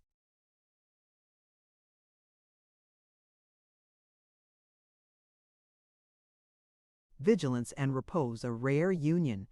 Looking at her, I was forced, as I had often been before, to offer her good sense, her wondrous self-control, the tribute of involuntary admiration. She had felt that I had withdrawn from her my esteem. She had seen contempt and coldness in my eye, and to her, who coveted the approbation of all around her, who thirsted after universal good opinion, such discovery must have been an acute wound. I had witnessed its effect in the momentary pallor of her cheek unused to vary, yet how quickly, by dint of self-control, had she recovered her composure. With what quiet dignity she now sat, almost at my side, sustained by her sound and vigorous sense. No trembling in her somewhat lengthened, though shrewd upper lip, no coward shame on her austere forehead. "There is metal there," I said as I gazed. "Would that there were fire also, living ardor to make the steel glow, then I could love her."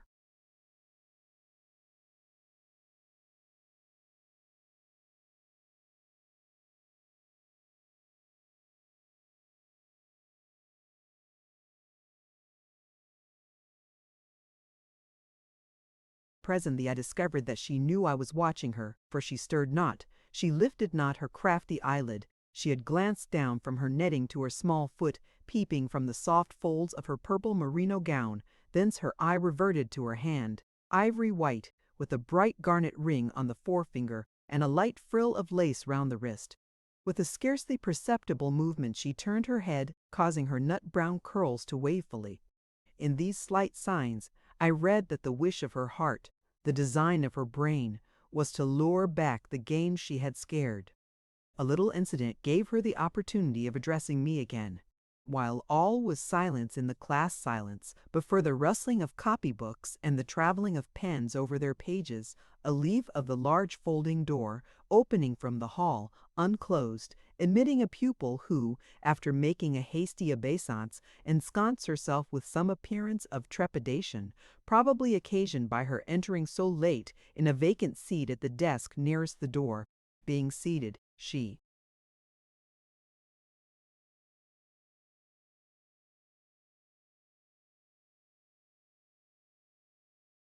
proceeded, still with an air of hurry and embarrassment, to open her cabas to take out her books.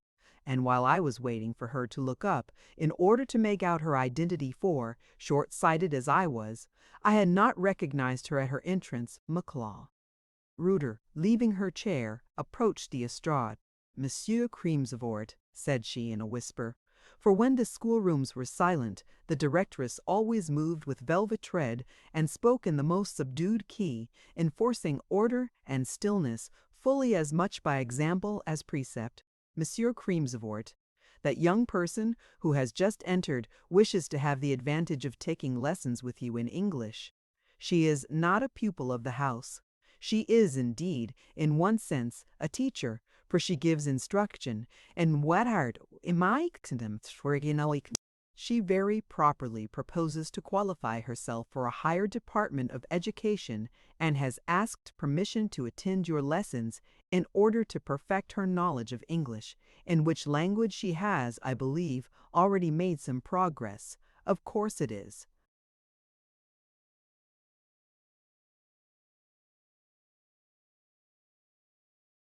My wish to aid her in an effort so praiseworthy.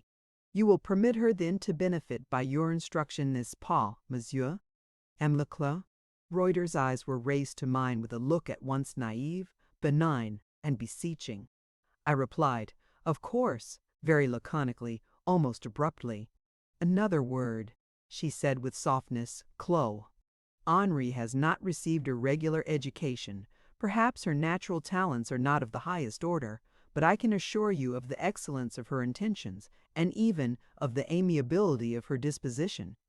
Monsieur will then, I am sure, have the goodness to be considerate with her at first, and not expose her backwardness, her inevitable deficiencies, before the young ladies, who, in a sense, are her pupils. Will Monsieur Crimsworth favor me by attending to this hint?" I nodded. She continued with subdued earnestness, "Pardon me, monsieur, if I venture to add that what I have just said is of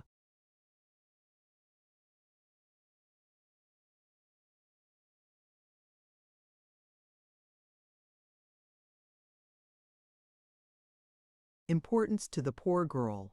She already experiences great difficulty in impressing these giddy young things with a due degree of deference for her authority, and should that difficulty be increased by new discoveries of her incapacity, she might find her position in my establishment too painful to be retained, a circumstance I should much regret for her sake, as she can ill afford to lose the profits of her occupation here. Chloe. Reuter possessed marvelous tact, but tact the most exclusive, unsupported by sincerity, will sometimes fail of its effect. Thus, on this occasion, the longer she preached about the necessity of being indulgent to the governess pupil, the more impatient I felt as I listened. I discerned so clearly that while her professed motive was a wish to aid the dull, though well-meaning, look, Henri, her real one, was no other than a design to impress me with an idea of her own exalted goodness and tender considerateness. So having again hastily nodded assent to her remarks, I obviated their renewal by suddenly demanding the Marne.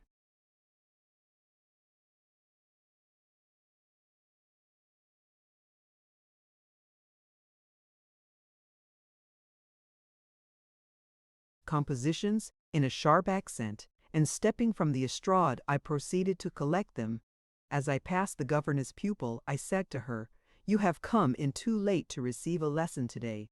Try to be more punctual next time." I was behind her, and could not read in her face the effect of my not very civil speech. Probably I should not have troubled myself to do so, had I been full in front. But I observed that she immediately began to slip her books into her capas again, and presently, after I had returned to the estrade while I was arranging the mass of compositions, I heard the folding door again open and close, and, on looking up, I perceived her place vacant. I thought to myself, she will consider her first attempt at taking a lesson in English something of a failure.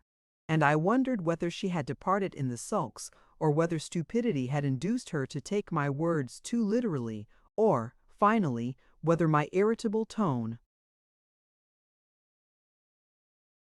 had wounded her feelings.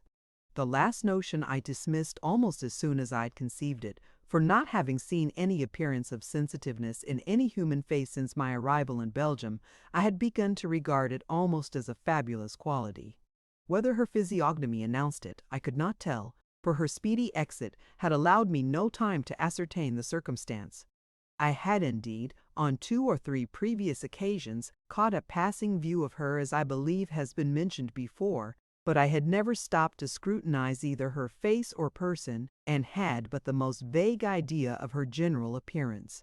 Just as I had finished rolling up the compositions, the 4 o'clock bell rang. With my accustomed alertness in obeying that signal, I grasped my hat and evacuated the premises.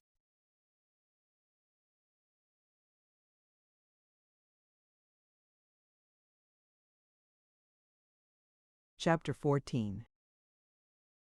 If I was punctual in quitting Blut, Reuter's domicile, I was at least equally punctual in arriving there.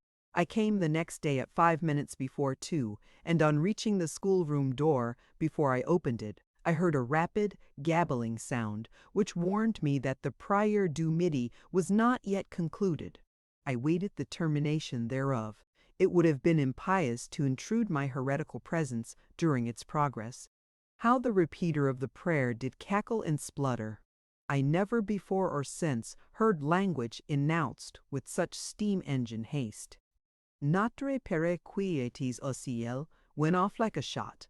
Then followed an address to Marie Vierge Céleste, Reine des Anges, Maison d'Or, Tour d'Ivoire, and then an invocation to the saint of the day, and then down they all sat, and the solemn rite was over, and I entered, flinging the door wide and striding in fast, as it was my wont to do now, for I had found that in entering with aplomb and mounting the estrade with emphasis consisted the grand secret of ensuring immediate silence.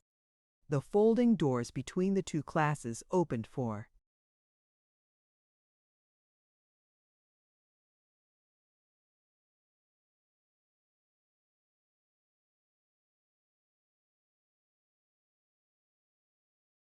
prayer were instantly closed.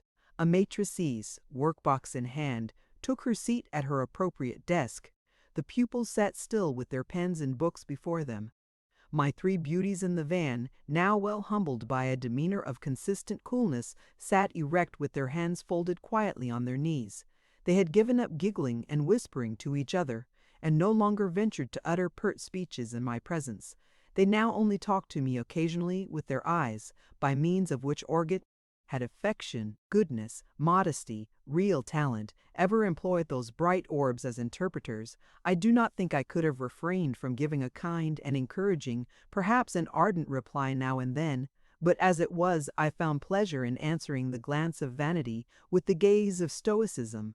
Youthful, fair, brilliant, as were many of my pupils, I can truly say that in me they never saw any other bearing than such as an austere, though just guardian, might have observed to her toward the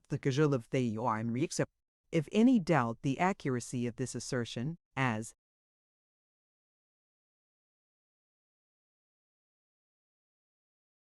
and faring more conscientious self-denial or Scipio-like self-control than they feel disposed to give me credit for, let them take into consideration the following circumstances, which, while detracting from my merit, justify my veracity.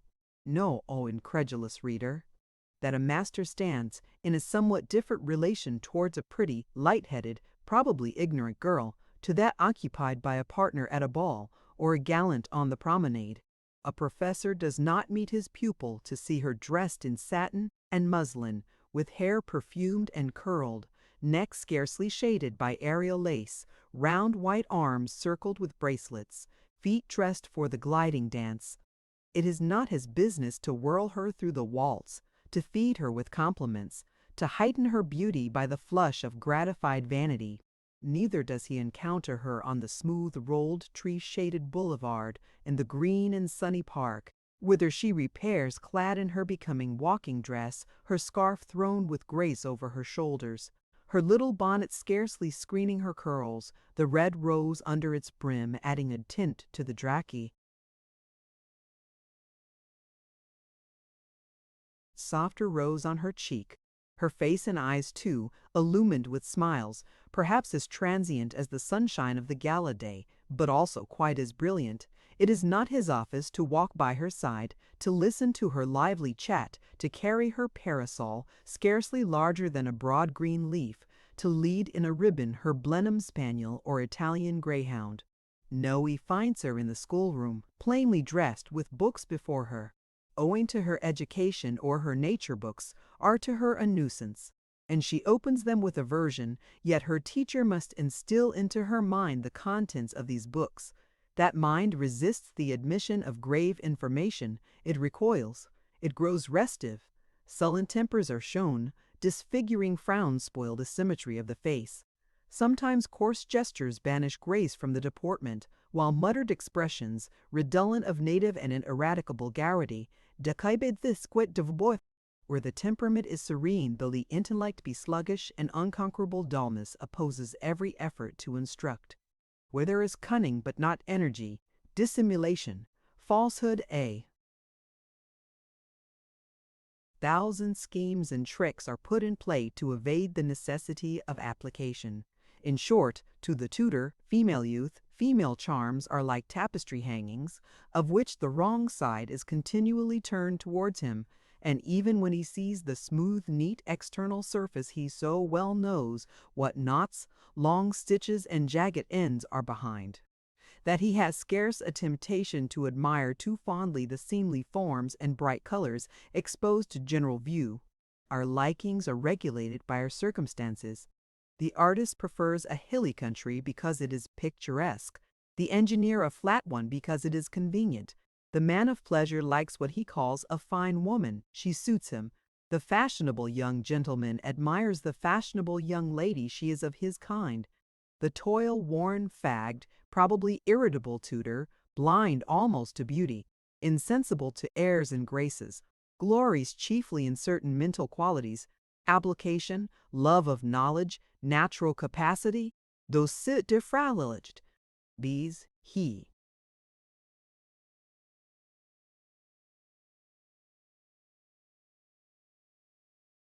seeks, but seldom meets.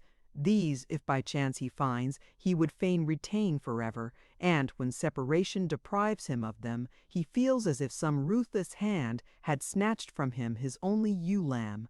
Such being the case, and the case it is, my readers will agree with me that there was nothing either very meritorious or very marvelous in the integrity and moderation of my conduct at my two Reuter's pensionnat de demoiselles. My first business this afternoon consisted in reading the list of places for the month, determined by the relative correctness of the compositions given the preceding day. The list was headed, as usual, by the name of Sylvie, that plain, quiet little girl I have described before as being at once the best and ugliest pupil in the establishment. The second place had fallen to the lot of a certain Leonie Ledru, a diminutive, sharp-featured, and parchment-skinned creature of quick wits, frail conscience, and indurated feelings, a lawyer-like thing of whom I used to say that, had she been a boy, she would have made a model of an unprincipled, clever attorney. Then came Eulalie, the proud beauty, the Juno of the school, whom 6 long years of drilling in the simple grammar of the English language had compelled, despite the stiff phlegm of her intellect, to acquire a mechanical acquaintance with most of its rules. No smile, no trace of pleasure or satisfaction appeared in Sylvie's nun-like and passive face as she heard her name read first. I always felt saddened by the sight of that poor girl's absolute quiescence on all occasions, and it was my custom to look at her, to address her, as seldom as possible. Her extreme docility, her assiduous perseverance, would have recommended her warmly to my good opinion. Her modesty, her intelligence, would have induced me to feel most kindly, most affectionately towards her, notwithstanding the almost ghastly plainness of her features, the disproportion of her form, the corpse-like of animation, had I not been apt. Once I laid my hand on her head in token of approbation. I thought Sylvie was going to smile. Her dim eye almost kindled. But presently she shrank from me. I was a man and a heretic, she, poor child, a destined nun and devoted Catholic. Thus a fourfold wall of separation divided her mind from mine. A pert smirk and a hard glance of triumph was Leonie's method of testifying her gratification. Eulalie looked sullen and envious. She had hoped to be first. Hortense and Caroline exchanged a reckless grimace on hearing their names read out somewhere near the bottom of the list. The brand of mental inferiority was considered by them as no disgrace, their hopes for the future being based solely on their personal attractions. This affair arranged, the regular lesson followed. During a brief interval employed by the pupils in ruling their books, My eye, ranging carelessly over the benches, observed for the first time that the farthest seat in the farthest row, a seat usually vacant, was again filled by the new scholar, the Clos. Henri, so ostentatiously recommended to me by the directress. Today, I had on my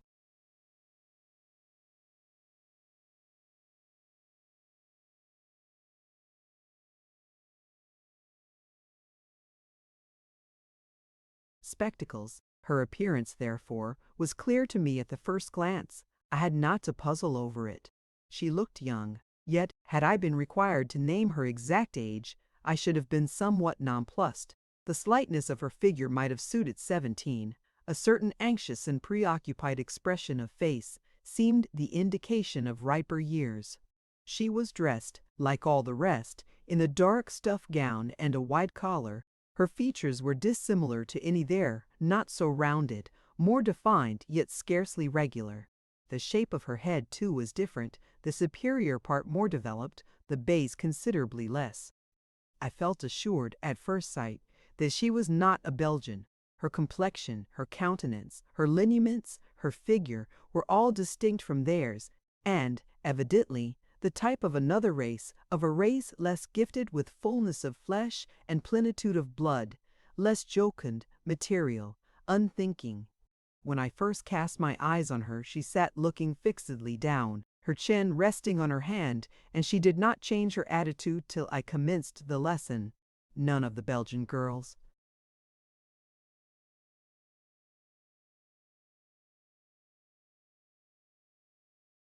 would have retained one position, and that a reflective one, for the same length of time.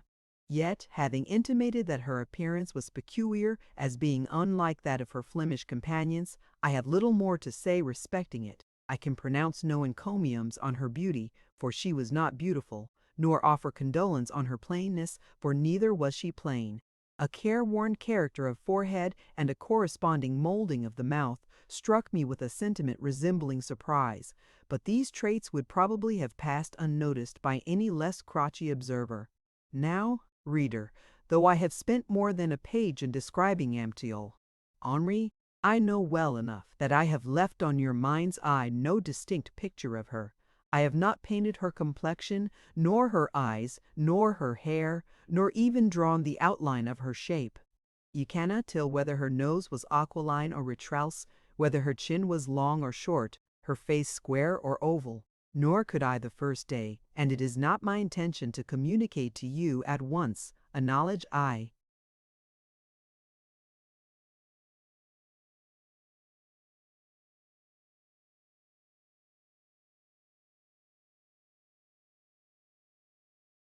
myself gained by little and little. I gave a short exercise, which they all wrote down. I saw the new pupil was puzzled at first with the novelty of the form and language. Once or twice she looked at me with a sort of painful solicitude, as not comprehending at all what I meant. Then she was not ready when the others were. She could not write her phrases so fast as they did. I would not help her. I went on, relentless. She looked at me. Her eyes said most plainly, "I cannot follow you." I disregarded the appeal, and carelessly leaning back in my chair, glancing from time to time with a nonchalant air out of the window, I dictated a little faster. On looking towards her again, I perceived her face clouded with embarrassment, but she was still writing on most diligently. I paused a few seconds. She employed the interval in hurriedly reperusing what she had written, and shame and discomfiture were apparent in her countenance. She evidently found she had made great nonsense of it. In 10 minutes more the dictation was complete, and, having allowed a brief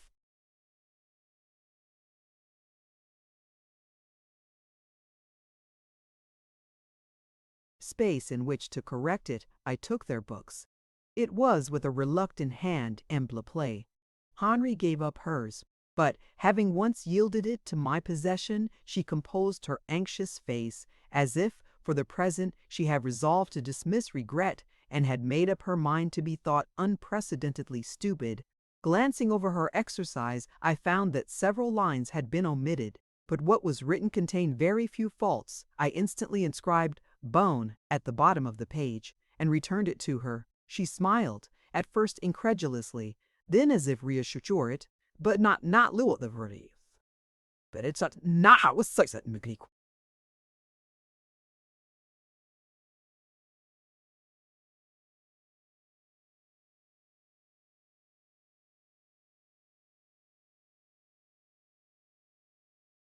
Chapter 15. Some time elapsed before I again gave a lesson in the first class. The holiday of Whitsuntide occupied 3 days, and on the fourth it was the turn of the second division to receive my instructions. As I made the transit of the carrier, I observed, as usual, the band of sewers surrounding M'Clell. Henri. There were only about a dozen of them, but they made as much noise as might have sufficed for 50. They seemed very little under her control. 3 or 4 at once assailed her with importunate requirements. She looked harassed. She demanded silence, but in vain. She saw me, and I read in her eye pain that a stranger should witness the insubordination of her pupils. She seemed to entreat order. Her prayers were useless. Then I remarked that she compressed her lips and contracted her brow, and her countenance, if I read it correctly, said, "I have done my best."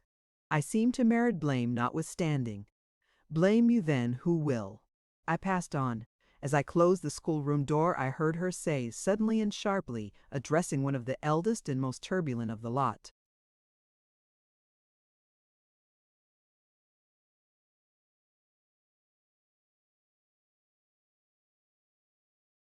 Amini Mullenberg, ask me no question, and request of me no assistance for a week to come. During that space of time I will neither speak to you nor help you. The words were uttered with emphasis, nay, with vehemence, and a comparative silence followed. Whether the calm was permanent, I know not. 2 doors now closed between me and the carry. Next day was appropriated to the first class. On my arrival, I found the directress seated as usual in a chair between the 2 estrades, and before her was standing Clo. Henri, in an attitude as it seemed to me of somewhat reluctant attention. The directress was knitting and talking at the same time. Amidst the hum of a large schoolroom, it was easy so to speak in the ear of one person as to be heard by that person alone, and it was thus Moncla Plo. Reuter parleyed with her teacher. The face of the latter was a little flushed, not a little troubled. There was vexation in it, whence resulting I know not, for the directress looked very placid.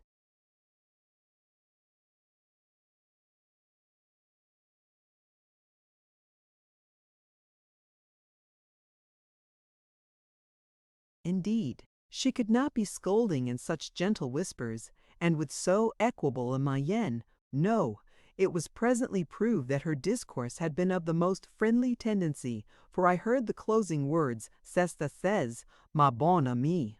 A present, je ne veux pas vous retenir davantage." Without reply, Mutla. Henri turned away. Dissatisfaction was plainly evinced in her face, and a smile, slight and brief, but bitter, distrustful, and, I thought, scornful, curled her lip as she took her place in the class. It was a secret, involuntary smile, which lasted but a second. An air of depression succeeded, chased away presently by one of attention and interest, when I gave the word for all the pupils to take their reading books. In general, I hated the reading lesson. It was such a torture to the ear to listen to their uncouth mouthing of my native tongue, and no effort of example or precept on my part ever seemed to effect the slightest improvement in their accent. Today, each in her appropriate key,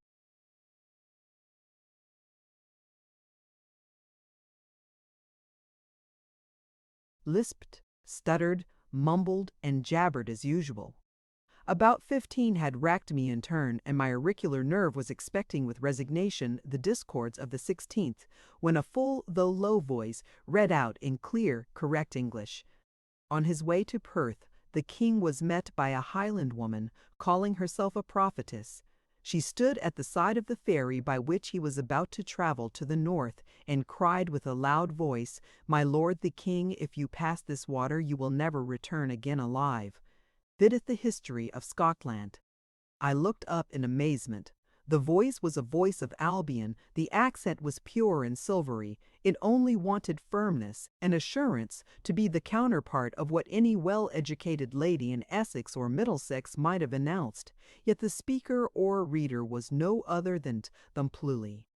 Henri, in whose grave, joyless face I saw no mark of consciousness that she had performed any extraordinary feat.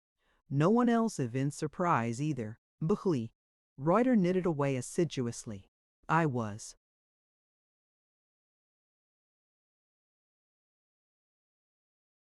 aware, however, that at the conclusion of the paragraph she had lifted her eyelid and honored me with a glance sideways. She did not know the full excellency of the teacher's style of reading, but she perceived that her accent was not that of the others and wanted to discover what I thought.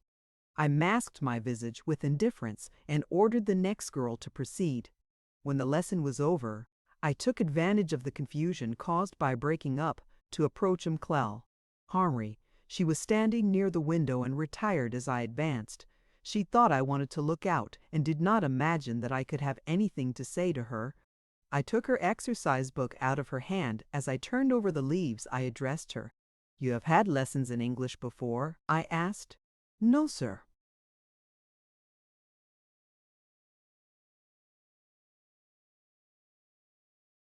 "No. You read it well. You have been in England?" "Oh, no," with some animation. "You have been in English families?" Still the answer was no. Here my eye, resting on the fly-leaf of the book, saw written Francis Evan Henry. "Your name?" I asked. "Yes, sir." My interrogations were cut short. I heard a little rustling behind me, and close at my back was the directress, professing to be examining the interior of a desk. "Mademoiselle," said she, looking up and addressing the teacher, "will you have the goodness to go and stand in the corridor while the young ladies are putting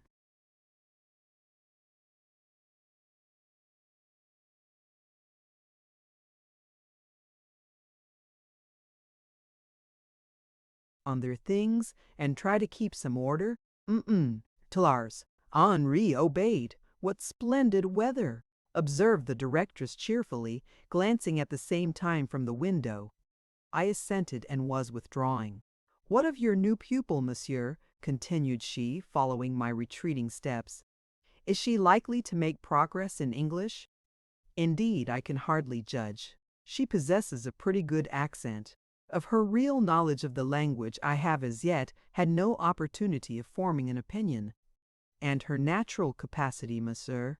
"I have had my fears about that. Can you relieve me by an assurance at least of its average power?"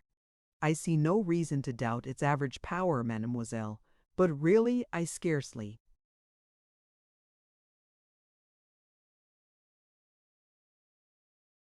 know her and have not had time to study the caliber of her capacity.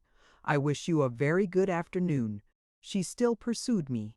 "You will observe, monsieur, and tell me what you think. I could so much better rely on your opinion than on my own. Women cannot judge of these things as men can, and excuse my pertinacity, monsieur, but it is natural I should feel interested about this poor little girl, pauvre petite. She has scarcely any relations, her own efforts are all she has to look to. Her requirements must be her sole fortune. Her present position has once been mine, or nearly so. It is then but natural I should sympathize with her babe. She'll put a check. I doubt not she does her best. Her intentions are excellent. But, monsieur, she wants tact and firmness. I have talked to her on the subject, but I am not fluent and probably did not express myself with clearness. She never appears to comprehend me. Now, would you occasionally, when you see an opportunity, slip in a word of advice to her on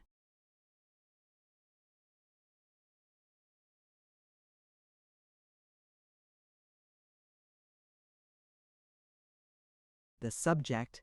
Men have so much more influence than women have, they argue so much more logically than we do.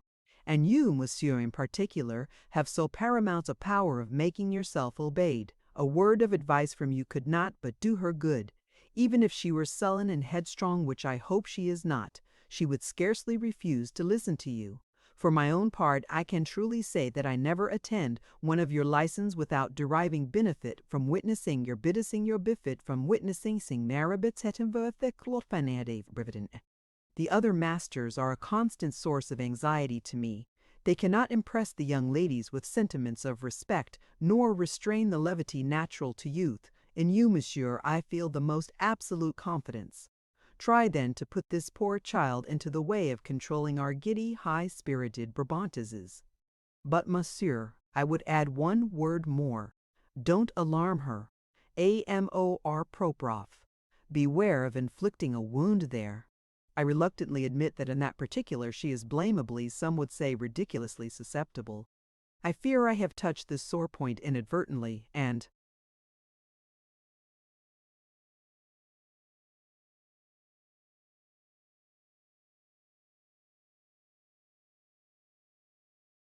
she cannot get over it. During the greater part of this harangue, my hand was on the lock of the outer door. I now turned it. Au revoir, mademoiselle, said I, and I escaped. I saw the directress's stock of words was yet far from exhausted. She looked after me. She would fain have detained me longer. Her manner towards me had been altered ever since I had begun to treat her with hardness and indifference. She almost cringed to me on every occasion. She consulted my countenance incessantly, and beset me with innumerable little officious attentions. Servility creates despotism. This slavish homage, instead of softening my heart, only pampered whatever was stern and exacting in its mood. The very circumstance of her hovering round me like a fascinated bird seemed to transform me into a rigid pillar of stone. Her flatteries irritated my scorn. Her blandishments confirmed my reserve. At times, I wondered what she meant by giving herself such trouble to win me, when the more profitable Pelet was already in her nets, and when, too, she was aware that I possessed her secret, for I had not scrupled to tell her as much. But the fact is that as it was her nature to doubt the reality and undervalue the worth of modesty, affection, disinterestedness, to regard these qualities as foibles of character, so it was equally her tendency to consider pride, hardness, selfishness as proofs of strength. She would trample on the neck of humility. She would kneel at the feet of disdain. She would meet tenderness with secret contempt. Indifference she would woo with ceaseless assiduities. Benevolence, devotedness, enthusiasm were her antipathies. For dissimulation and self-interest she had a preference. They were real wisdom in her eyes. Moral and physical degradation, mental and bodily inferiority, she regarded with indulgence. They were foils capable of being turned to good account as set-offs for her own endowments. To violence, injustice, tyranny, she succumbed. They were her natural masters. She had no propensity to hate, no impulse to resist them. The indignation their behests awakened some hearts was unknown in hers. From all this it resulted that the false and selfish called her wise, the vulgar and debased termed her charitable, the insolent and unjust dubbed her amiable, the conscientious and benevolent generally at first accepted as valid her claim to be considered one of themselves. But ere long the plating of pretension wore off, the real material appeared below, and they laid her aside as a deception.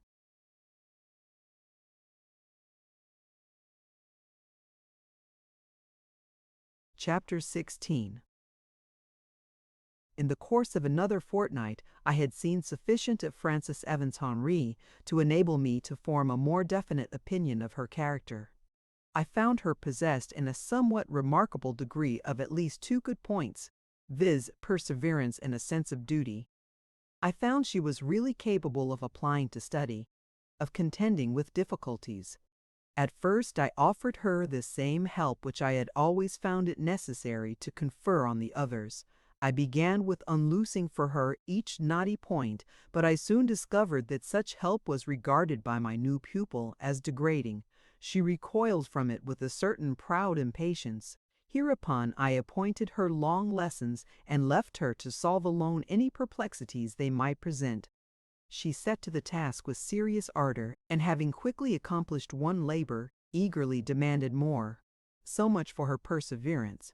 As to her sense of duty, it evinced itself thus. She liked to learn, but hated to teach. Her progress as a pupil depended upon herself, and I saw that on herself she could calculate with certainty. Her success as a teacher rested, partly, perhaps chiefly, upon the will of others. It cost her a murder. People in general, the action of her will was impeded by many scruples. It was as unembarrassed as strong where her own affairs were concerned, and to it she could at any time subject her inclination if that inclination went counter to her convictions of right. Yet when called upon to wrestle with the propensities, the habits, the faults of others, of the struli, who are deaf to reason, and for port the pensées the out at virtesque verblijd kun the regular cortev that hexif her to come audit. A wasteful expense of energy and labor was frequently the consequence. Frances toiled for and with her pupils like a drudge, but it was long ere her conscientious exertions were rewarded by anything like docility on their part, because they saw that they had power over her, inasmuch as by resisting her painful attempts to convince,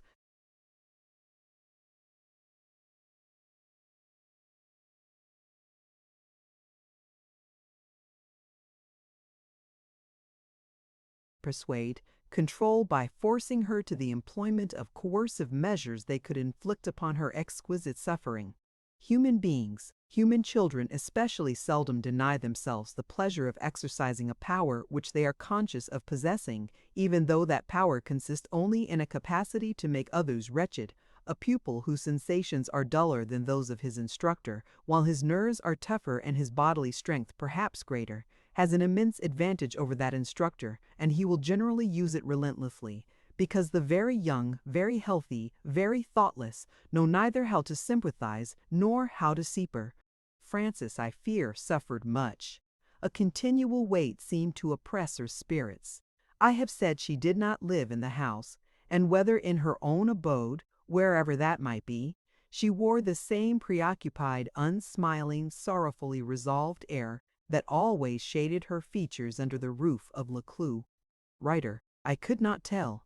One day I gave, as a devoir, the trite little anecdote of Alfred tending cakes in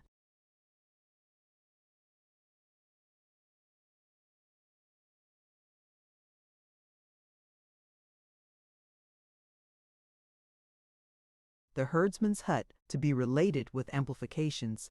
A singular affair most of the pupils made of it. Brevity was what they had chiefly studied. The majority of the narratives were perfectly unintelligible. Those of Sylvie and Leonie Ledru alone pretended to anything like sense and connection. Yulie, indeed, had hit upon a clever expedient for at once ensuring accuracy and saving trouble. She had obtained access somehow to an abridged history of England, and had copied the anecdote out fair. I wrote on the margin of her production stupid and deceitful, and then tore it down the middle.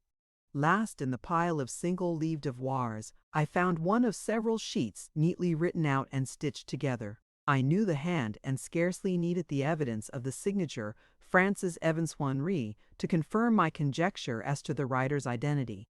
Night was my usual time for correcting devoirs, and my own room the usual scene of such task most onerous hitherto, and it seemed strange to me to feel rising within me an incipient sense of interest as I snuffed the candle and addressed myself to the perusal of the poor teacher's manuscript. Now, thought I shall see a glimpse of what she really is. I shall get an idea of the nature and extent of her powers. Not that she can be expected to express herself well in a foreign tongue, but still, if she has any mind, here will be a reflection of it. The narrative commenced by a description of a Saxon peasant's hut situated within the confines of a great, leafless winter forest. It represented an evening in December. Flakes of snow were falling, and the herdsman foretold a heavy storm. He summoned his wife to aid him in collecting their flock, roaming far away on the pastoral banks of the Thone. He warns her that it will be late ere they return. The good woman is reluctant to quit her occupation of baking cakes for the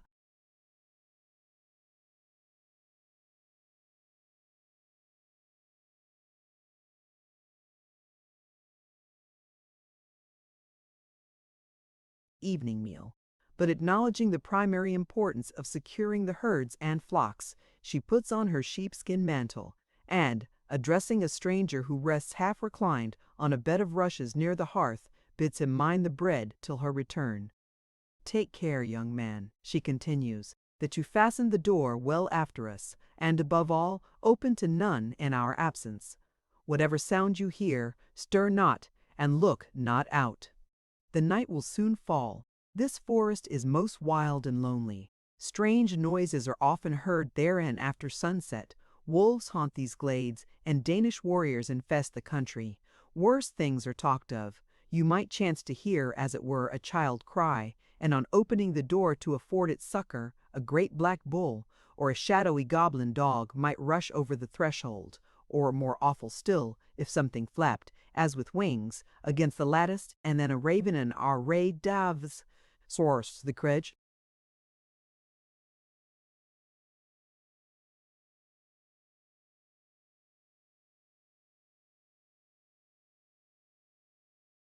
Latched for nothing. Her husband calls her away. Both depart. The stranger, left alone, listens a while to the muffled snow wind, the remote swollen sound of the river, and then he speaks. "It is Christmas Eve," says he. "I mark the date. Here I sit alone on a rude couch of rushes, sheltered by the thatch of a herdsman's hut. I, whose inheritance was a kingdom, owe my night's harborage to a poor serf. My throne is usurped. My crown presses the brow of an invader. I have no friends. My troops wander broken in the hills of Wales. Reckless robbers spoil my country. My subjects lie prostrate, their breast up by the heel of the brutal Dane. Fate, thou hast done thy worst, and now thou standest before me, resting thy hand on thy blunted blade. I see thine eye confront mine and demand why I still live, why I still hope. Pagan demon, I credit not thine omnipotence, and so cannot.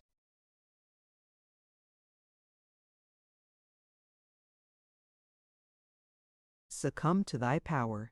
My God, whose Son, as on this night, took on him the form of man, and for man vouchsafed to suffer and bleed, controls thy hand, and without his behest thou canst not strike a stroke.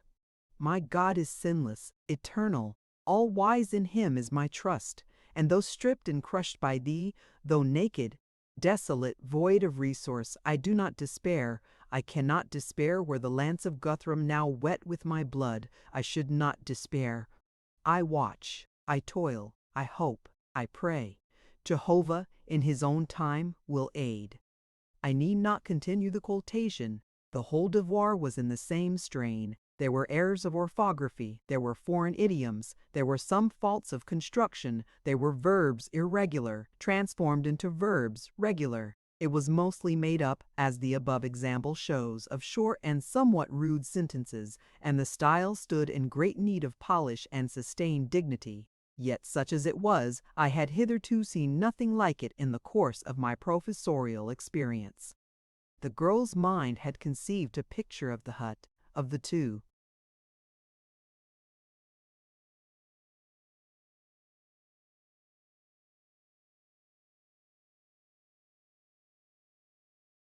Peasants, of the crownless king. She had imagined the wintry forest, she had recalled the old Saxon ghost legends, she had appreciated Alfred's courage under calamity, she had remembered his Christian education, and had shown him, with the rooted confidence of those primitive days, relying on the scriptural Jehovah for aid against the mythological destiny. This she had done without a hint from me. I had given the subject, but not said a word about the manner of treating it. I will find or make an opportunity of speaking to her, I said to myself as I rolled the devoir up. I will learn what she has of English in her besides the name of Frances Evans. She is no novice in the language, that is evident, yet she told me she had neither been in England, nor taken lessons in English, nor lived in English families. In the course of my next lesson, I made a report of the other devoirs, dealing out praise and blame in very small retail parcels, according to my custom, for there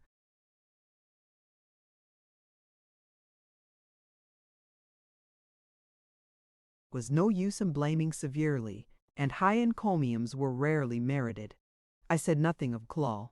Henri's exercise and spectacles on nose, I endeavored to decipher in her countenance her sentiments at the omission.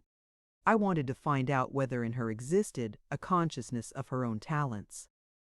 This commanding inanliktur that fit statshanses my name found that car where you barking before her. There was something I thoughtful, an expectation in her to join, permitting my hands. I bade them take their grammars, some slight change to passed over her air and mien, as though she now relinquished a faint prospectspectix excitement. She had been waiting for with her maid, since sent it sounds the sancticative.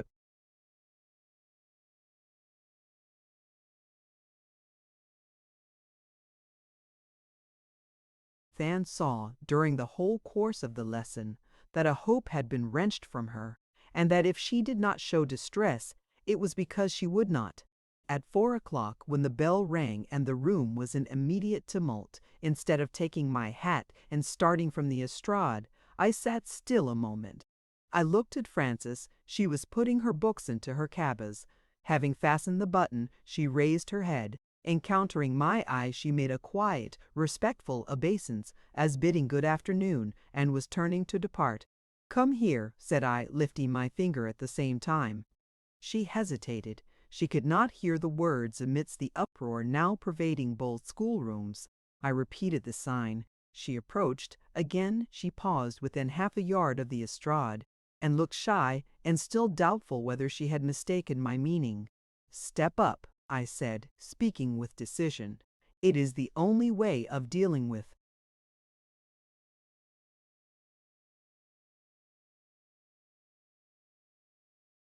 Diffident, easily embarrassed characters, and with some slight manual aid, I presently got her placed just where I wanted her to be, that is, between my desk and the window, where she was screened from the rush of the second division and where no one could sneak behind her to listen.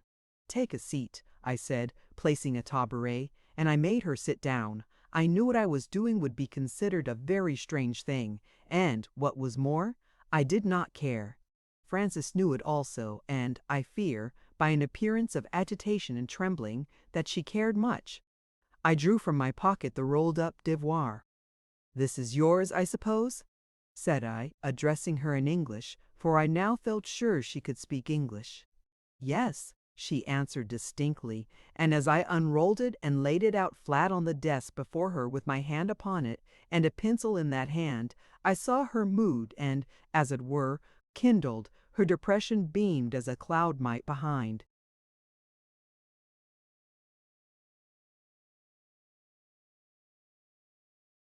"Which the sun is burning. This devoir has numerous faults," said I. "It will take you some years of careful study before you are in a condition to write English with absolute correctness. Attend, I will point out some principal defects." And I went through it carefully, noting every error, and demonstrating why they were errors, and how the words or phrases ought to have been written. In the course of this sobering process she became calm. I now went on. "As to the substance of your devoir, Maclaw, Henri, it has surprised me. I perused it with pleasure, because I saw in it some proofs of taste and fancy. Taste and fancy are not the highest gifts of the human mind, but such as they are, you possess them not probably in a paramount degree, but in a degree beyond what the majority can boast. You may then take courage. Cultivate the faculties that God and nature have bestowed on you, and do not fear in any crisis of suffering. Under any pressure of injustice, to derive free and full consolation from the consciousness of their strength and rarity." Strength and rarity! I repeated to myself. The words are probably true, for on looking up, I saw the sun had dissevered its screening cloud. Her countenance was transfigured. A smile shone in her eyes, a smile almost triumphant. It seemed to say, "I am glad you have been forced to discover so much of my nature. You need not so carefully moderate your language. Do you think I am myself a stranger to myself? What you tell me in terms so qualified, I have known fully from a child." She did say this as plainly as a frank and flashing glance could, but in a moment the glow of her complexion, the radiance of her aspect, had subsided. If strongly conscious of her talents, she was equally conscious of her harassing defects, and the remembrance of these obliterated for a single second, now reviving with sudden force, at once subdued the two vivid characters in which her sense of her powers had been expressed. So quick was the revulsion of feeling, I had not time to check her triumph by reproof. Ere I could contract my brows to a frown, she had become serious and almost mournful looking. "Thank you, sir," said she, rising. There was gratitude both in her voice and in the look with which she accompanied it.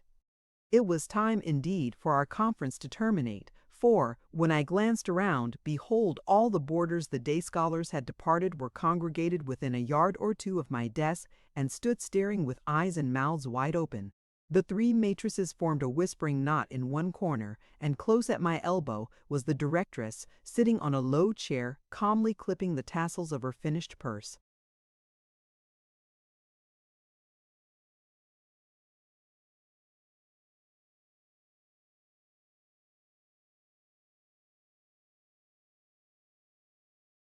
Chapter 17.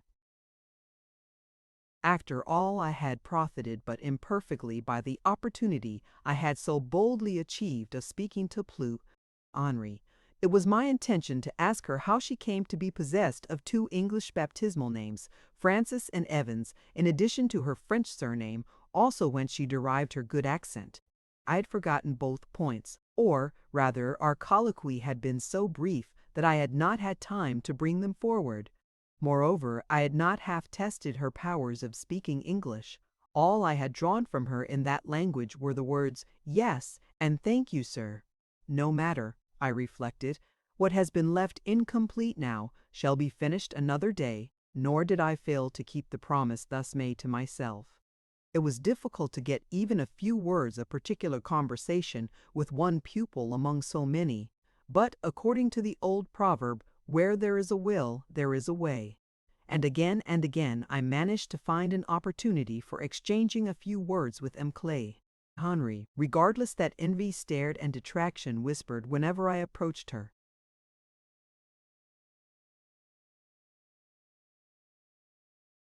Your book an instant. Such was the mode in which I often began these brief dialogues. The time was always just at the conclusion of the lesson, and motioning to her to rise, I installed myself in her place, allowing her to stand deferentially at my side, for I esteemed it wise and right in her case to enforce strictly all forms ordinarily in use between master and pupil, the rather because I perceived that in proportion as my manner grew austerial, hers became easy and self-possessed and odd contradictuous. A pencil, said I, holding out my hand without looking at her. I am now about to sketch a brief report of the first of these conferences. She gave me one, and while I underlined some errors in a grammatical exercise she had written, I observed, "You are not a native of Belgium."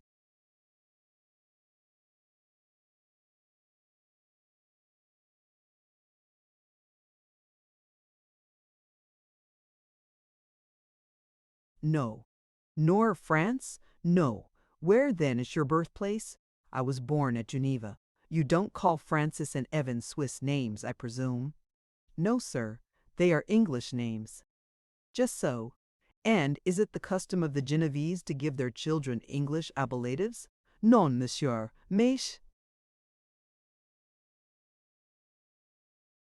Speak English, if you please. Mais English, but, slowly and with embarrassment, my parents were not all the two Genevese.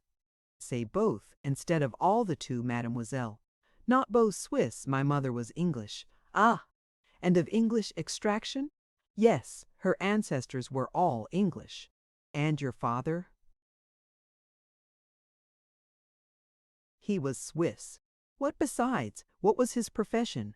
Ecclesiastic pastor? He had a church? Since your mother is an Englishwoman, why do you not speak English with more facility? Maman est morte il y a 10 ans. And you do homage to her memory by forgetting her language. Have the goodness to put French out of your mind so long as I converse with you. Keep to English. C'est si difficile, monsieur, Quand on est aptos habitude. You had the habitude formerly, I suppose. Now answer me in your mother tongue. Yes, sir, I spoke the English more than the French when I was a child. Why do you not speak it now? Because I have no English friends. You live with your father, I suppose? My father is dead.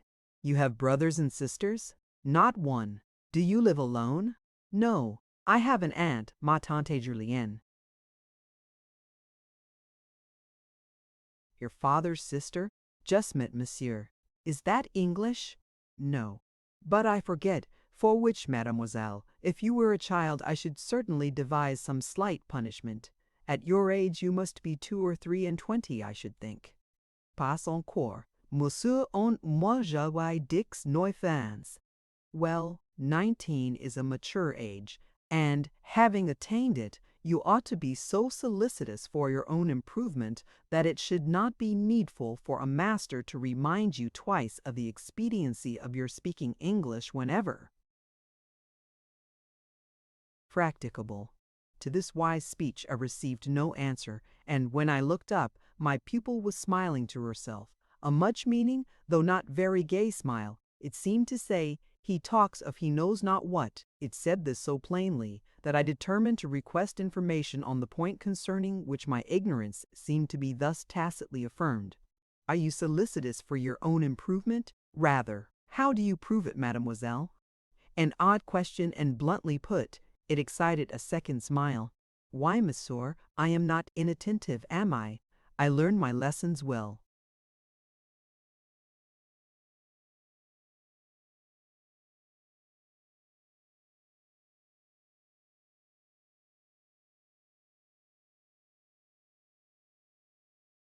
Oh, a child can do that. And what more do you do? What more can I do? Oh, certainly, not much. But you are a teacher, are you not, as well as a pupil? Yes. You teach lace mending? Yes. A dull, stupid occupation. Do you like it? No, it is tedious. Why do you pursue it? Why do you not rather teach history, geography, grammar, even arithmetic?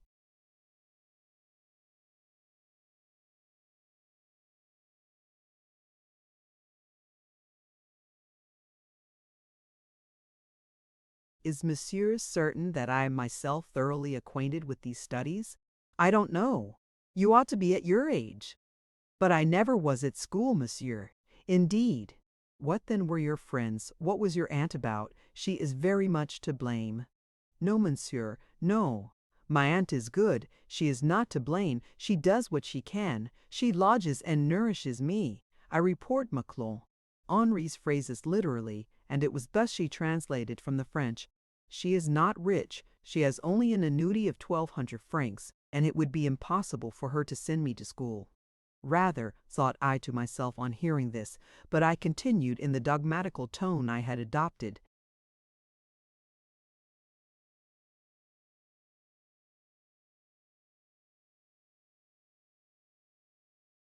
It is sad, however, that you should be brought up in ignorance of the most ordinary branches of education. Had you known something of history and grammar, you might, by degrees, have relinquished your lace-mending drudgery and risen in the world. It is what I mean to do. How? By a knowledge of English alone? That will not suffice. No respectable family will receive a governess whose whole stock of knowledge consists in a familiarity with one foreign language. Monsieur, I know other things. Yes, yes, you can work with Berlin wools and embroider handkerchiefs and collars that will do little for you. Make.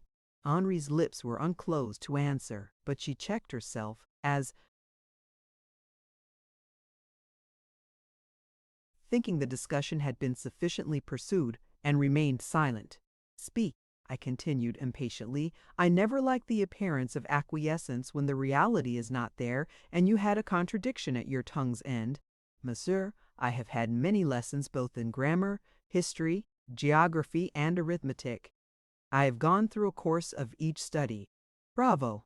But how did you manage it, since your aunt could not afford to send you to school?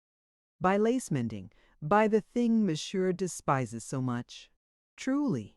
And now, mademoiselle, It will be a good exercise for you to explain to me in English how such a result was produced by such means. Monsieur, I begged my aunt to have me taught lace mending soon after we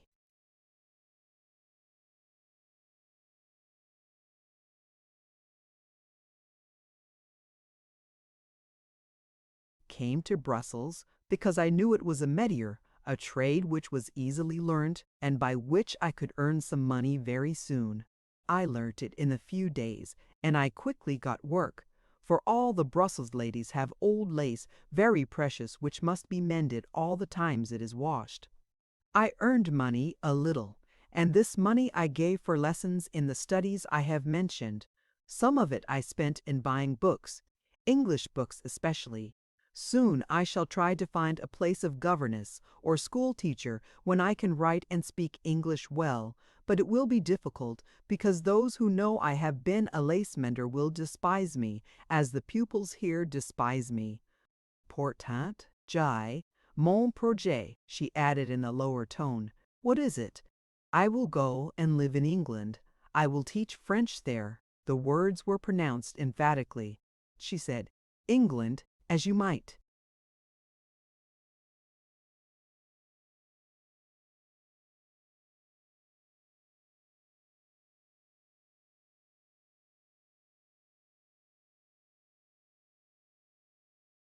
Suppose an Israelite of Moses' days would have said Canaan, have you a wish to see England? Yes, and an intention. And here a voice, the voice of the directress, interposed. Mademoiselle Henri, je crois qu'il va pleuvoir. Vous ferez bien, ma bonne amie, de retourner chez vous tout de suite. In silence, without a word of thanks for this officious morning, Muckclaw. Henri collected her books. She moved to me respectfully, endeavored to move to her superior, though the endeavor was almost a failure, for her head seemed as if it would not bend, and thus departed. Where there is one grain of perseverance or willfulness in the composition,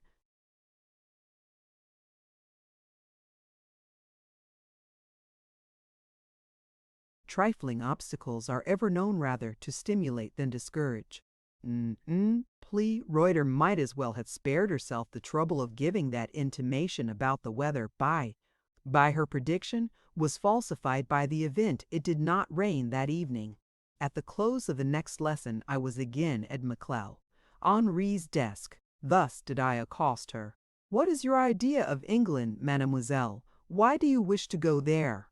Accustomed by this time to the calculated abruptness of my manner, it no longer discomposed or surprised her, and she answered with only so much of hesitation as was rendered inevitable by the difficulty she experienced in improvising the translation of her thoughts from French to English.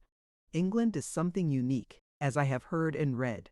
My idea of it is vague, and I want to go there to render my idea clear, definite.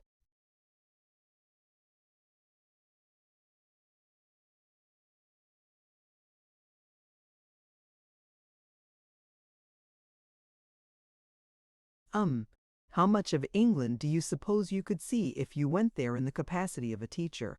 A strange notion you must have of getting a clear and definite idea of a country. All you could see of Great Britain would be the interior of a school, or at most of one or two private dwellings. It would be an English school. They would be in English dwellings. Indisputably. But what then? What would be the value of observations made on a scale so narrow? Monsieur, might not one learn something by analogy? An échantillon, a sample, often serves to give an idea of the whole. Besides, narrow and wide are words comparative, are they not? All my life would perhaps seem narrow in your eyes. All the life of that little animal subterranean untaupe comet did on.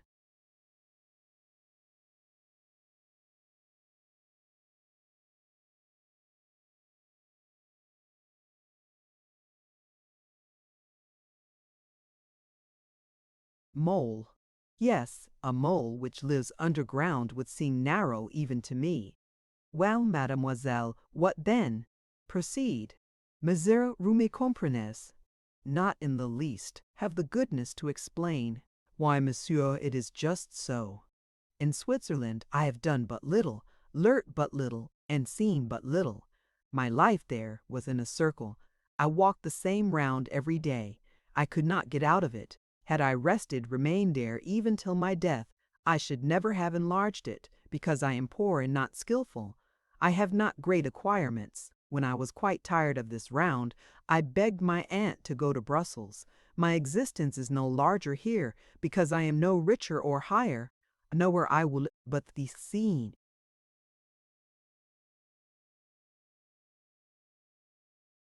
Went to England. I knew something of the bourgeois of Geneva. Now I know something of the bourgeois of Brussels. If I went to London, I would know something of the bourgeois of London. Can you make any sense out of what I say, monsieur, or is it all obscure? I see. I see now. Let us advert to another subject. You propose to devote your life to teaching, and you are a most unsuccessful teacher. You cannot keep your pupils in order. A flush of painful confusion was the result of this harsh remark. She bent her head to the desk, but soon raising it, replied, "Monsieur, I am not a skillful teacher, it is true, but practice improves. Besides, I work under difficulties. Here I only teach sewing. I can show no power in sewing, no superiority. It is a subordinate art. Then I have no associates in this house. I am isolated. I am too a heretic, which deprives me of influence."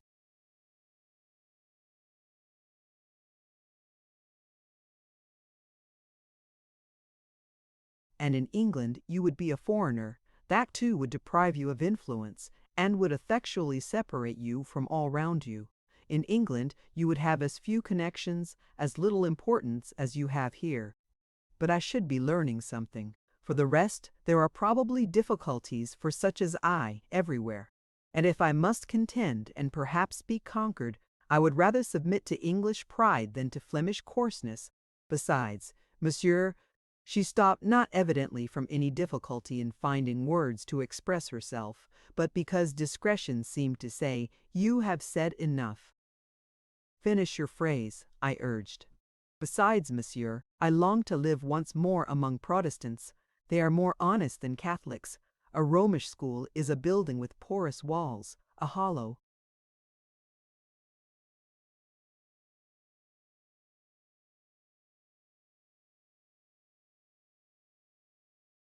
floor, a false ceiling. Every room in this house, monsieur, has eye holes and ear holes. And what the house is, the inhabitants are very treacherous. They all think it lawful to tell lies. They all call it politeness to profess friendship, where they feel hatred." "All?" said I. "You mean the pupils, the mere children, inexperienced, giddy things, who have not learnt to distinguish the difference between right and wrong." "On the contrary, monsieur, the children are the most sincere. They have not yet had time to become accomplished in duplicity. They will tell lies, but they do it inartificially, and you know they are lying.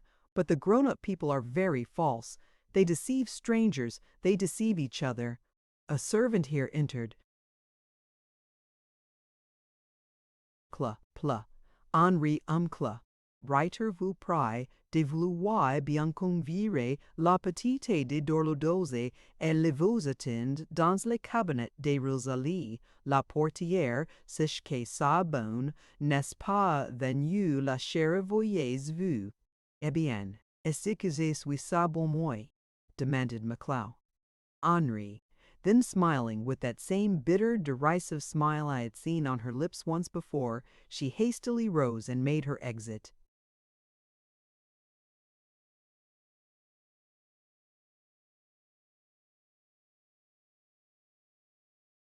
Chapter 18. The young Anglo-Swiss evidently derived both pleasure and profit from the study of her mother tongue. In teaching her, I did not, of course, confine myself to the ordinary school routine. I made instruction in English a channel for instruction in literature.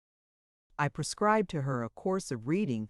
She had a little selection of English classics, a few of which had been left her by her mother, and the others she had purchased with her own penny fee. I lent her some more modern works. All these she read with avidity, giving me, in writing, a clear summary of each work when she had perused it.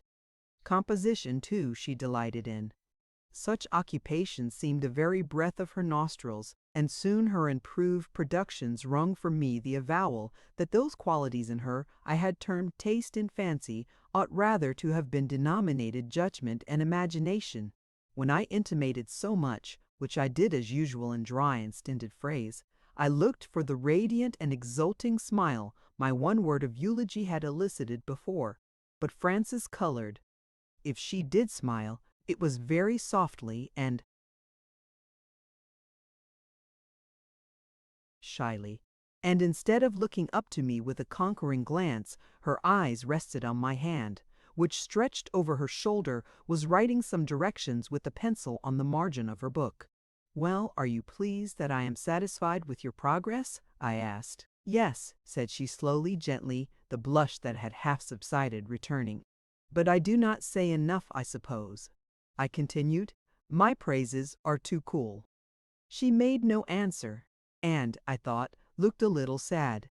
I divined her thoughts, and should much have liked to have responded to them, had it been expedient so to do.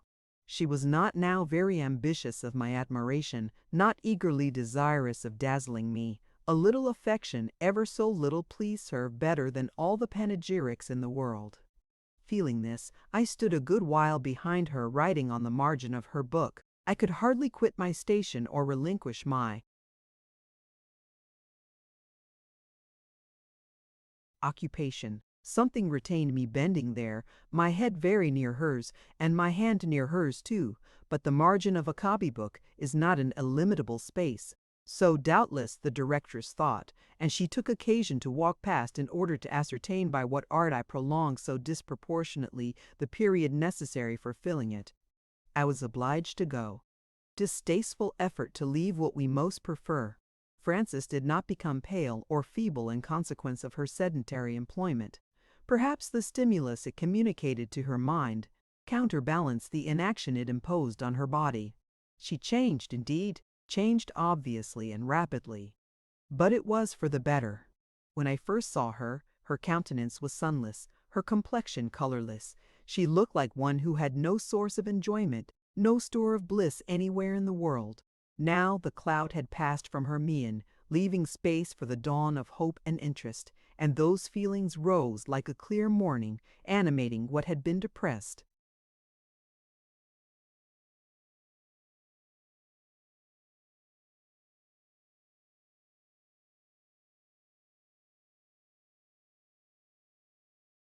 Tinting what had been pale.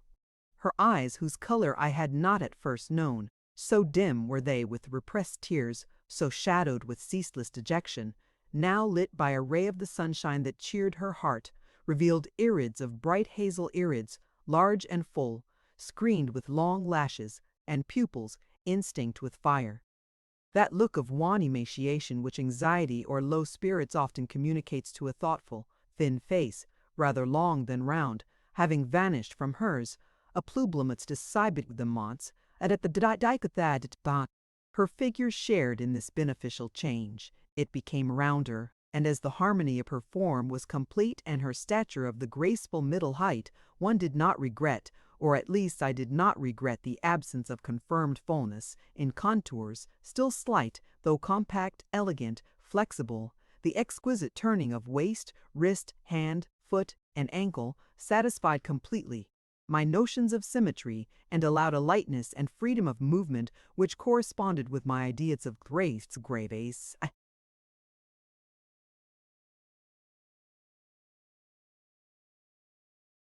Thus improved, thus wakened to life, Mauclay. Henri began to take a new footing in the school. Her mental power, manifested gradually but steadily, ere long extorted recognition even from the envious. And when the young and healthy saw that she could smile brightly, converse gaily, move with vivacity and alertness, they acknowledged in her a sisterhood of youth and health, and tolerated her as of their kind accordingly. To speak truth, I watched this change much as a gardener watches the growth of a precious plant, and I contributed to it too, even as the said gardener contributes to the development of his favorite. To me it was not difficult to discover how I could best foster my pupil, cherish her starved feelings, and induce the outward manifestation of that inward vigor which sunless drought and blighting blast had hitherto forbidden to expand. Constancy of attention, a kindness as mute as watchful, always standing by her, cloaked in the rough garb of austerity and making its real nature known only by a rare glance of interest.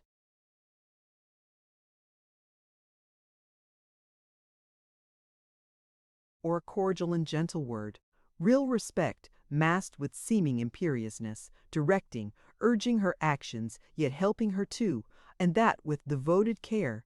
These were the means I used, for these means best suited Frances's feelings, as susceptible as deep vibrating her nature, at once proud and shy.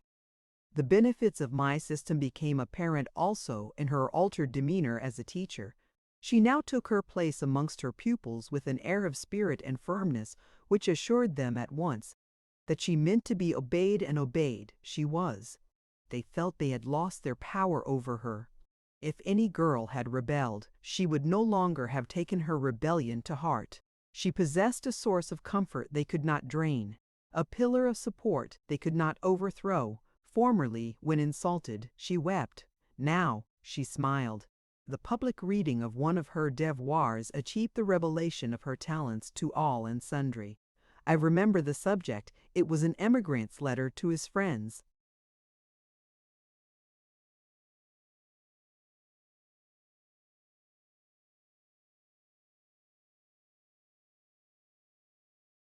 At home. It opened with simplicity. Some natural and graphic touches disclosed to the reader the scene of virgin forest and great New World river barren of sail and flag amidst which the epistle was supposed to be indited.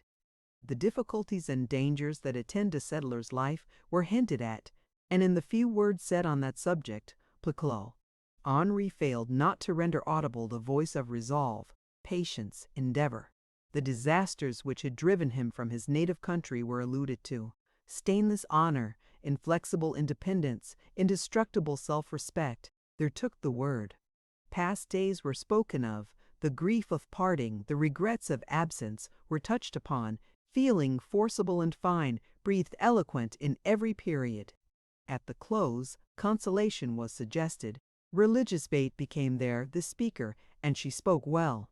The devoir was powerfully written in language at once chaste and choice, in a style nerved with vigor and graced with harmony.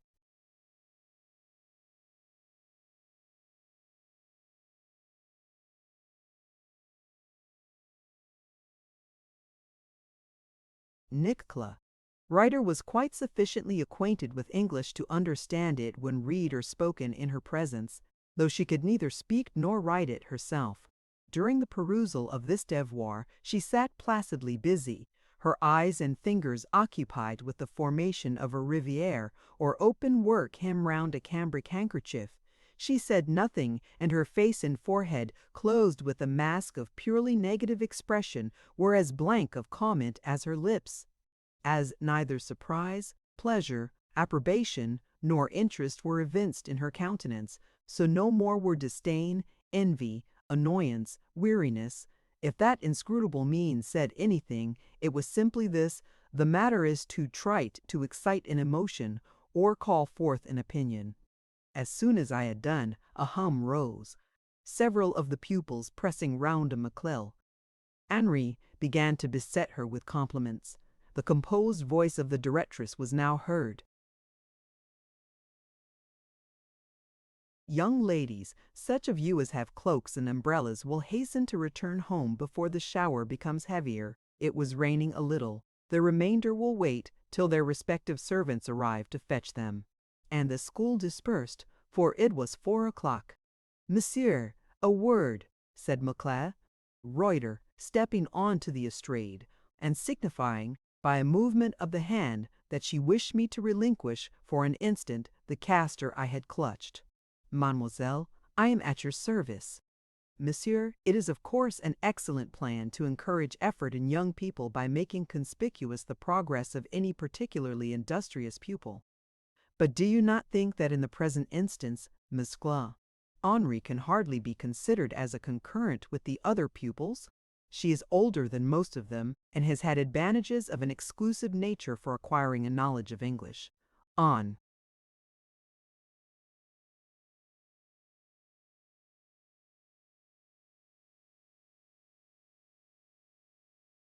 the other hand, her sphere of life is somewhat beneath theirs.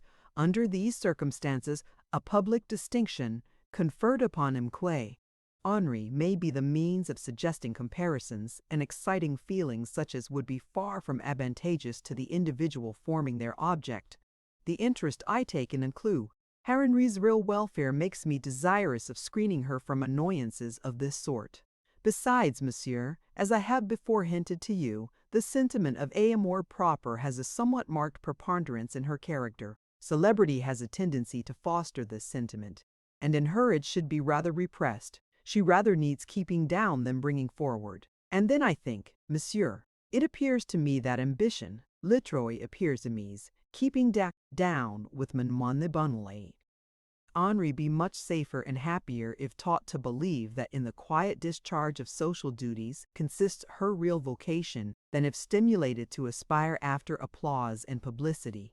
She may never marry, scanty as are her resources, obscure as are her connections, uncertain as is her health, for I think her consumptive, her mother died of that complaint. It is more than probable she never will.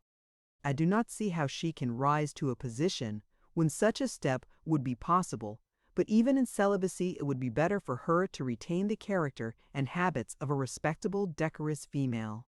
Indisputably, mademoiselle, was my answer. Your opinion admits of no doubt. And, fearful of the harangue being renewed, I retreated under cover of that cordial sentence of assent.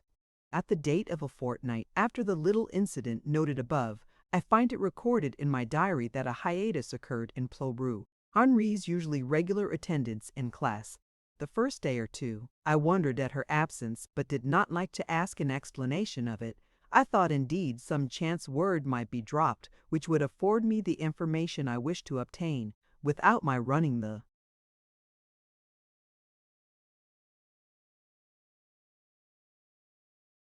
risk of exciting silly smiles and gossiping whispers by demanding it. But when a week passed and the seat at the desk near the door still remained vacant, and when no allusion was made to the circumstance by any individual of the class, when, on the contrary, I found that all observed a marked silence on the point, I determined, cote coup, to break the ice of this silly reserve. I selected Sylvie as my informant, because from her I knew that I should at least get a sensible answer, unaccompanied by wriggle, titter, or other flourish of folly. "Oh donc, Mople, on file?" I said one day as I returned an exercise book I had been examining. "Elle est partie, monsieur. Partie, et pour combien de temps? Quand reviendra-t-elle? Elle est partie pour toujours, monsieur. Elle ne reviendra plus."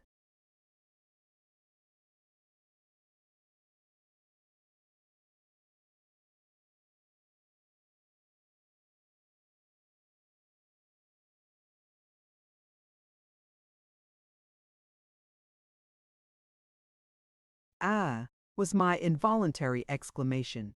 Then after a pause, "And êtes-vous bien, sure, Sylvie?" "Oui, oui, monsieur, mademoiselle la delicious la dit-elle, même il a 2 ou 3 jours." And I could pursue my inquiries no further. Time, place, and circumstances forbade my adding another word. I could neither comment on what had been said, nor demand further particulars. A question as to the reason of the teacher's departure, as to whether it had been voluntary or otherwise, was indeed on my lips, but I suppressed it. There were listeners all round. An hour after, in passing Sylvie in the corridor as she was putting on her bonnet, I stopped short and asked, "Sylvie, do you know Magloire? Henri's address? I have some books of hers. I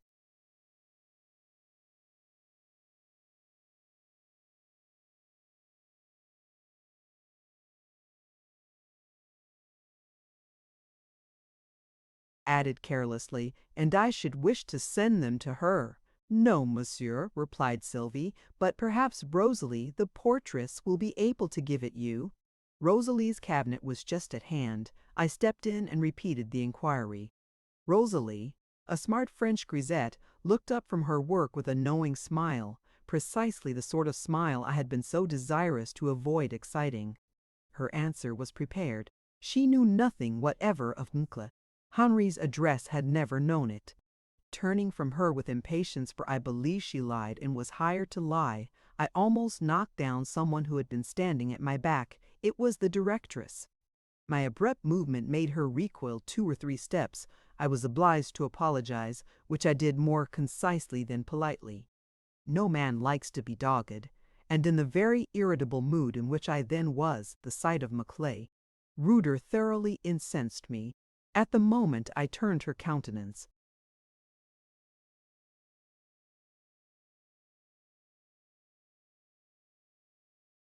Looked hard, dark, and inquisitive. Her eyes were bent upon me with an expression of almost hungry curiosity. I had scarcely caught this phase of physiognomy ere it had vanished. A bland smile played on her features. My harsh apology was received with good-humored facility. "Oh, don't mention it, monsieur. You only touched my hair with your elbow. It is no worse, only a little disheveled." She shook it back and, passing her fingers through her curls, loosened them into more numerous and flowing ringlets. Then she went on with vivacity. "Rosalie, I was coming to tell you to go instantly and close the windows of the salon. The wind is rising, and the muslin curtains will be covered with dust." Rosalie departed. Now, thought I, this will not do. Reuter thinks her meanness in eavesdropping is screened by her art in devising a pretext, whereas the muslin curtains she speaks of are not more transparent than this same.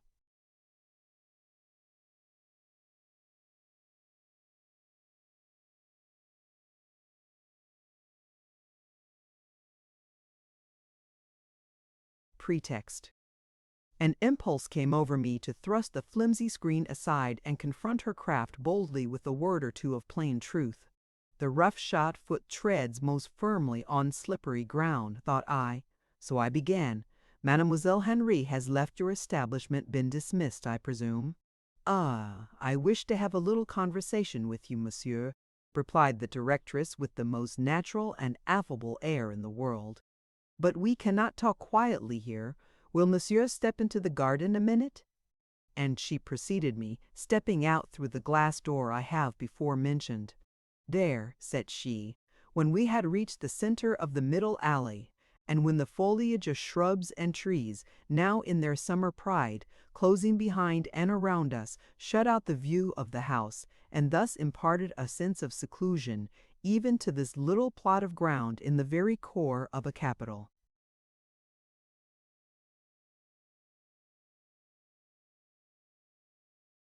There, one feels quiet and free when there are only pear trees and rose bushes about one. I dare say you, like me, monsieur, are sometimes tired of being eternally in the midst of life, of having human faces always round you, human eyes always upon you, human voices always in your ear. I am sure I often wish intensely for liberty to spend a whole month in the country at some little farmhouse bien gentile, bien propre, tout entouré de champs de bois. Quella vie charmante, quella vie champêtre. Mais pas, monsieur. Cela dépend, mademoiselle. Que le vent is bon et frais, continued the directress, and she was right there, for it was a south wind, soft and sweet. I carried my hat in my hand, and this gentle breeze, passing through my hair, soothed my temples like balm. Its refreshing effect, however, penetrated no deeper than the mere surface of the frame, for as I walked by the side of Clou Reuter, my heart was still hot within.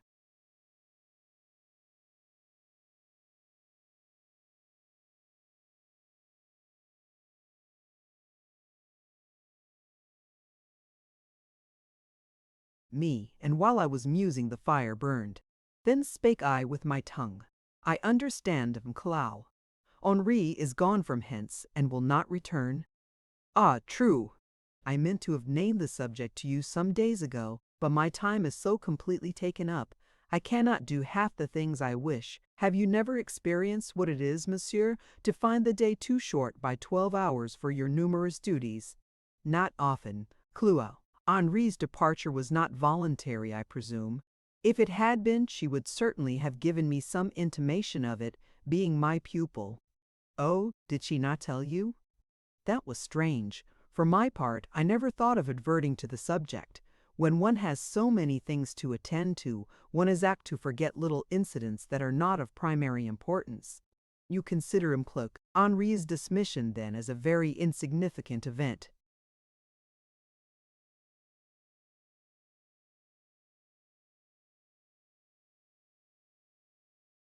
Dismission? Ah, she was not dismissed. I can say with truth, monsieur, that since I became the head of this establishment, no master or teacher has ever been dismissed from it. Yet some have left it, mademoiselle. Many. I have found it necessary to change frequently. A change of instructors is often beneficial to the interests of a school. It gives life and variety to the proceedings. It amuses the pupils and suggests to the parents the idea of exertion and progress. Yet when you are tired of a professor or maîtresse, you scruple to dismiss them?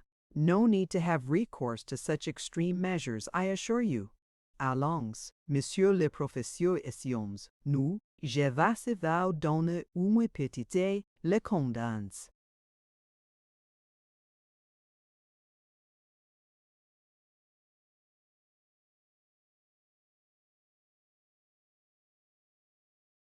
Votre état d'instituteur. I wish I might write all she said to me in French. It loses sadly by being translated into English.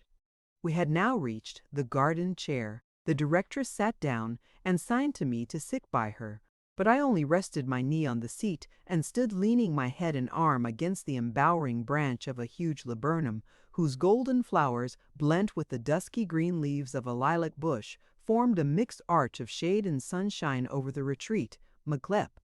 Reuter sat silent a moment. Some novel movements were evidently working in her mind, and they showed their nature on her astute brow. She was meditating some chef d'oeuvre of policy, convinced by several months' experience that the affectation of virtues she did not possess was unavailing to ensnare me, aware that I had read her real nature, and would believe nothing of the character she gave out as being hers. She had determined, at last, to try a new key, and see if the lock of my heart would yield to that. A little audacity, a word of truth, a glimpse of the real. Yes, I will try, was her inward resolve, and then,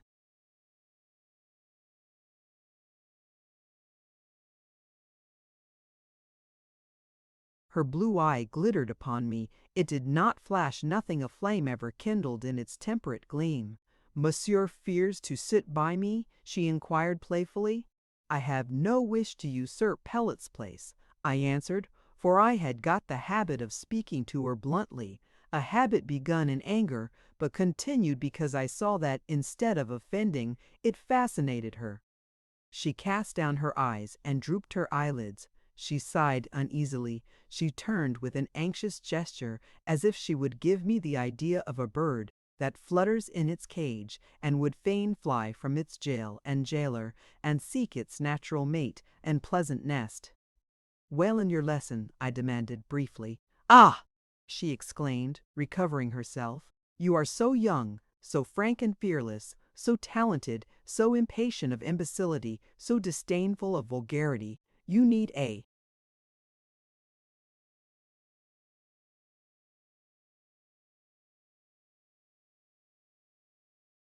lesson. Here it is, then. Far more is to be done in this world by dexterity than by strength.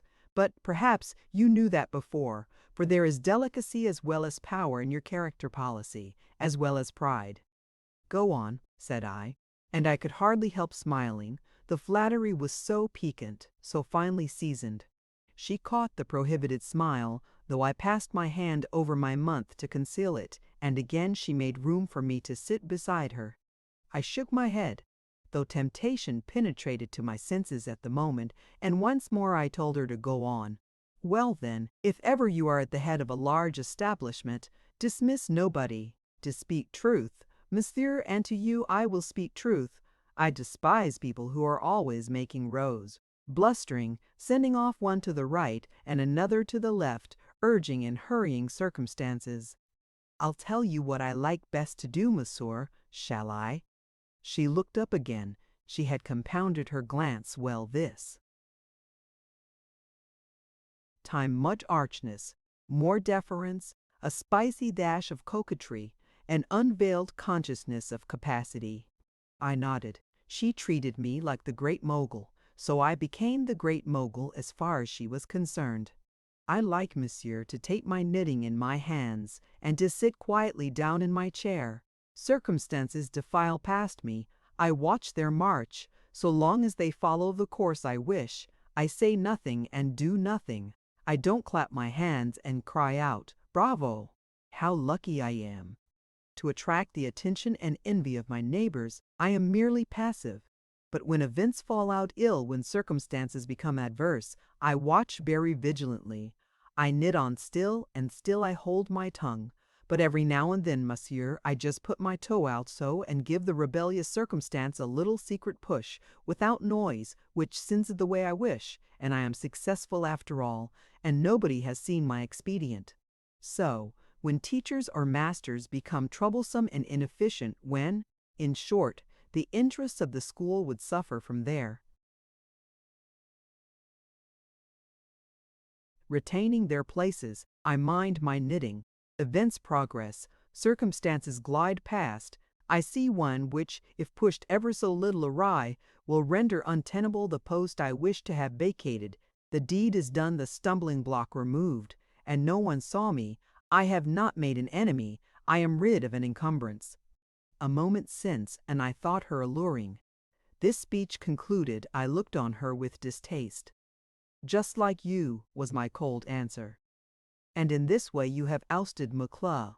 Henri, you wanted her office, therefore you rendered it intolerable to her?" "Not at all, monsieur. I was merely anxious about McClure. Henri's health. No, your moral sight is clear and piercing, but there you have failed to discover the truth. I have always taken a real interest in McClure. Henri's welfare. I did not like her going out in all weathers. I thought it would be more advantageous for her to obtain a permanent situation. Besides, I considered her now qualified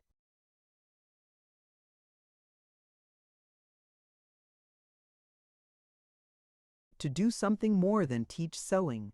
I reasoned with her, left the decision to herself. She saw the correctness of my views and adopted them. Excellent. And now, mademoiselle, you will have the goodness to give me her address. Her address, and a somber and stony change came over the mien of the directress. Her address? Ah? Well, I wish I could oblige you, monsieur, but I cannot, and I will tell you why. Whenever I myself asked her for her address, she always evaded the inquiry.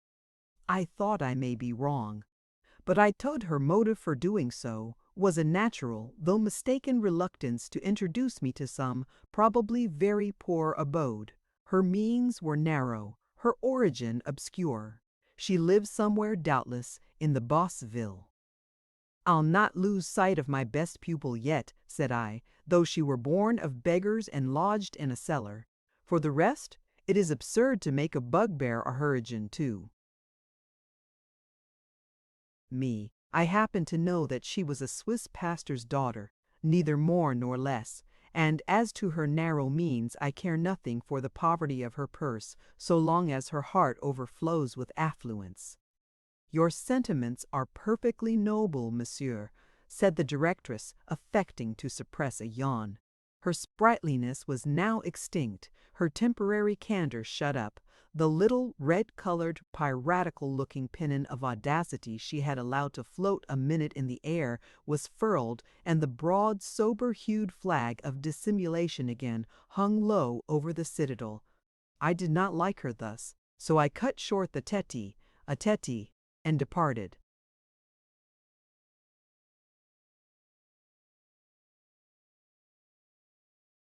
Chapter 19. innovilis should never allow themselves to weary of the study of real life. If they observed this duty conscientiously, they would give us fewer pictures checkered with vivid contrasts of light and shade. They would seldom elevate their heroes and heroines to the heights of rapture, still seldomer sink them to the depths of despair. For if we rarely taste the fullness of joy in this life, we yet more rarely savor the acrid bitterness of hopeless anguish, unless, indeed, we have plunged like beasts into sensual indulgence, abused, strained again, and enslaved. It now our agony is great, and how can it end? We have broken the spring of our powers. Life must be all suffering too feeble to conceive faith. Death must be darkness. God's Spirit's religion can have no place in our collapsed minds where linger only hideous and polluting recollections of vice. And time brings us on to the brink of the grave, and dissolution flings us in a rag eaten through and through with disease.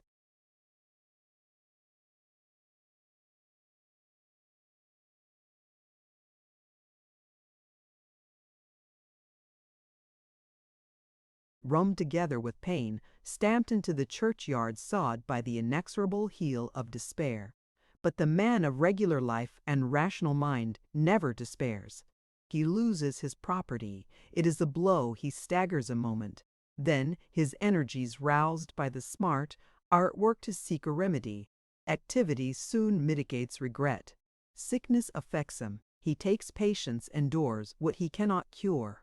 Acute pain racks him. His writhing limbs know not where to find rest. He leans on hope's anchors. Death takes from him what he loves, roots up, and tears violently away the stem, round which his affections were twined. A dark, dismal time, a frightful wrench.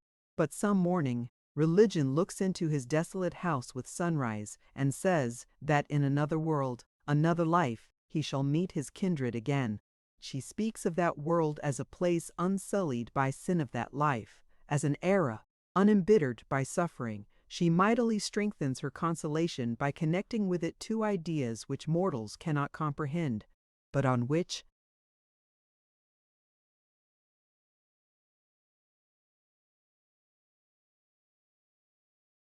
they love to repose eternity, immortality, and the mind of the mourner, being filled with an image, faint yet glorious, of heavenly hills, all light and peace of a spirit resting there in bliss of a day, when his spirit shall also alight there, free and disembodied, of a reunion perfected by love. Purified from fear, he takes courage, goes out to encounter the necessities and discharge the duties of life. And, though sadness may never lift her burden from his mind, hope will attack. Well, and what suggested all this, and what is the inference to be drawn therefrom? What suggested it is the circumstance of my best pupil, my treasure being snatched from my hands and put away out of my reach. The inference to be drawn from it is that, being a steady, reasonable man, I did not allow the resentment, disappointment, and grief engendered in my mind by this evil chance to grow there to any monstrous size, nor did I allow them to monopolize the whole space of my heart. I pent them, on the contrary, in one.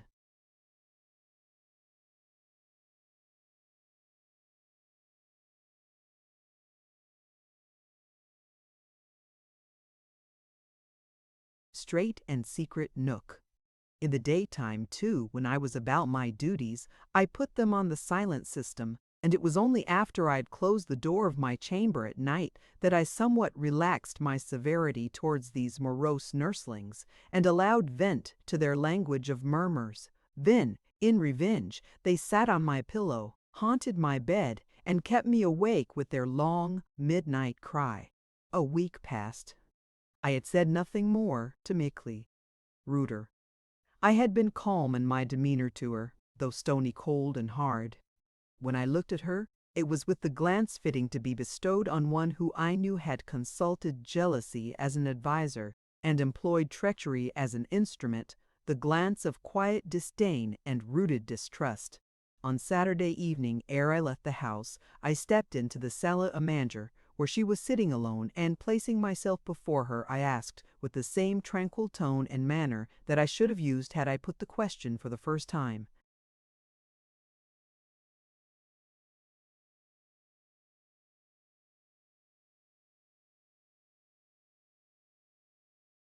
Mademoiselle, will you have the goodness to give me the address of Francis Evans Henri? A little surprised, but not disconcerted, she smilingly disclaimed any knowledge of that address, adding, Monsieur has perhaps forgotten that I explained all about that circumstance before a week ago. Mademoiselle, I continued, you would greatly oblige me by directing me to that young person's abode. She seemed somewhat puzzled, and, at last, looking up with an admirably counterfeited air of naivete, she demanded, Does Monsieur think I am telling an untruth? Still avoiding to give her a direct answer, I said, It is not then your intention, mademoiselle, to oblige me in this particular.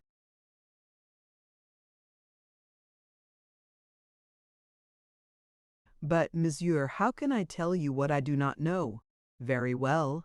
I understand you perfectly, mademoiselle, and now I have only 2 or 3 words to say. This is the last week in July. In another month the vacation will commence. Have the goodness to avail yourself of the leisure it will afford you to look out for another English master at the close of August. I shall be under the necessity of resigning my post in your establishment. I did not wait for her comments on this announcement, but bowed and immediately withdrew. That same evening, soon after dinner, a servant brought me a small packet. It was directed in a hand I knew, but had not hoped so soon to see again. Being in my own apartment and alone, there was nothing to prevent my immediately opening it. It contained 4 5-franc pieces and a note in English.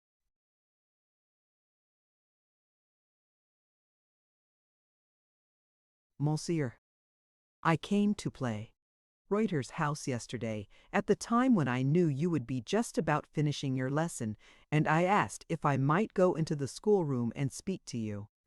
By Mukwao, Reuter came out and said you were already gone. It had not yet struck 4, so I thought she must be mistaken, but concluded it would be vain to call another day on the same errand. In one sense, a note will do as well. It will wrap up the 20 francs, the price of the lessons I have received from you, and if it will not fully express the thanks I owe you, in addition, if it will not bid you goodbye, as I could wish to have done, if it will not tell you, as I long to do, how sorry I am that I shall probably never see you more, why, spoken words would hardly be more adequate to the task. Had I seen you, I should probably have stammered out something feeble and unsatisfactory, something belying my feelings rather than explaining them, so it is perhaps as well that I was denied admission to your presence. You often remarked, monsieur, that my devoirs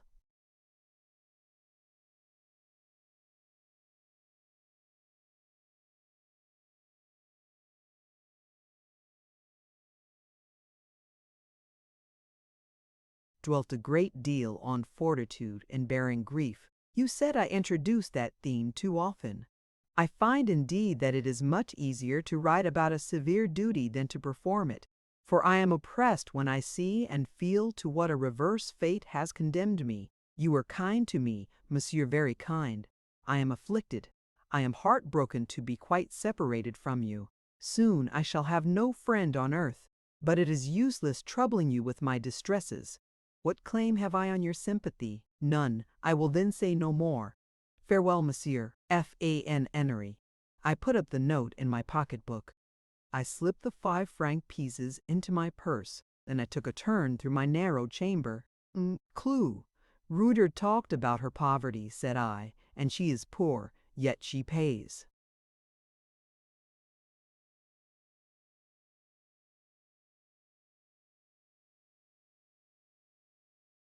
Her debts and more. I have not yet given her a quarter's lessons, and she has sent me a quarter's due. I wonder of what she deprived herself to scrape together the 20 francs. I wonder what sort of a place she has to live in, and what sort of a woman her aunt is, and whether she is likely to get employment to supply the place she has lost. No doubt she will have to trudge about long enough from school to school, to inquire here and apply there, be rejected in this place, disappointed in that. Many an evening she'll go to her bed tired and unsuccessful, and the directress would not let her in to bid me goodbye. I might not have the chance of standing with her for a few minutes at a window in the schoolroom and exchanging some half-dozen of sentences, getting to know where she lived, putting matters in train for having all things arranged to my mind. No address on the note, I continued, drawing it again from the pocketbook and examining it on each side of the 2 leaves. Women are women, that is certain, and always do business like women. Men mechanically put a date and address to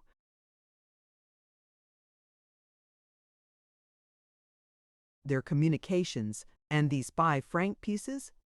I hauled them forth from my purse. If she had offered me herself instead of tying them up with a thread of green silk in a kind of Lilliputian packet, I could have thrust them back into her little hand and shut up the small taper fingers over them so, and compelled her shame, her pride, her shyness, all to yield to a little bit of determined will. Now where is she? How can I get at her? Opening my chamber door, I walked down into the kitchen. Who brought the packet? I asked of the servant who had delivered it to me. Un petit commissionnaire, monsieur. Did he say anything? Rien.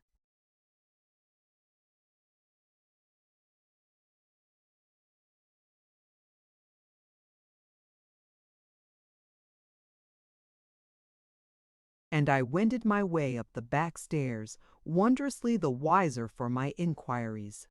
No matter, said I to myself as I again closed the door. No matter, I'll seek her through Brussels. And I did. I sought her day by day, whenever I had a moment's leisure, for 4 weeks. I sought her on Sundays all day long. I sought her on the boulevards, in the Allée Verte, in the park. I sought her in Stay, Goodel and Saint Jacques. I sought her in the 2 Protestant chapels. I attended these latter at the German, French, and English services, not doubting that I should meet her at one of them. All my researches were absolutely fruitless. My security on the last point was proved by the event to be equally groundless with my other calculations. I stood at the door of each chapel after the service and waited till every individual had come out, scrutinizing every gown draping a slender form, peering under every bonnet.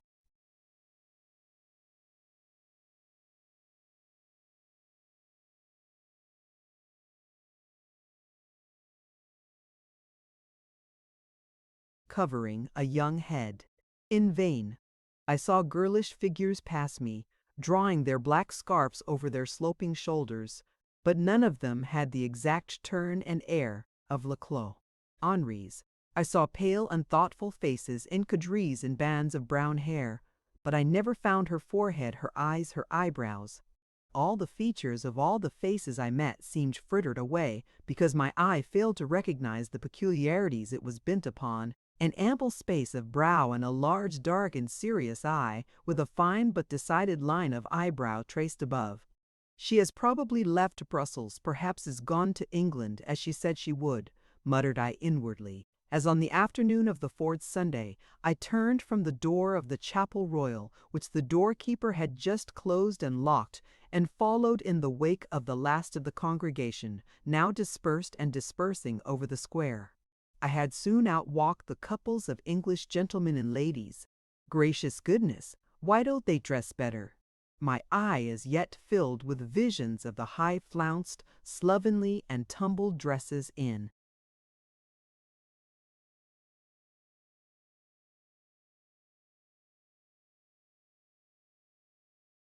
costly silk and satin, of the large, unbecoming collars in expensive lace, of the ill-cut coats and strangely fashioned pantaloons which every Sunday, at the English service, filled the choirs of the Chapel Royal, and after it, issuing forth into the square, came into disadvantageous contrast with freshly and trimly attired foreign figures, hastening to attend salute at the church of Coburg. I passed these pairs of Britons and the groups of pretty British children and the British footmen and waiting maids. I had crossed the Place Royale and got into the Rue Royale, thence I had diverged into the Rue de Louvain, an old and quiet street. I remember that, feeling a little hungry, and not desiring to go back and take my share of the gouter, now on the refectory table at Palais, to wit, pistolets and water, I stepped into a baker's and refreshed myself on a souk. It is a Flemish word. I don't know how to spell it. A corns, a currant bun, and a cup of coffee. And then I strolled on towards the Porte de Louvain. Very soon I was out of the city and slowly mounting the hill which,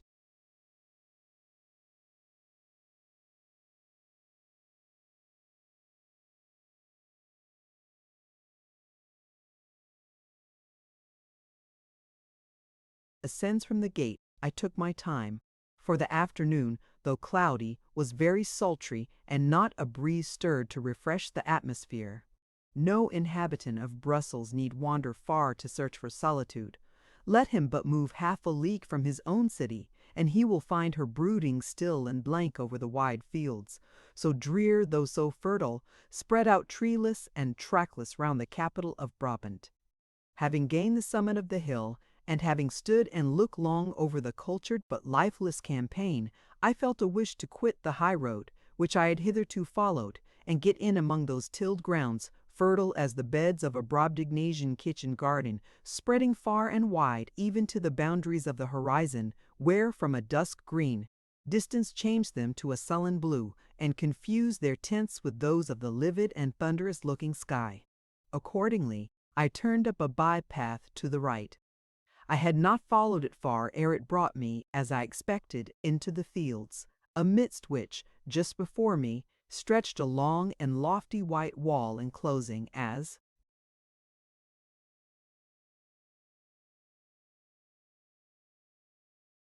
it seemed from the foliage showing above, some thickly planted nursery of yew and cypress, for of that species were the branches resting on the pale parapets, and crowding gloomily about a massive cross, planted doubtless on a central eminence and extending its arms, which seemed of black marble, over the summits of those sinister trees. I approached, wondering to what house this well-protected garden appertained.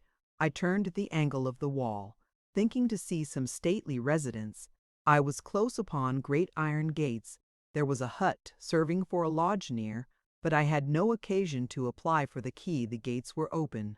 I pushed one leaf back. Rain had rusted its hinges, for it groaned dolefully as they revolved. Thick planting embowered the entrance. Passing up the avenue, I saw objects on each hand which, in their own mute language of inscription and sign, explained clearly to what abode I had made my way. This was the house appointed for all living. Crosses, monuments, and garlands of everlastings announced the Protestant cemetery outside the gate of Louvain.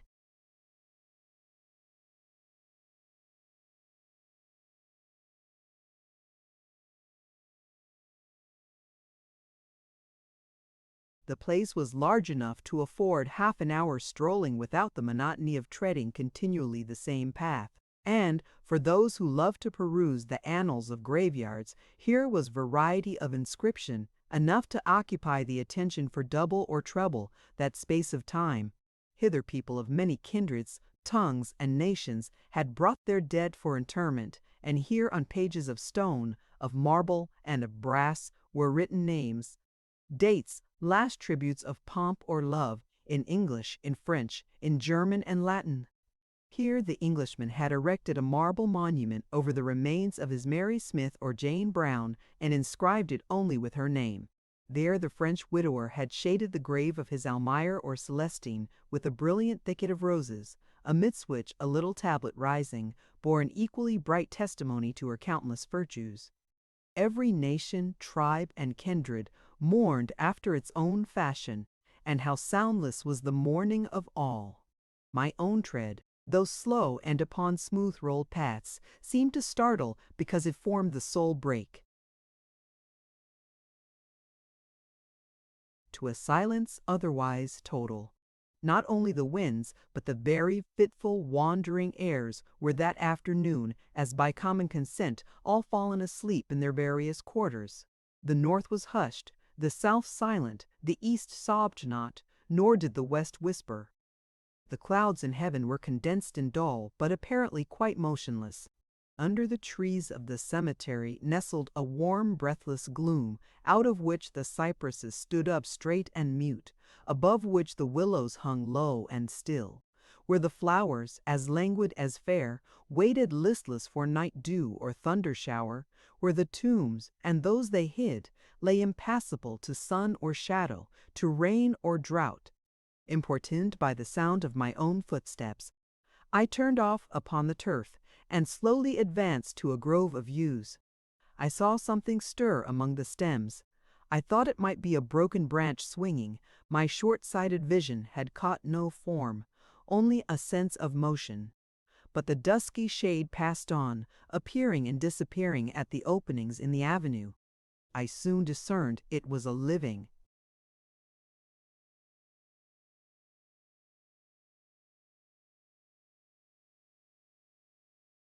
thing, and a human thing, and drawing nearer, I perceived it was a woman, pacing slowly to and fro, and evidently deeming herself alone, as I had deemed myself alone, and meditating as I had been meditating.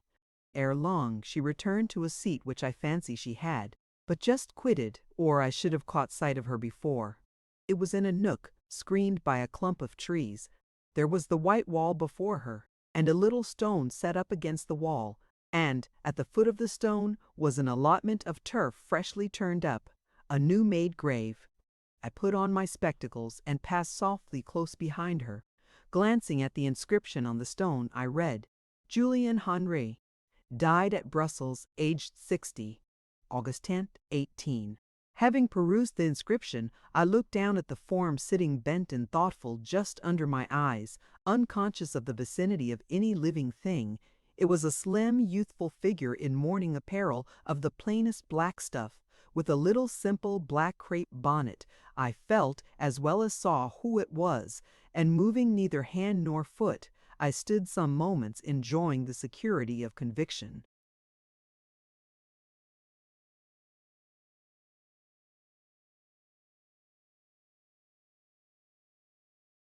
I had sought her for a month, and had never discovered one of her traces, never met a hope, or seized a chance of encountering her anywhere. I had been forced to loosen my grasp on expectation, and, but an hour ago, had sunk slackly under the discouraging thought that the current of life and the impulse of destiny had swept her forever from my reach, and behold, while bending suddenly earthward beneath the pressure of despondency, while following with my eyes the track of sorrow on the turf of a graveyard, here was my lost jewel dropped on the tear-fed herbage, nestling in the messy and moldy roots of yew trees. Frances sat very quiet, her elbow on her knee, and her head on her hand. I knew she could retain a thinking attitude a long time without change. At last a tear fell. She had been looking at the name on the stone before her, and her heart had no doubt endured one of those constrictions with which the desolate living, regretting the dead, are at times so sorely oppressed. Many tears rolled down, which she wiped away again and again with her handkerchief, some distressed. Sobs escaped her, and then, the paroxysm over, she sat quiet as before. I put my hand gently on her shoulder. No need further to prepare her, for she was neither hysterical nor liable to fainting fits. A sudden push, indeed, might have startled her, but the contact of my quiet touch merely woke attention as I wished, and, though she turned quickly, yet so lightning swift is thought in some minds, especially I believe the wonder of what the consciousness of who it was that thus stole unawares on her solitude, had passed through her even, in flash diffendeelberted with canes. Nervous surprise had hardly discomposed her features ere a sentiment of most vivid joy shone clear and warm on her whole countenance. I had hardly time to observe that she was wasted and pale, ere called to feel a responsive inward pleasure by the sense of most full and exquisite pleasure glowing in the animated flush, and shining in the expansive light now diffused over my pupil's face. It was the summer sun flashing out after the heavy summer shower, and what fertilizes more rapidly than that beam, burning almost like fire in its ardor? I hate boldness, that boldness which is of the brassy brow and insensate nerves, but I love the courage of the strong heart, the fervor of the generous blood. I loved with passion the light of Frances Evans' clear hazel eye when it did not fear to look straight into mine. I loved the tones with which she uttered the words, Mon maître, mon maître. I loved the movement with which she confided her hand to my hand. I loved her as she stood there, penniless and parentless. For a sensualist, charmless, for me a treasure, my best object of sympathy on earth, thinking such thoughts as I thought, feeling such feelings as I felt. My ideal of the shrine in which to seal my stores of love, personification of discretion and forethought, of diligence and certainty.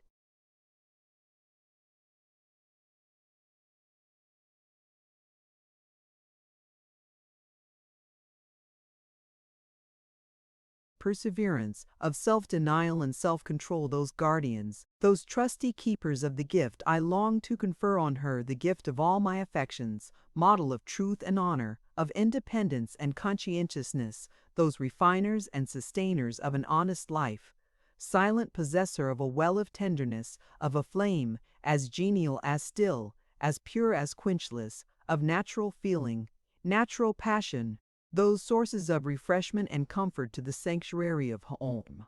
I knew how quietly and how deeply the well bubbled in her heart. I knew how the more dangerous flame burned safely under the eye of reason. I had seen when the fire shot up a moment high and vivid, when the accelerated heat troubled life's current in its channels. I had seen reason reduce the rebel and humble its blaze to embers. I had confidence in Frances Evans. I had respect for her, and as I drew her arm through mine and led her out of the cemetery, I felt I had another sentiment, as strong as confidence, as firm as respect, more fervid than either that of love.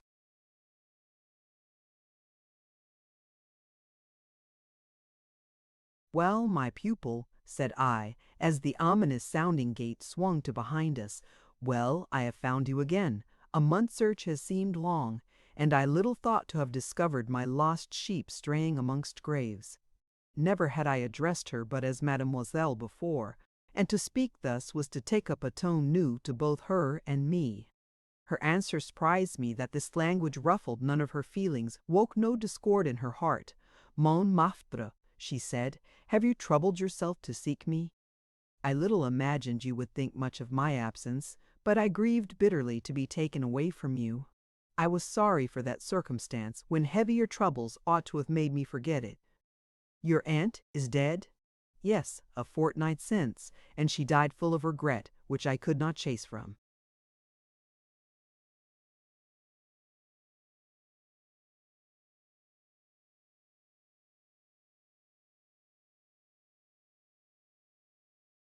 Her mind. She kept repeating, even during the last night of her existence, "Frances, you will be so lonely when I am gone, so friendless." She wished too that she could have been buried in Switzerland, and it was I who persuaded her in her old age to leave the banks of Lake Leman and to come, only as it seems to die, in this flat region of Flanders.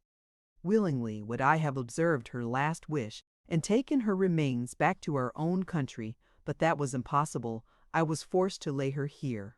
She was ill but a short time, I presume, but 3 weeks. When she began to sink, I asked Maclau Reuter's leave to stay with her and wait on her. I readily got leave. "Do you return to the pensionnat?" I demanded hastily. "Monsieur, when I had been at home a week in Calais," Reuter called one evening.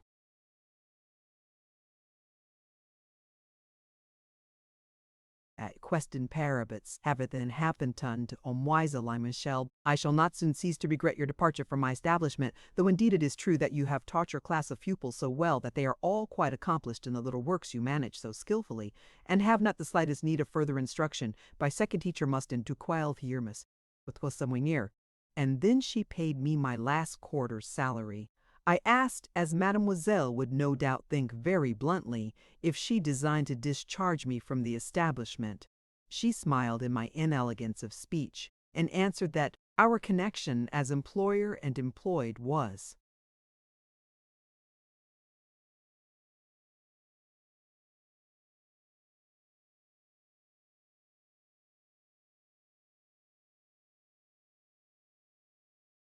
Certainly dissolved, but that she hoped still to retain the pleasure of my acquaintance. She should always be happy to see me as a friend.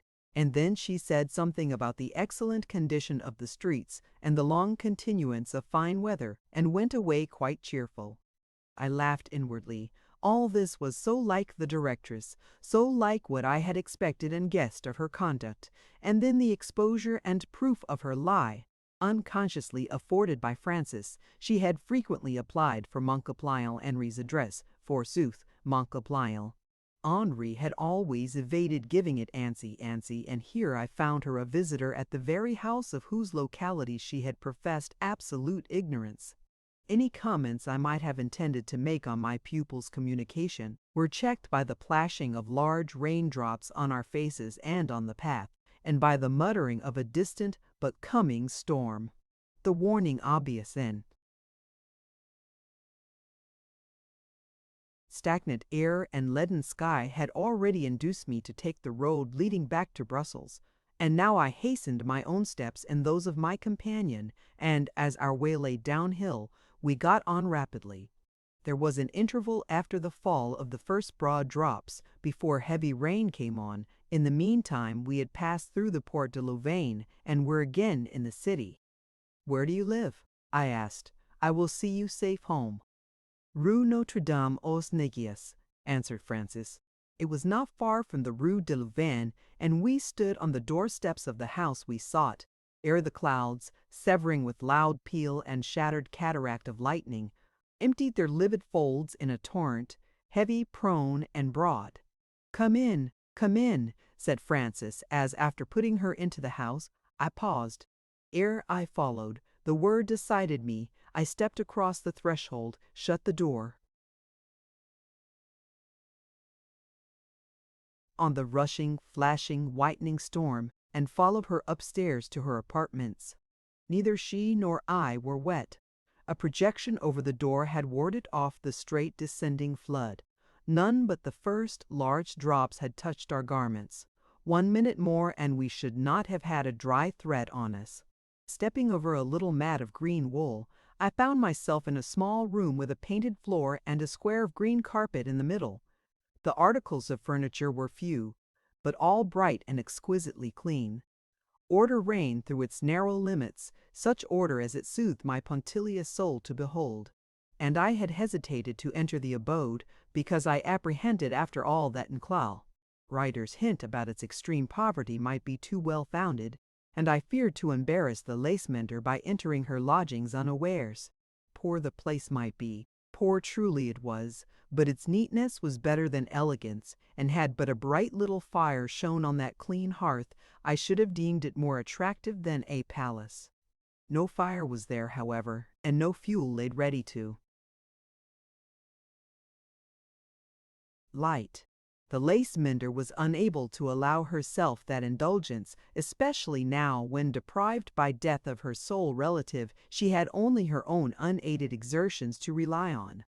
Frances went into an inner room to take off her bonnet, and she came out a model of frugal neatness, with her well-fitting black stuff dress, so accurately defining her elegant bust and taper waist, with her spotless white collar turned back from a fair and shapely neck, with her plenteous brown hair arranged in smooth bands on her temples, and in a large Grecian plait behind.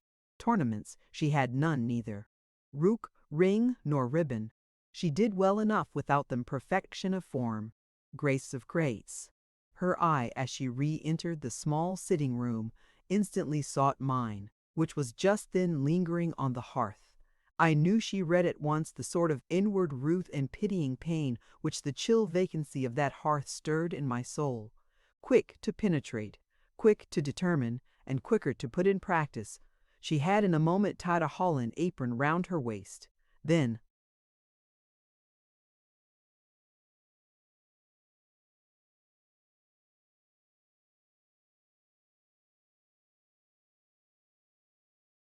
she disappeared and reappeared with a basket. It had a cover. She opened it and produced wood and coal. Deftly and compactly she arranged them in the grate.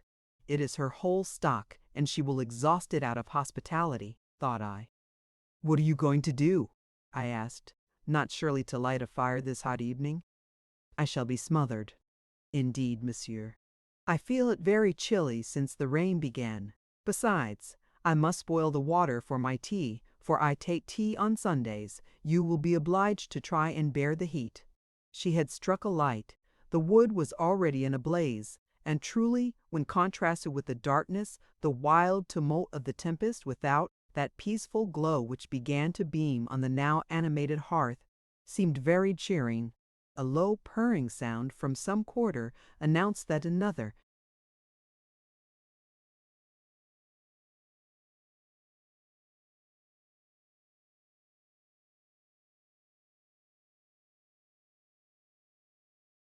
being besides myself was pleased with the change. A black cat, roused by the light from its sleep on a little cushioned footstool, came and rubbed its head against Frances's gown as she knelt. She caressed it, saying it had been a favorite with her pauvre tante Julienne. The fire being lit, the hearth swept, and a small kettle of a very antique pattern, such as a thun and her ruddy flame. Frances's hands were washed and her apron removed in an instant. Then she opened a cupboard and took out a tea tray, on which she had soon arranged a china tea equipage, whose pattern, shape, and shape exuded a remote antiquity. A little old-fashioned silver spoon was deposited in each saucer, and a pair of silver tongues, equally old-fashioned, were worth fado the gators.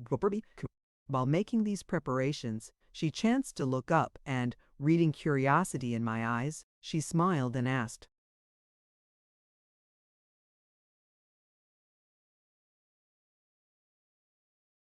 "Is this like England, monsieur? Like the England of 100 years ago?" I replied. "Is it truly? Well, everything on this tray is at least 100 years old. These cups, these spoons, this ewer are all heirlooms. My great-grandmother left them to my grandmother, she to my mother, and my mother brought them with her from England to Switzerland and left them to me. And ever since I was a little girl, I have thought I should like to carry them back to England, whence they came." She put some pistolates on the table. She made the tea, as foreigners do make tea, i.e., at the rate of a teaspoonful to half a dozen cups. She placed me a chair, and as I took it, she asked, with a sort of exultation, "Will it make you think yourself at home for a moment?" "If I had a home in England, I believe it would recall it," I answered. And, in truth, there was a sort of illusion in seeing the fair-complexioned English-looking girl presiding at the English meal and speaking in the English language. "You have, then, no home," was her remark. "None, nor ever have had. If ever I possess a home, it must be of my own making, and the task is yet to begin." And as I spoke, a pang, new to me, shot across my heart. It was a pang of mortification at the humility of my position and the inadequacy of my means, while with that pang was born a strong desire to do more, earn more, be more, possess more, and in the increased possessions my roused and eager spirit panted to include the home I had never had, the wife I inwardly vowed to win. Frances's tea was little better than hot water, sugar, and milk, and her pistolates, with which she could not offer me butter, were sweet to my palate as manna.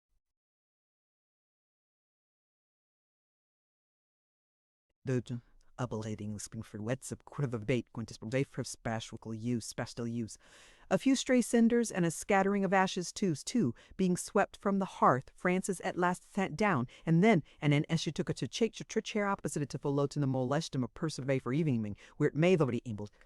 Her color, however, rising rather than settling with repose, and her eyes remaining downcast, though I kept waiting for the lids to be raised, that I might drink a ray of the light I loved, a light where fire dissolved in softness,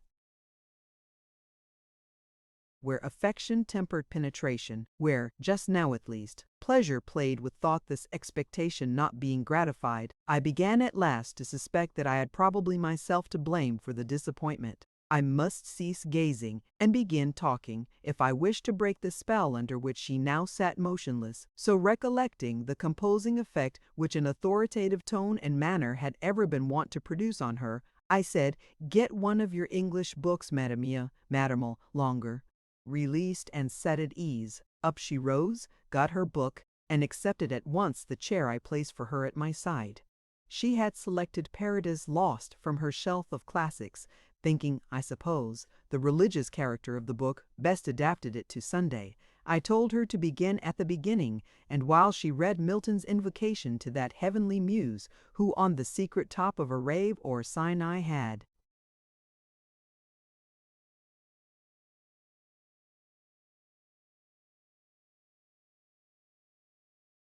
taught the Hebrew shepherd how in the womb of chaos the conception of a world had originated and ripened, I enjoyed, undisturbed, the treble pleasure of having her near me, hearing the sound of her voice, a sound sweet and satisfying in my ear, and looking, by intervals, at her face. Of this last privilege I chiefly availed myself when I found fault with an intonation, a pause, or an emphasis.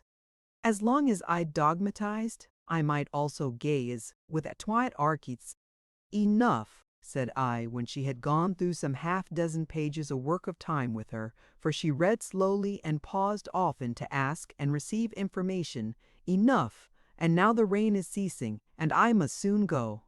For indeed, at that moment, looking towards the window, I saw it all blue. The thunder clouds were broken and scattered, and the setting August sun sent a gleam like the reflection of rubies through the lattice. I got up. I drew on my gloves.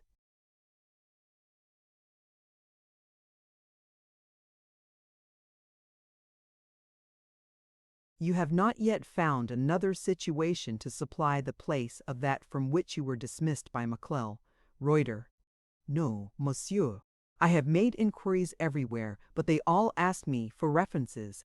And to speak truth, I do not like to apply to the directress, because I consider she acted neither justly nor honorably towards me. She used underhand means to set my pupils against me, and thereby render me unhappy while I held my place in her establishment, and he eventually deprived me of it by a masked and hypocritical maneuver, pretending that she was acting for my good, but really snatching from me my chief means of subsistence.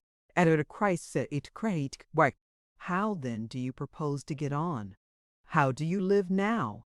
I have still my lace-mending trade. With care it will keep me from starvation.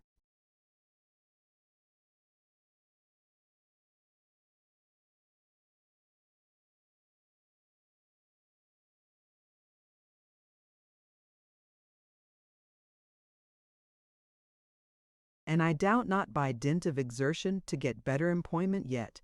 It is only a fortnight since I began to try. My courage or hopes are by no means worn out yet. And, if you get what you wish, what then? What are your ultimate views? To save enough to cross the Channel, I always look to England as my Canaan. Well, well, ere long I shall pay you another visit. Good evening now. And I left her rather abruptly. I had much ado to resist a strong inward impulse, urging me to take a warmer, more expressive leave, was so natural as to fold her for a moment in a close embrace, to imprint one kiss on her cheek or forehead. I was not unreasonable, that was all I wanted. Satisfied in that point, I could go away content, and reason denied me even this. She ordered me to turn my eyes from her face and my steps from her apartment, to quit her as dryly and coldly as I would have quitted old Madame Pilet. I obeyed, but I swore rancorously to be avenged one day. I'll earn a right to do as I please in this matter, or I'll die in the contest. I have one object before me now, to get that Genevese girl for my wife. And my wife she shall be, that is, provided she has as much or half as much regard for her master as he has for her. And would she be so docile, so smiling, so happy under my instructions if she had not? Would she sit at my side when I dictate or correct, with such a still, contented halcyon mien? For I had ever remarked that however sad or harassed her countenance might be when I entered a room, yet after I had been near her, spoken to her a few words, given her some directions, uttered perhaps some reproofs, she would, all at once, nestle into a nook of happiness, and look up serene and revived. The reproof suited her best of all. While I scolded, she would chip away with her penknife at a pencil or a pen, fidgeting a little, pouting a little, defending herself by monosyllables, and when I deprived her of the pen or pencil, fearing it would be all cut away, and when I interdicted even the monosyllabic defense, for the purpose of working up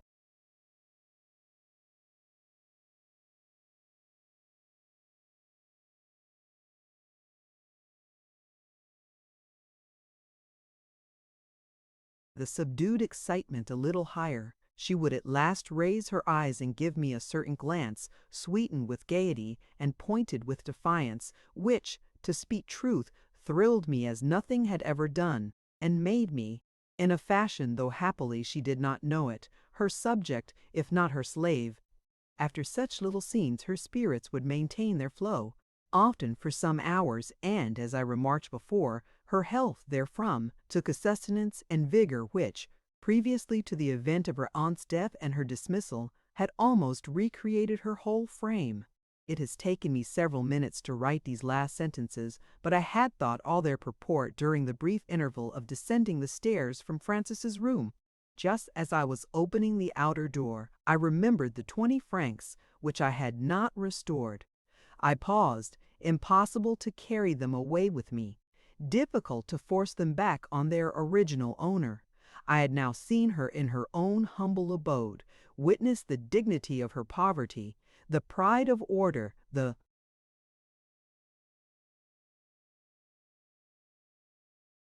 fastidious care of conservatism, obvious in the arrangement and economy of her little home. I was sure she would not suffer herself to be excused paying her debts. I was certain the favor of indemnity would be accepted from no hand, perhaps least of all from mine, yet these 4 5-franc pieces were a burden to my self-respect, and I must get rid of them. An expedient, a clumsy one no doubt, but the best I could devise suggested itself to me. I darted up the stairs, knocked, re-entered the room as if in haste. "Mademoiselle, I have forgotten one of my gloves. I must have left it here."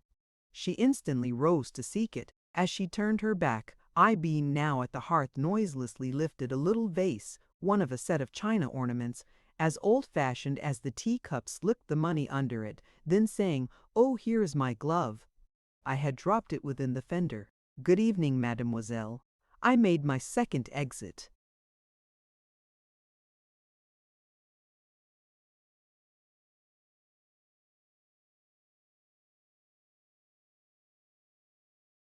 Brief as my impromptu return had been, it had afforded me time to pick up a heartache.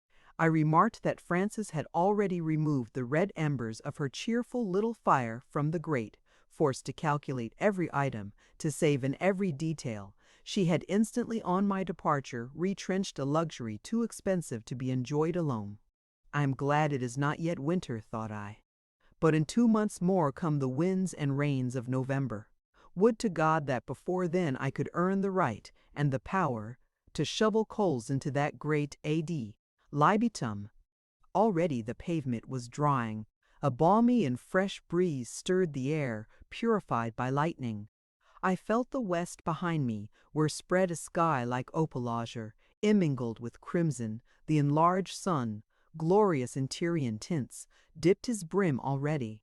Stepping, as I was, eastward, I faced a vast bank of clouds, but also I had before me the arch of an evening rainbow, a perfect rainbow high.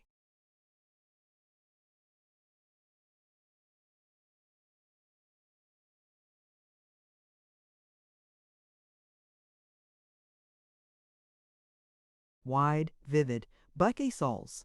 I looked long. My eye drank in the scene, and I suppose my brain must have absorbed it.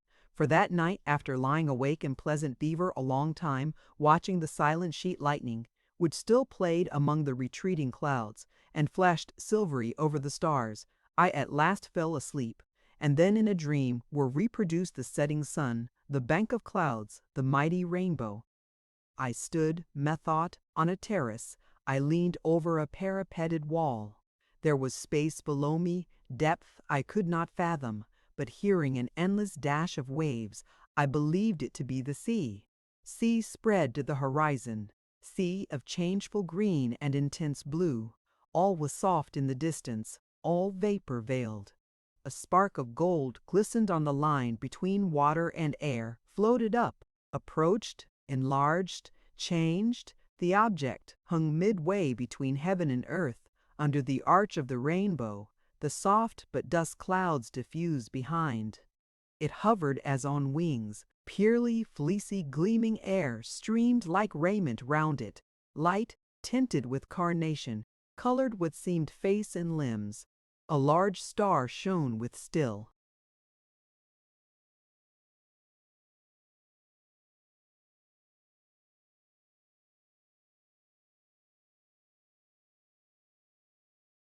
luster on an angel's forehead, an upraised arm and hand, glancing like a ray, pointed to the bow overhead, and a voice in my heart whispered, "Hope smiles on effort."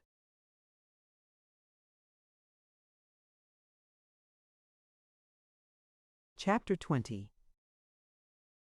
A competency was what I wanted, a competency it was now my aim and resolve to secure. But never had I been farther from the mark.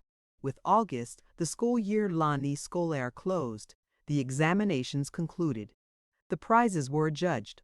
The schools dispersed, the gates of all colleges, the doors of all pensionnats shut, not to be reopened till the beginning or middle of October. The last day of August was at hand, and what was my position? Had I advanced a step since the commencement of the past quarter? On the contrary, I had receded one. By renouncing my engagement as English master in Imcalais, Reuter's establishment, I had voluntarily cut off 20 from my yearly income. I had diminished my 60 per annum to 40, and even that sum I now held by a very precarious tenure. It is some time since I made any reference to M. Pellet. The Moonlight Walk is, I think, the last incident recorded in this narrative where that gentleman cuts any conspicuous figure. The fact is, since that event, a change had come over the spirit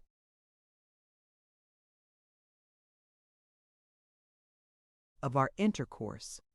He, indeed, ignorant that the still hour, a cloudless moon, and an open lattice had revealed to me the Sempes, would have continued smooth and complacent as ever. But I grew spiny as a porcupine and inflexible as a blackthorn cudgel. I never had a smile for his raillery, never a moment for his society. His invitations to take coffee with him in his parlor were invariably rejected, and very stiffly and sternly rejected. For a long time Pellet bore with my frigid demeanor very patiently. He even increased his attentions, but finding that even a cringing politeness failed to thaw or move me, he at last altered too. In his turn he cooled, his invitation ceased, his countenance became suspicious and overcast, and I read in the perplexed yet brooding aspect of his brow a constant examination and comparison of premises, and an anxious endeavor to draw thence, and an anxious endeavor to draw thence.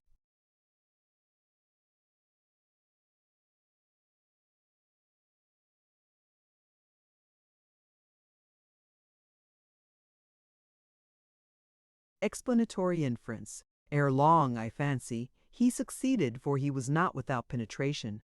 Perhaps, too, Zoraide might have aided him in the solution of the enigma. At any rate, I soon found that the uncertainty of doubt had vanished from his manner. Renouncing all pretense of friendship and cordiality, he adopted a reserved, formal, but still scrupulously polite deportment. This was the point to which I had wished to bring him, and I was now again comparatively at my ease. I did not, it is true, like my position in his house, but being freed from the annoyance of false professions and double-dealing, I could endure it, especially as no heroic sentiment of hatred or jealousy of the director distracted my philosophical soul. He had not, I found, wounded me in a very tender point. The wound was so soon and so radically healed, leaving only a sense of contempt for the treacherous fashion in which it had been inflicted, and a lasting mistrust of the hand which I had attempting to stab in the dark. This state of things continued till about the middle of July, and then there was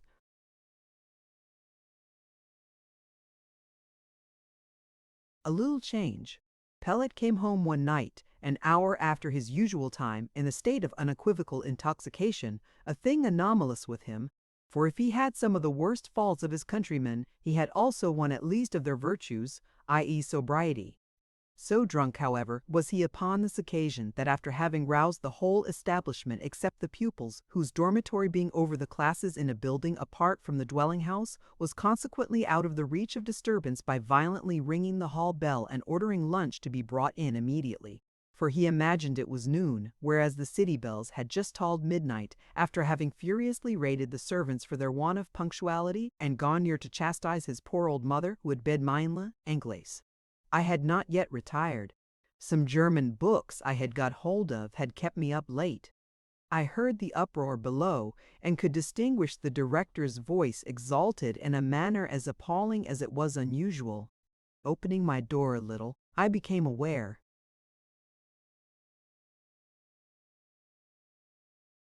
of a demand on his part for Crimsworth to be brought down to him, that he might cut his throat on the hall table and wash his honor, which he affirmed to be in a dirty condition, in infernal British blood.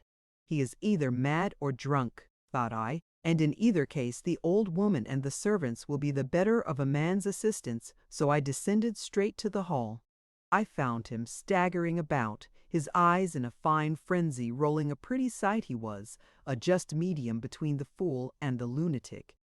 "Come, ma'am, Pellet," said I, "you had better go to bed," and I took hold of his arm. His excitement, of course, increased greatly at sight and touch of the individual for whose blood he had been making application. He struggled and struck with fury, but a drunken man is no match for a sober one, and, even in his normal state, Pellet's worn-out frame could not have stood against my sound one. I got him upstairs and, in process of time, to bed. During the operation he did not fail to utter comminations which, though broken, had a sense in them, while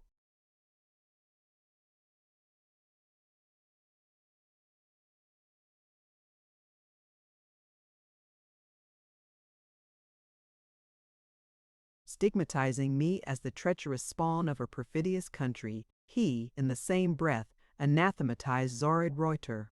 He termed her femme sautée at Vichus, who, in a fit of lewd caprice, had thrown herself away on an unprincipled adventurer, directing the point of the last appellation by a furious blow, obliquely aimed at me. I left him in the act of bounding elastically out of the bed into which I had tucked him, but as I took the precaution of turning the key in the door behind me, I retired to my own room, assured of his safe custody till the morning, and free to draw undisturbed conclusions from the scene I had just witnessed. Now, it was precisely about this time that the directress, stung by my coldness, bewitched by my scorn, and excited by the preference she suspected me of cherishing for another, had fallen into a snare of her own, was herself caught in the meshes of the very passion with which she wished to entangle me. Conscious of the state of things in that quarter, I gathered, from the condition in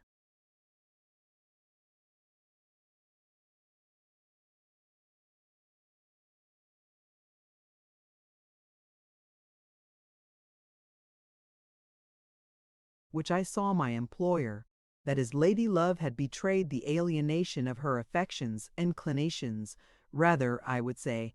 Affection is a word at once too warm and too pure, for the subject had let him see that the cavity of her hollow heart, emptied of his image, was now occupied by that of his usher.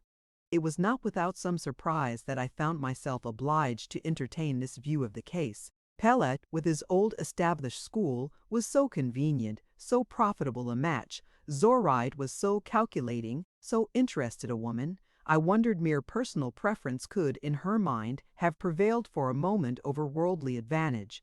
Yet it was evident from what Pellet said that not only had she repulsed him, but had even let slip expressions of partiality for me.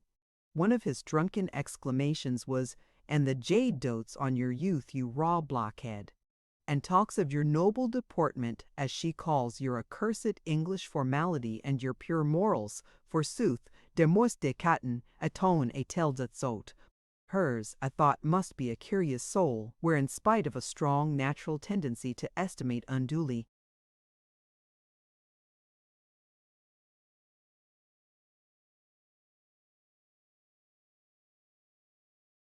advantages of wealth and station, the sardonic disdain of a fortune the subordinate had wrought a deeper impression than could be imprinted by the most flattering assiduities of a prosperous Tiefdinstischen. I smiled inwardly, and strange to say, though my amour propre was excited not disagreeably by the conquest, my better feelings remained untouched. Next day, when I saw the directress, and when she made an excuse to meet me in the corridor, and besought my notice by a demeanor and look subdued to hill-out humility, I could not love, I could scarcely pity her. To answer briefly and dryly some interesting inquiry about my health, To pass her by with a stern bow was all I could. Her presence and manner had then, and for some time previously and consequently, a singular effect upon me. They sealed up all that was good, elicited all that was noxious in my nature. Sometimes they enervated my senses, but they always hardened my heart. I was aware of the detriment done, and quarreled with myself for the change. I had ever hated a tyrant, and behold, the possession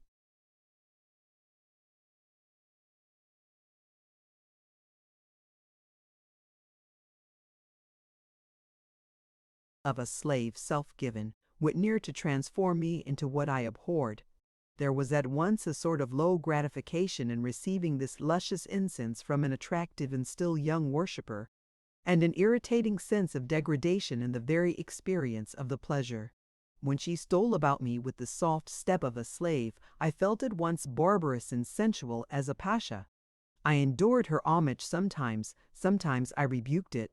My indifference or harshness served equally to increase the evil I desire to check. Quile deonui side bien.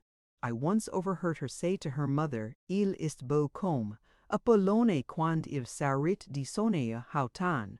And the jolly old dame laughed, and said she thought her daughter was bewitched, for I had no point of a handsome man about me, except being straight and without deformity. For moi, she continued, il me fait tout l'effet d'une chatte jouant avec ses basicois.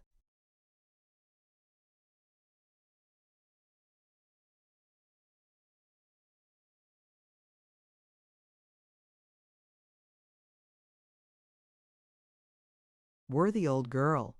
I could have gone and kissed her had she not been a little too old, too fat, and too red-faced. Her sensible, truthful words seemed so wholesome, contrasted with the morbid illusions of her daughter. When Pellet awoke on the morning after his frenzy fit, he retained no recollection of what had happened the previous night, and his mother fortunately had the discretion to refrain from informing him that I had been a witness of his degradation. He did not again have recourse to wine for curing his griefs, but even in his sober mood he soon showed that the iron of jealousy had entered into his soul.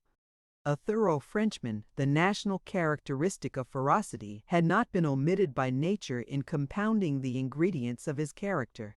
It had appeared first in his access of drunken wrath, when some of his demonstrations of hatred to my person were of a truly fiendish character, and now it was more covertly betrayed by momentary contractions of the features and flashes of fierceness in his light blue eyes, when their glance chanced to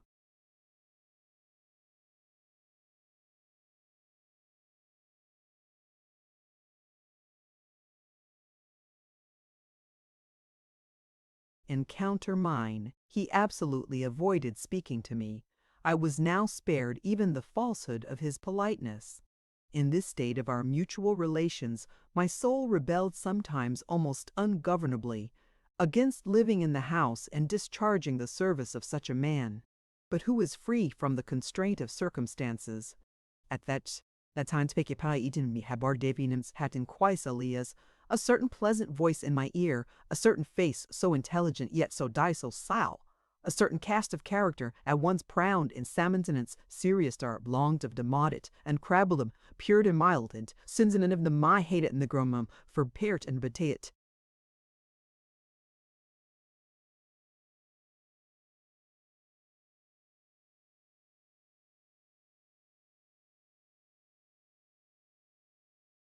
Virtue. But Pellet's fury subsided.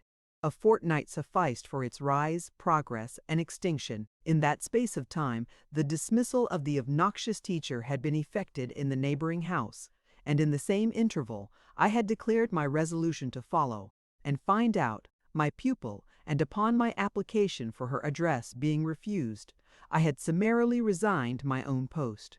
This last act seemed at once to restore Reuter to her senses, her sagacity, her judgment, so long misled by a fascinating delusion, struck again into the right track the moment that delusion vanished. By the right track, I do not mean the steep and difficult path of principle. In that path she never trod, but the plain highway of common sense, from which she had of late widely diverged. When there she carefully sought, and having found, industriously pursued the trail of her old suitor, Michelet. She soon overtook him. What arts she employed to soothe and blind him I know not, but she succeeded both in allaying his wrath and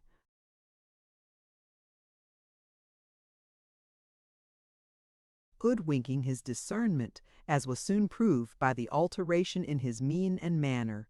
She must have managed to convince him that I neither was, nor ever had been, a rival of his, for the fortnight of fury against me terminated in a fit of exceeding graciousness and amenity, not unmixed with a dash of exulting self-complacency, more ludicrous than irritating. Pellet's bachelor's life had been passed in proper French style, with due disregard to moral restraint, and I thought his married life promised to be very French also. He often boasted to me what a terror he had been to certain husbands of his acquaintance. I perceived it would not now be difficult to pay him back in his own coin. The crisis drew on.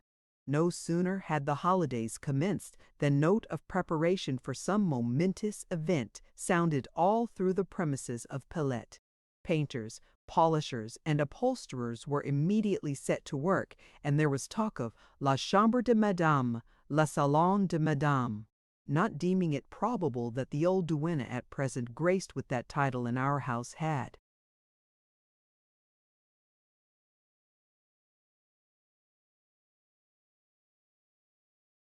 inspired her son with such enthusiasm of filial piety as to induce him to fit up apartments expressly for her use, I concluded, in common with the cook, the two housemaids, and the kitchen scullion, that a new and more juvenile madam was destined to be the tenant of these gay chambers.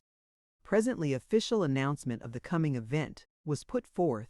In another week's time, Ma Françoise Pellet, director, and Mouclet, Charlotte Reuter, directress, were to be joined together in the bands of matrimony. Monsieur, in person, heralded the fact to me, terminating his communication by an obliging expression of his desire that I should continue, as heretofore, his ablest assistant and most trusted friend, and a proposition to raise my salary by an additional 200 francs per annum. I thanked him, gave no conclusive answer at the time, and, when he had left me, threw off my blouse, put on my coat, and set out on a long walk outside the Porte de Flandre in order, as I thought, to cool my blood, calm my nerves, and shake my disarranged ideas into some order. In fact, I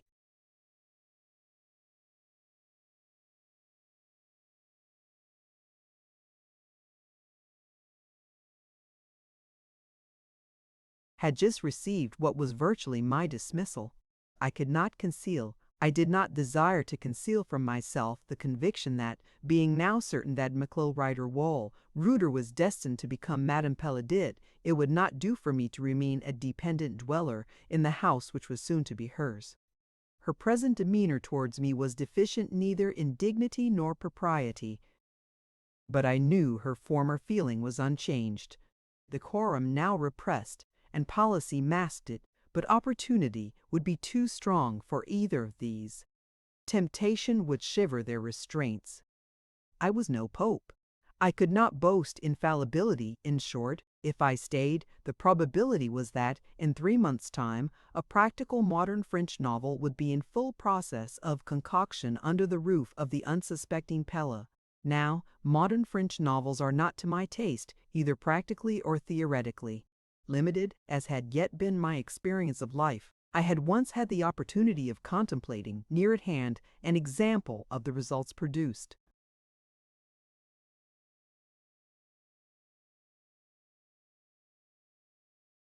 By a course of interesting and romantic domestic treachery. No golden halo of fiction was about this example. I saw it bare and real, and it was very loathsome. I saw a mind degraded by the practice of mean subterfuge, by the habit of perfidious deception, and a body depraved by the infectious influence of the vice-polluted soul. I had suffered much from the forced and prolonged view of this spectacle. Those sufferings I did not now regret, for their simple recollection acted as a most wholesome antidote to temptation. They had inscribed on my reason the conviction that unlawful pleasure, trenching on another's rights, is delusive and envenomed pleasure. Its hollowness disappoints at the time. Its poison cruelly tortures afterwards. Its effects deprave forever. From all this resulted the conclusion that I must leave Pellets, and that instantly. "But," said Prudence, "you know not where to go, nor how to live." And then the dream of true love came over me. Frances Henri seemed to stand at my side, her slender waist to invite my arm, her hand to court my hand. I felt it was.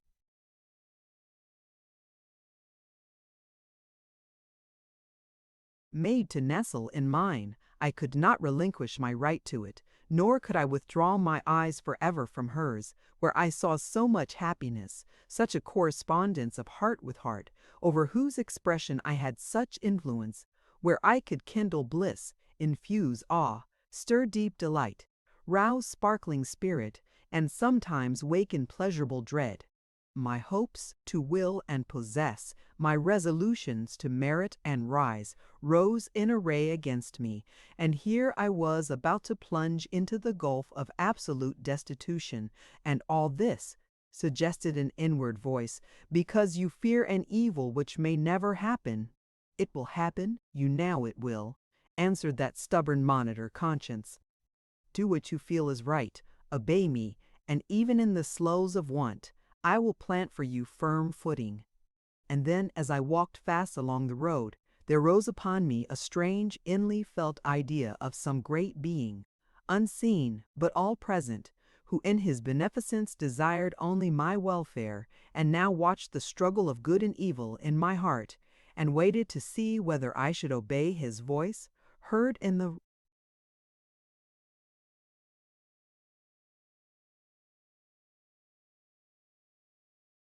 whispers of my conscience, or lend an ear to the sophisms by which his enemy and mine, the spirit of evil, sought to lead me astray. Rough and steep was the path indicated by divine suggestion, mossy and declining the green way along which temptation strewed flowers. But whereas, methought, the deity of love, the friend of all that exists, would smile well pleased were I to gird up my loins and address myself to the rude ascent, so, on the other hand, each inclination to the velvet declivity seemed to kindle a gleam of triumph on the brow of the man-hating, God-defying demon. Sharp and short, I turned round. Fast I retraced my steps. In half an hour I was again at Mij. Pellets, I sought him in his study. Brief parley, concise explanation sufficed. My manner proved that I was resolved. He, perhaps at heart, approved my decision. After 20 minutes' conversation, I re-entered my own room, self-deprived of the means of living, self-sentenced to leave my present home, with the short notice of a week in which to provide another.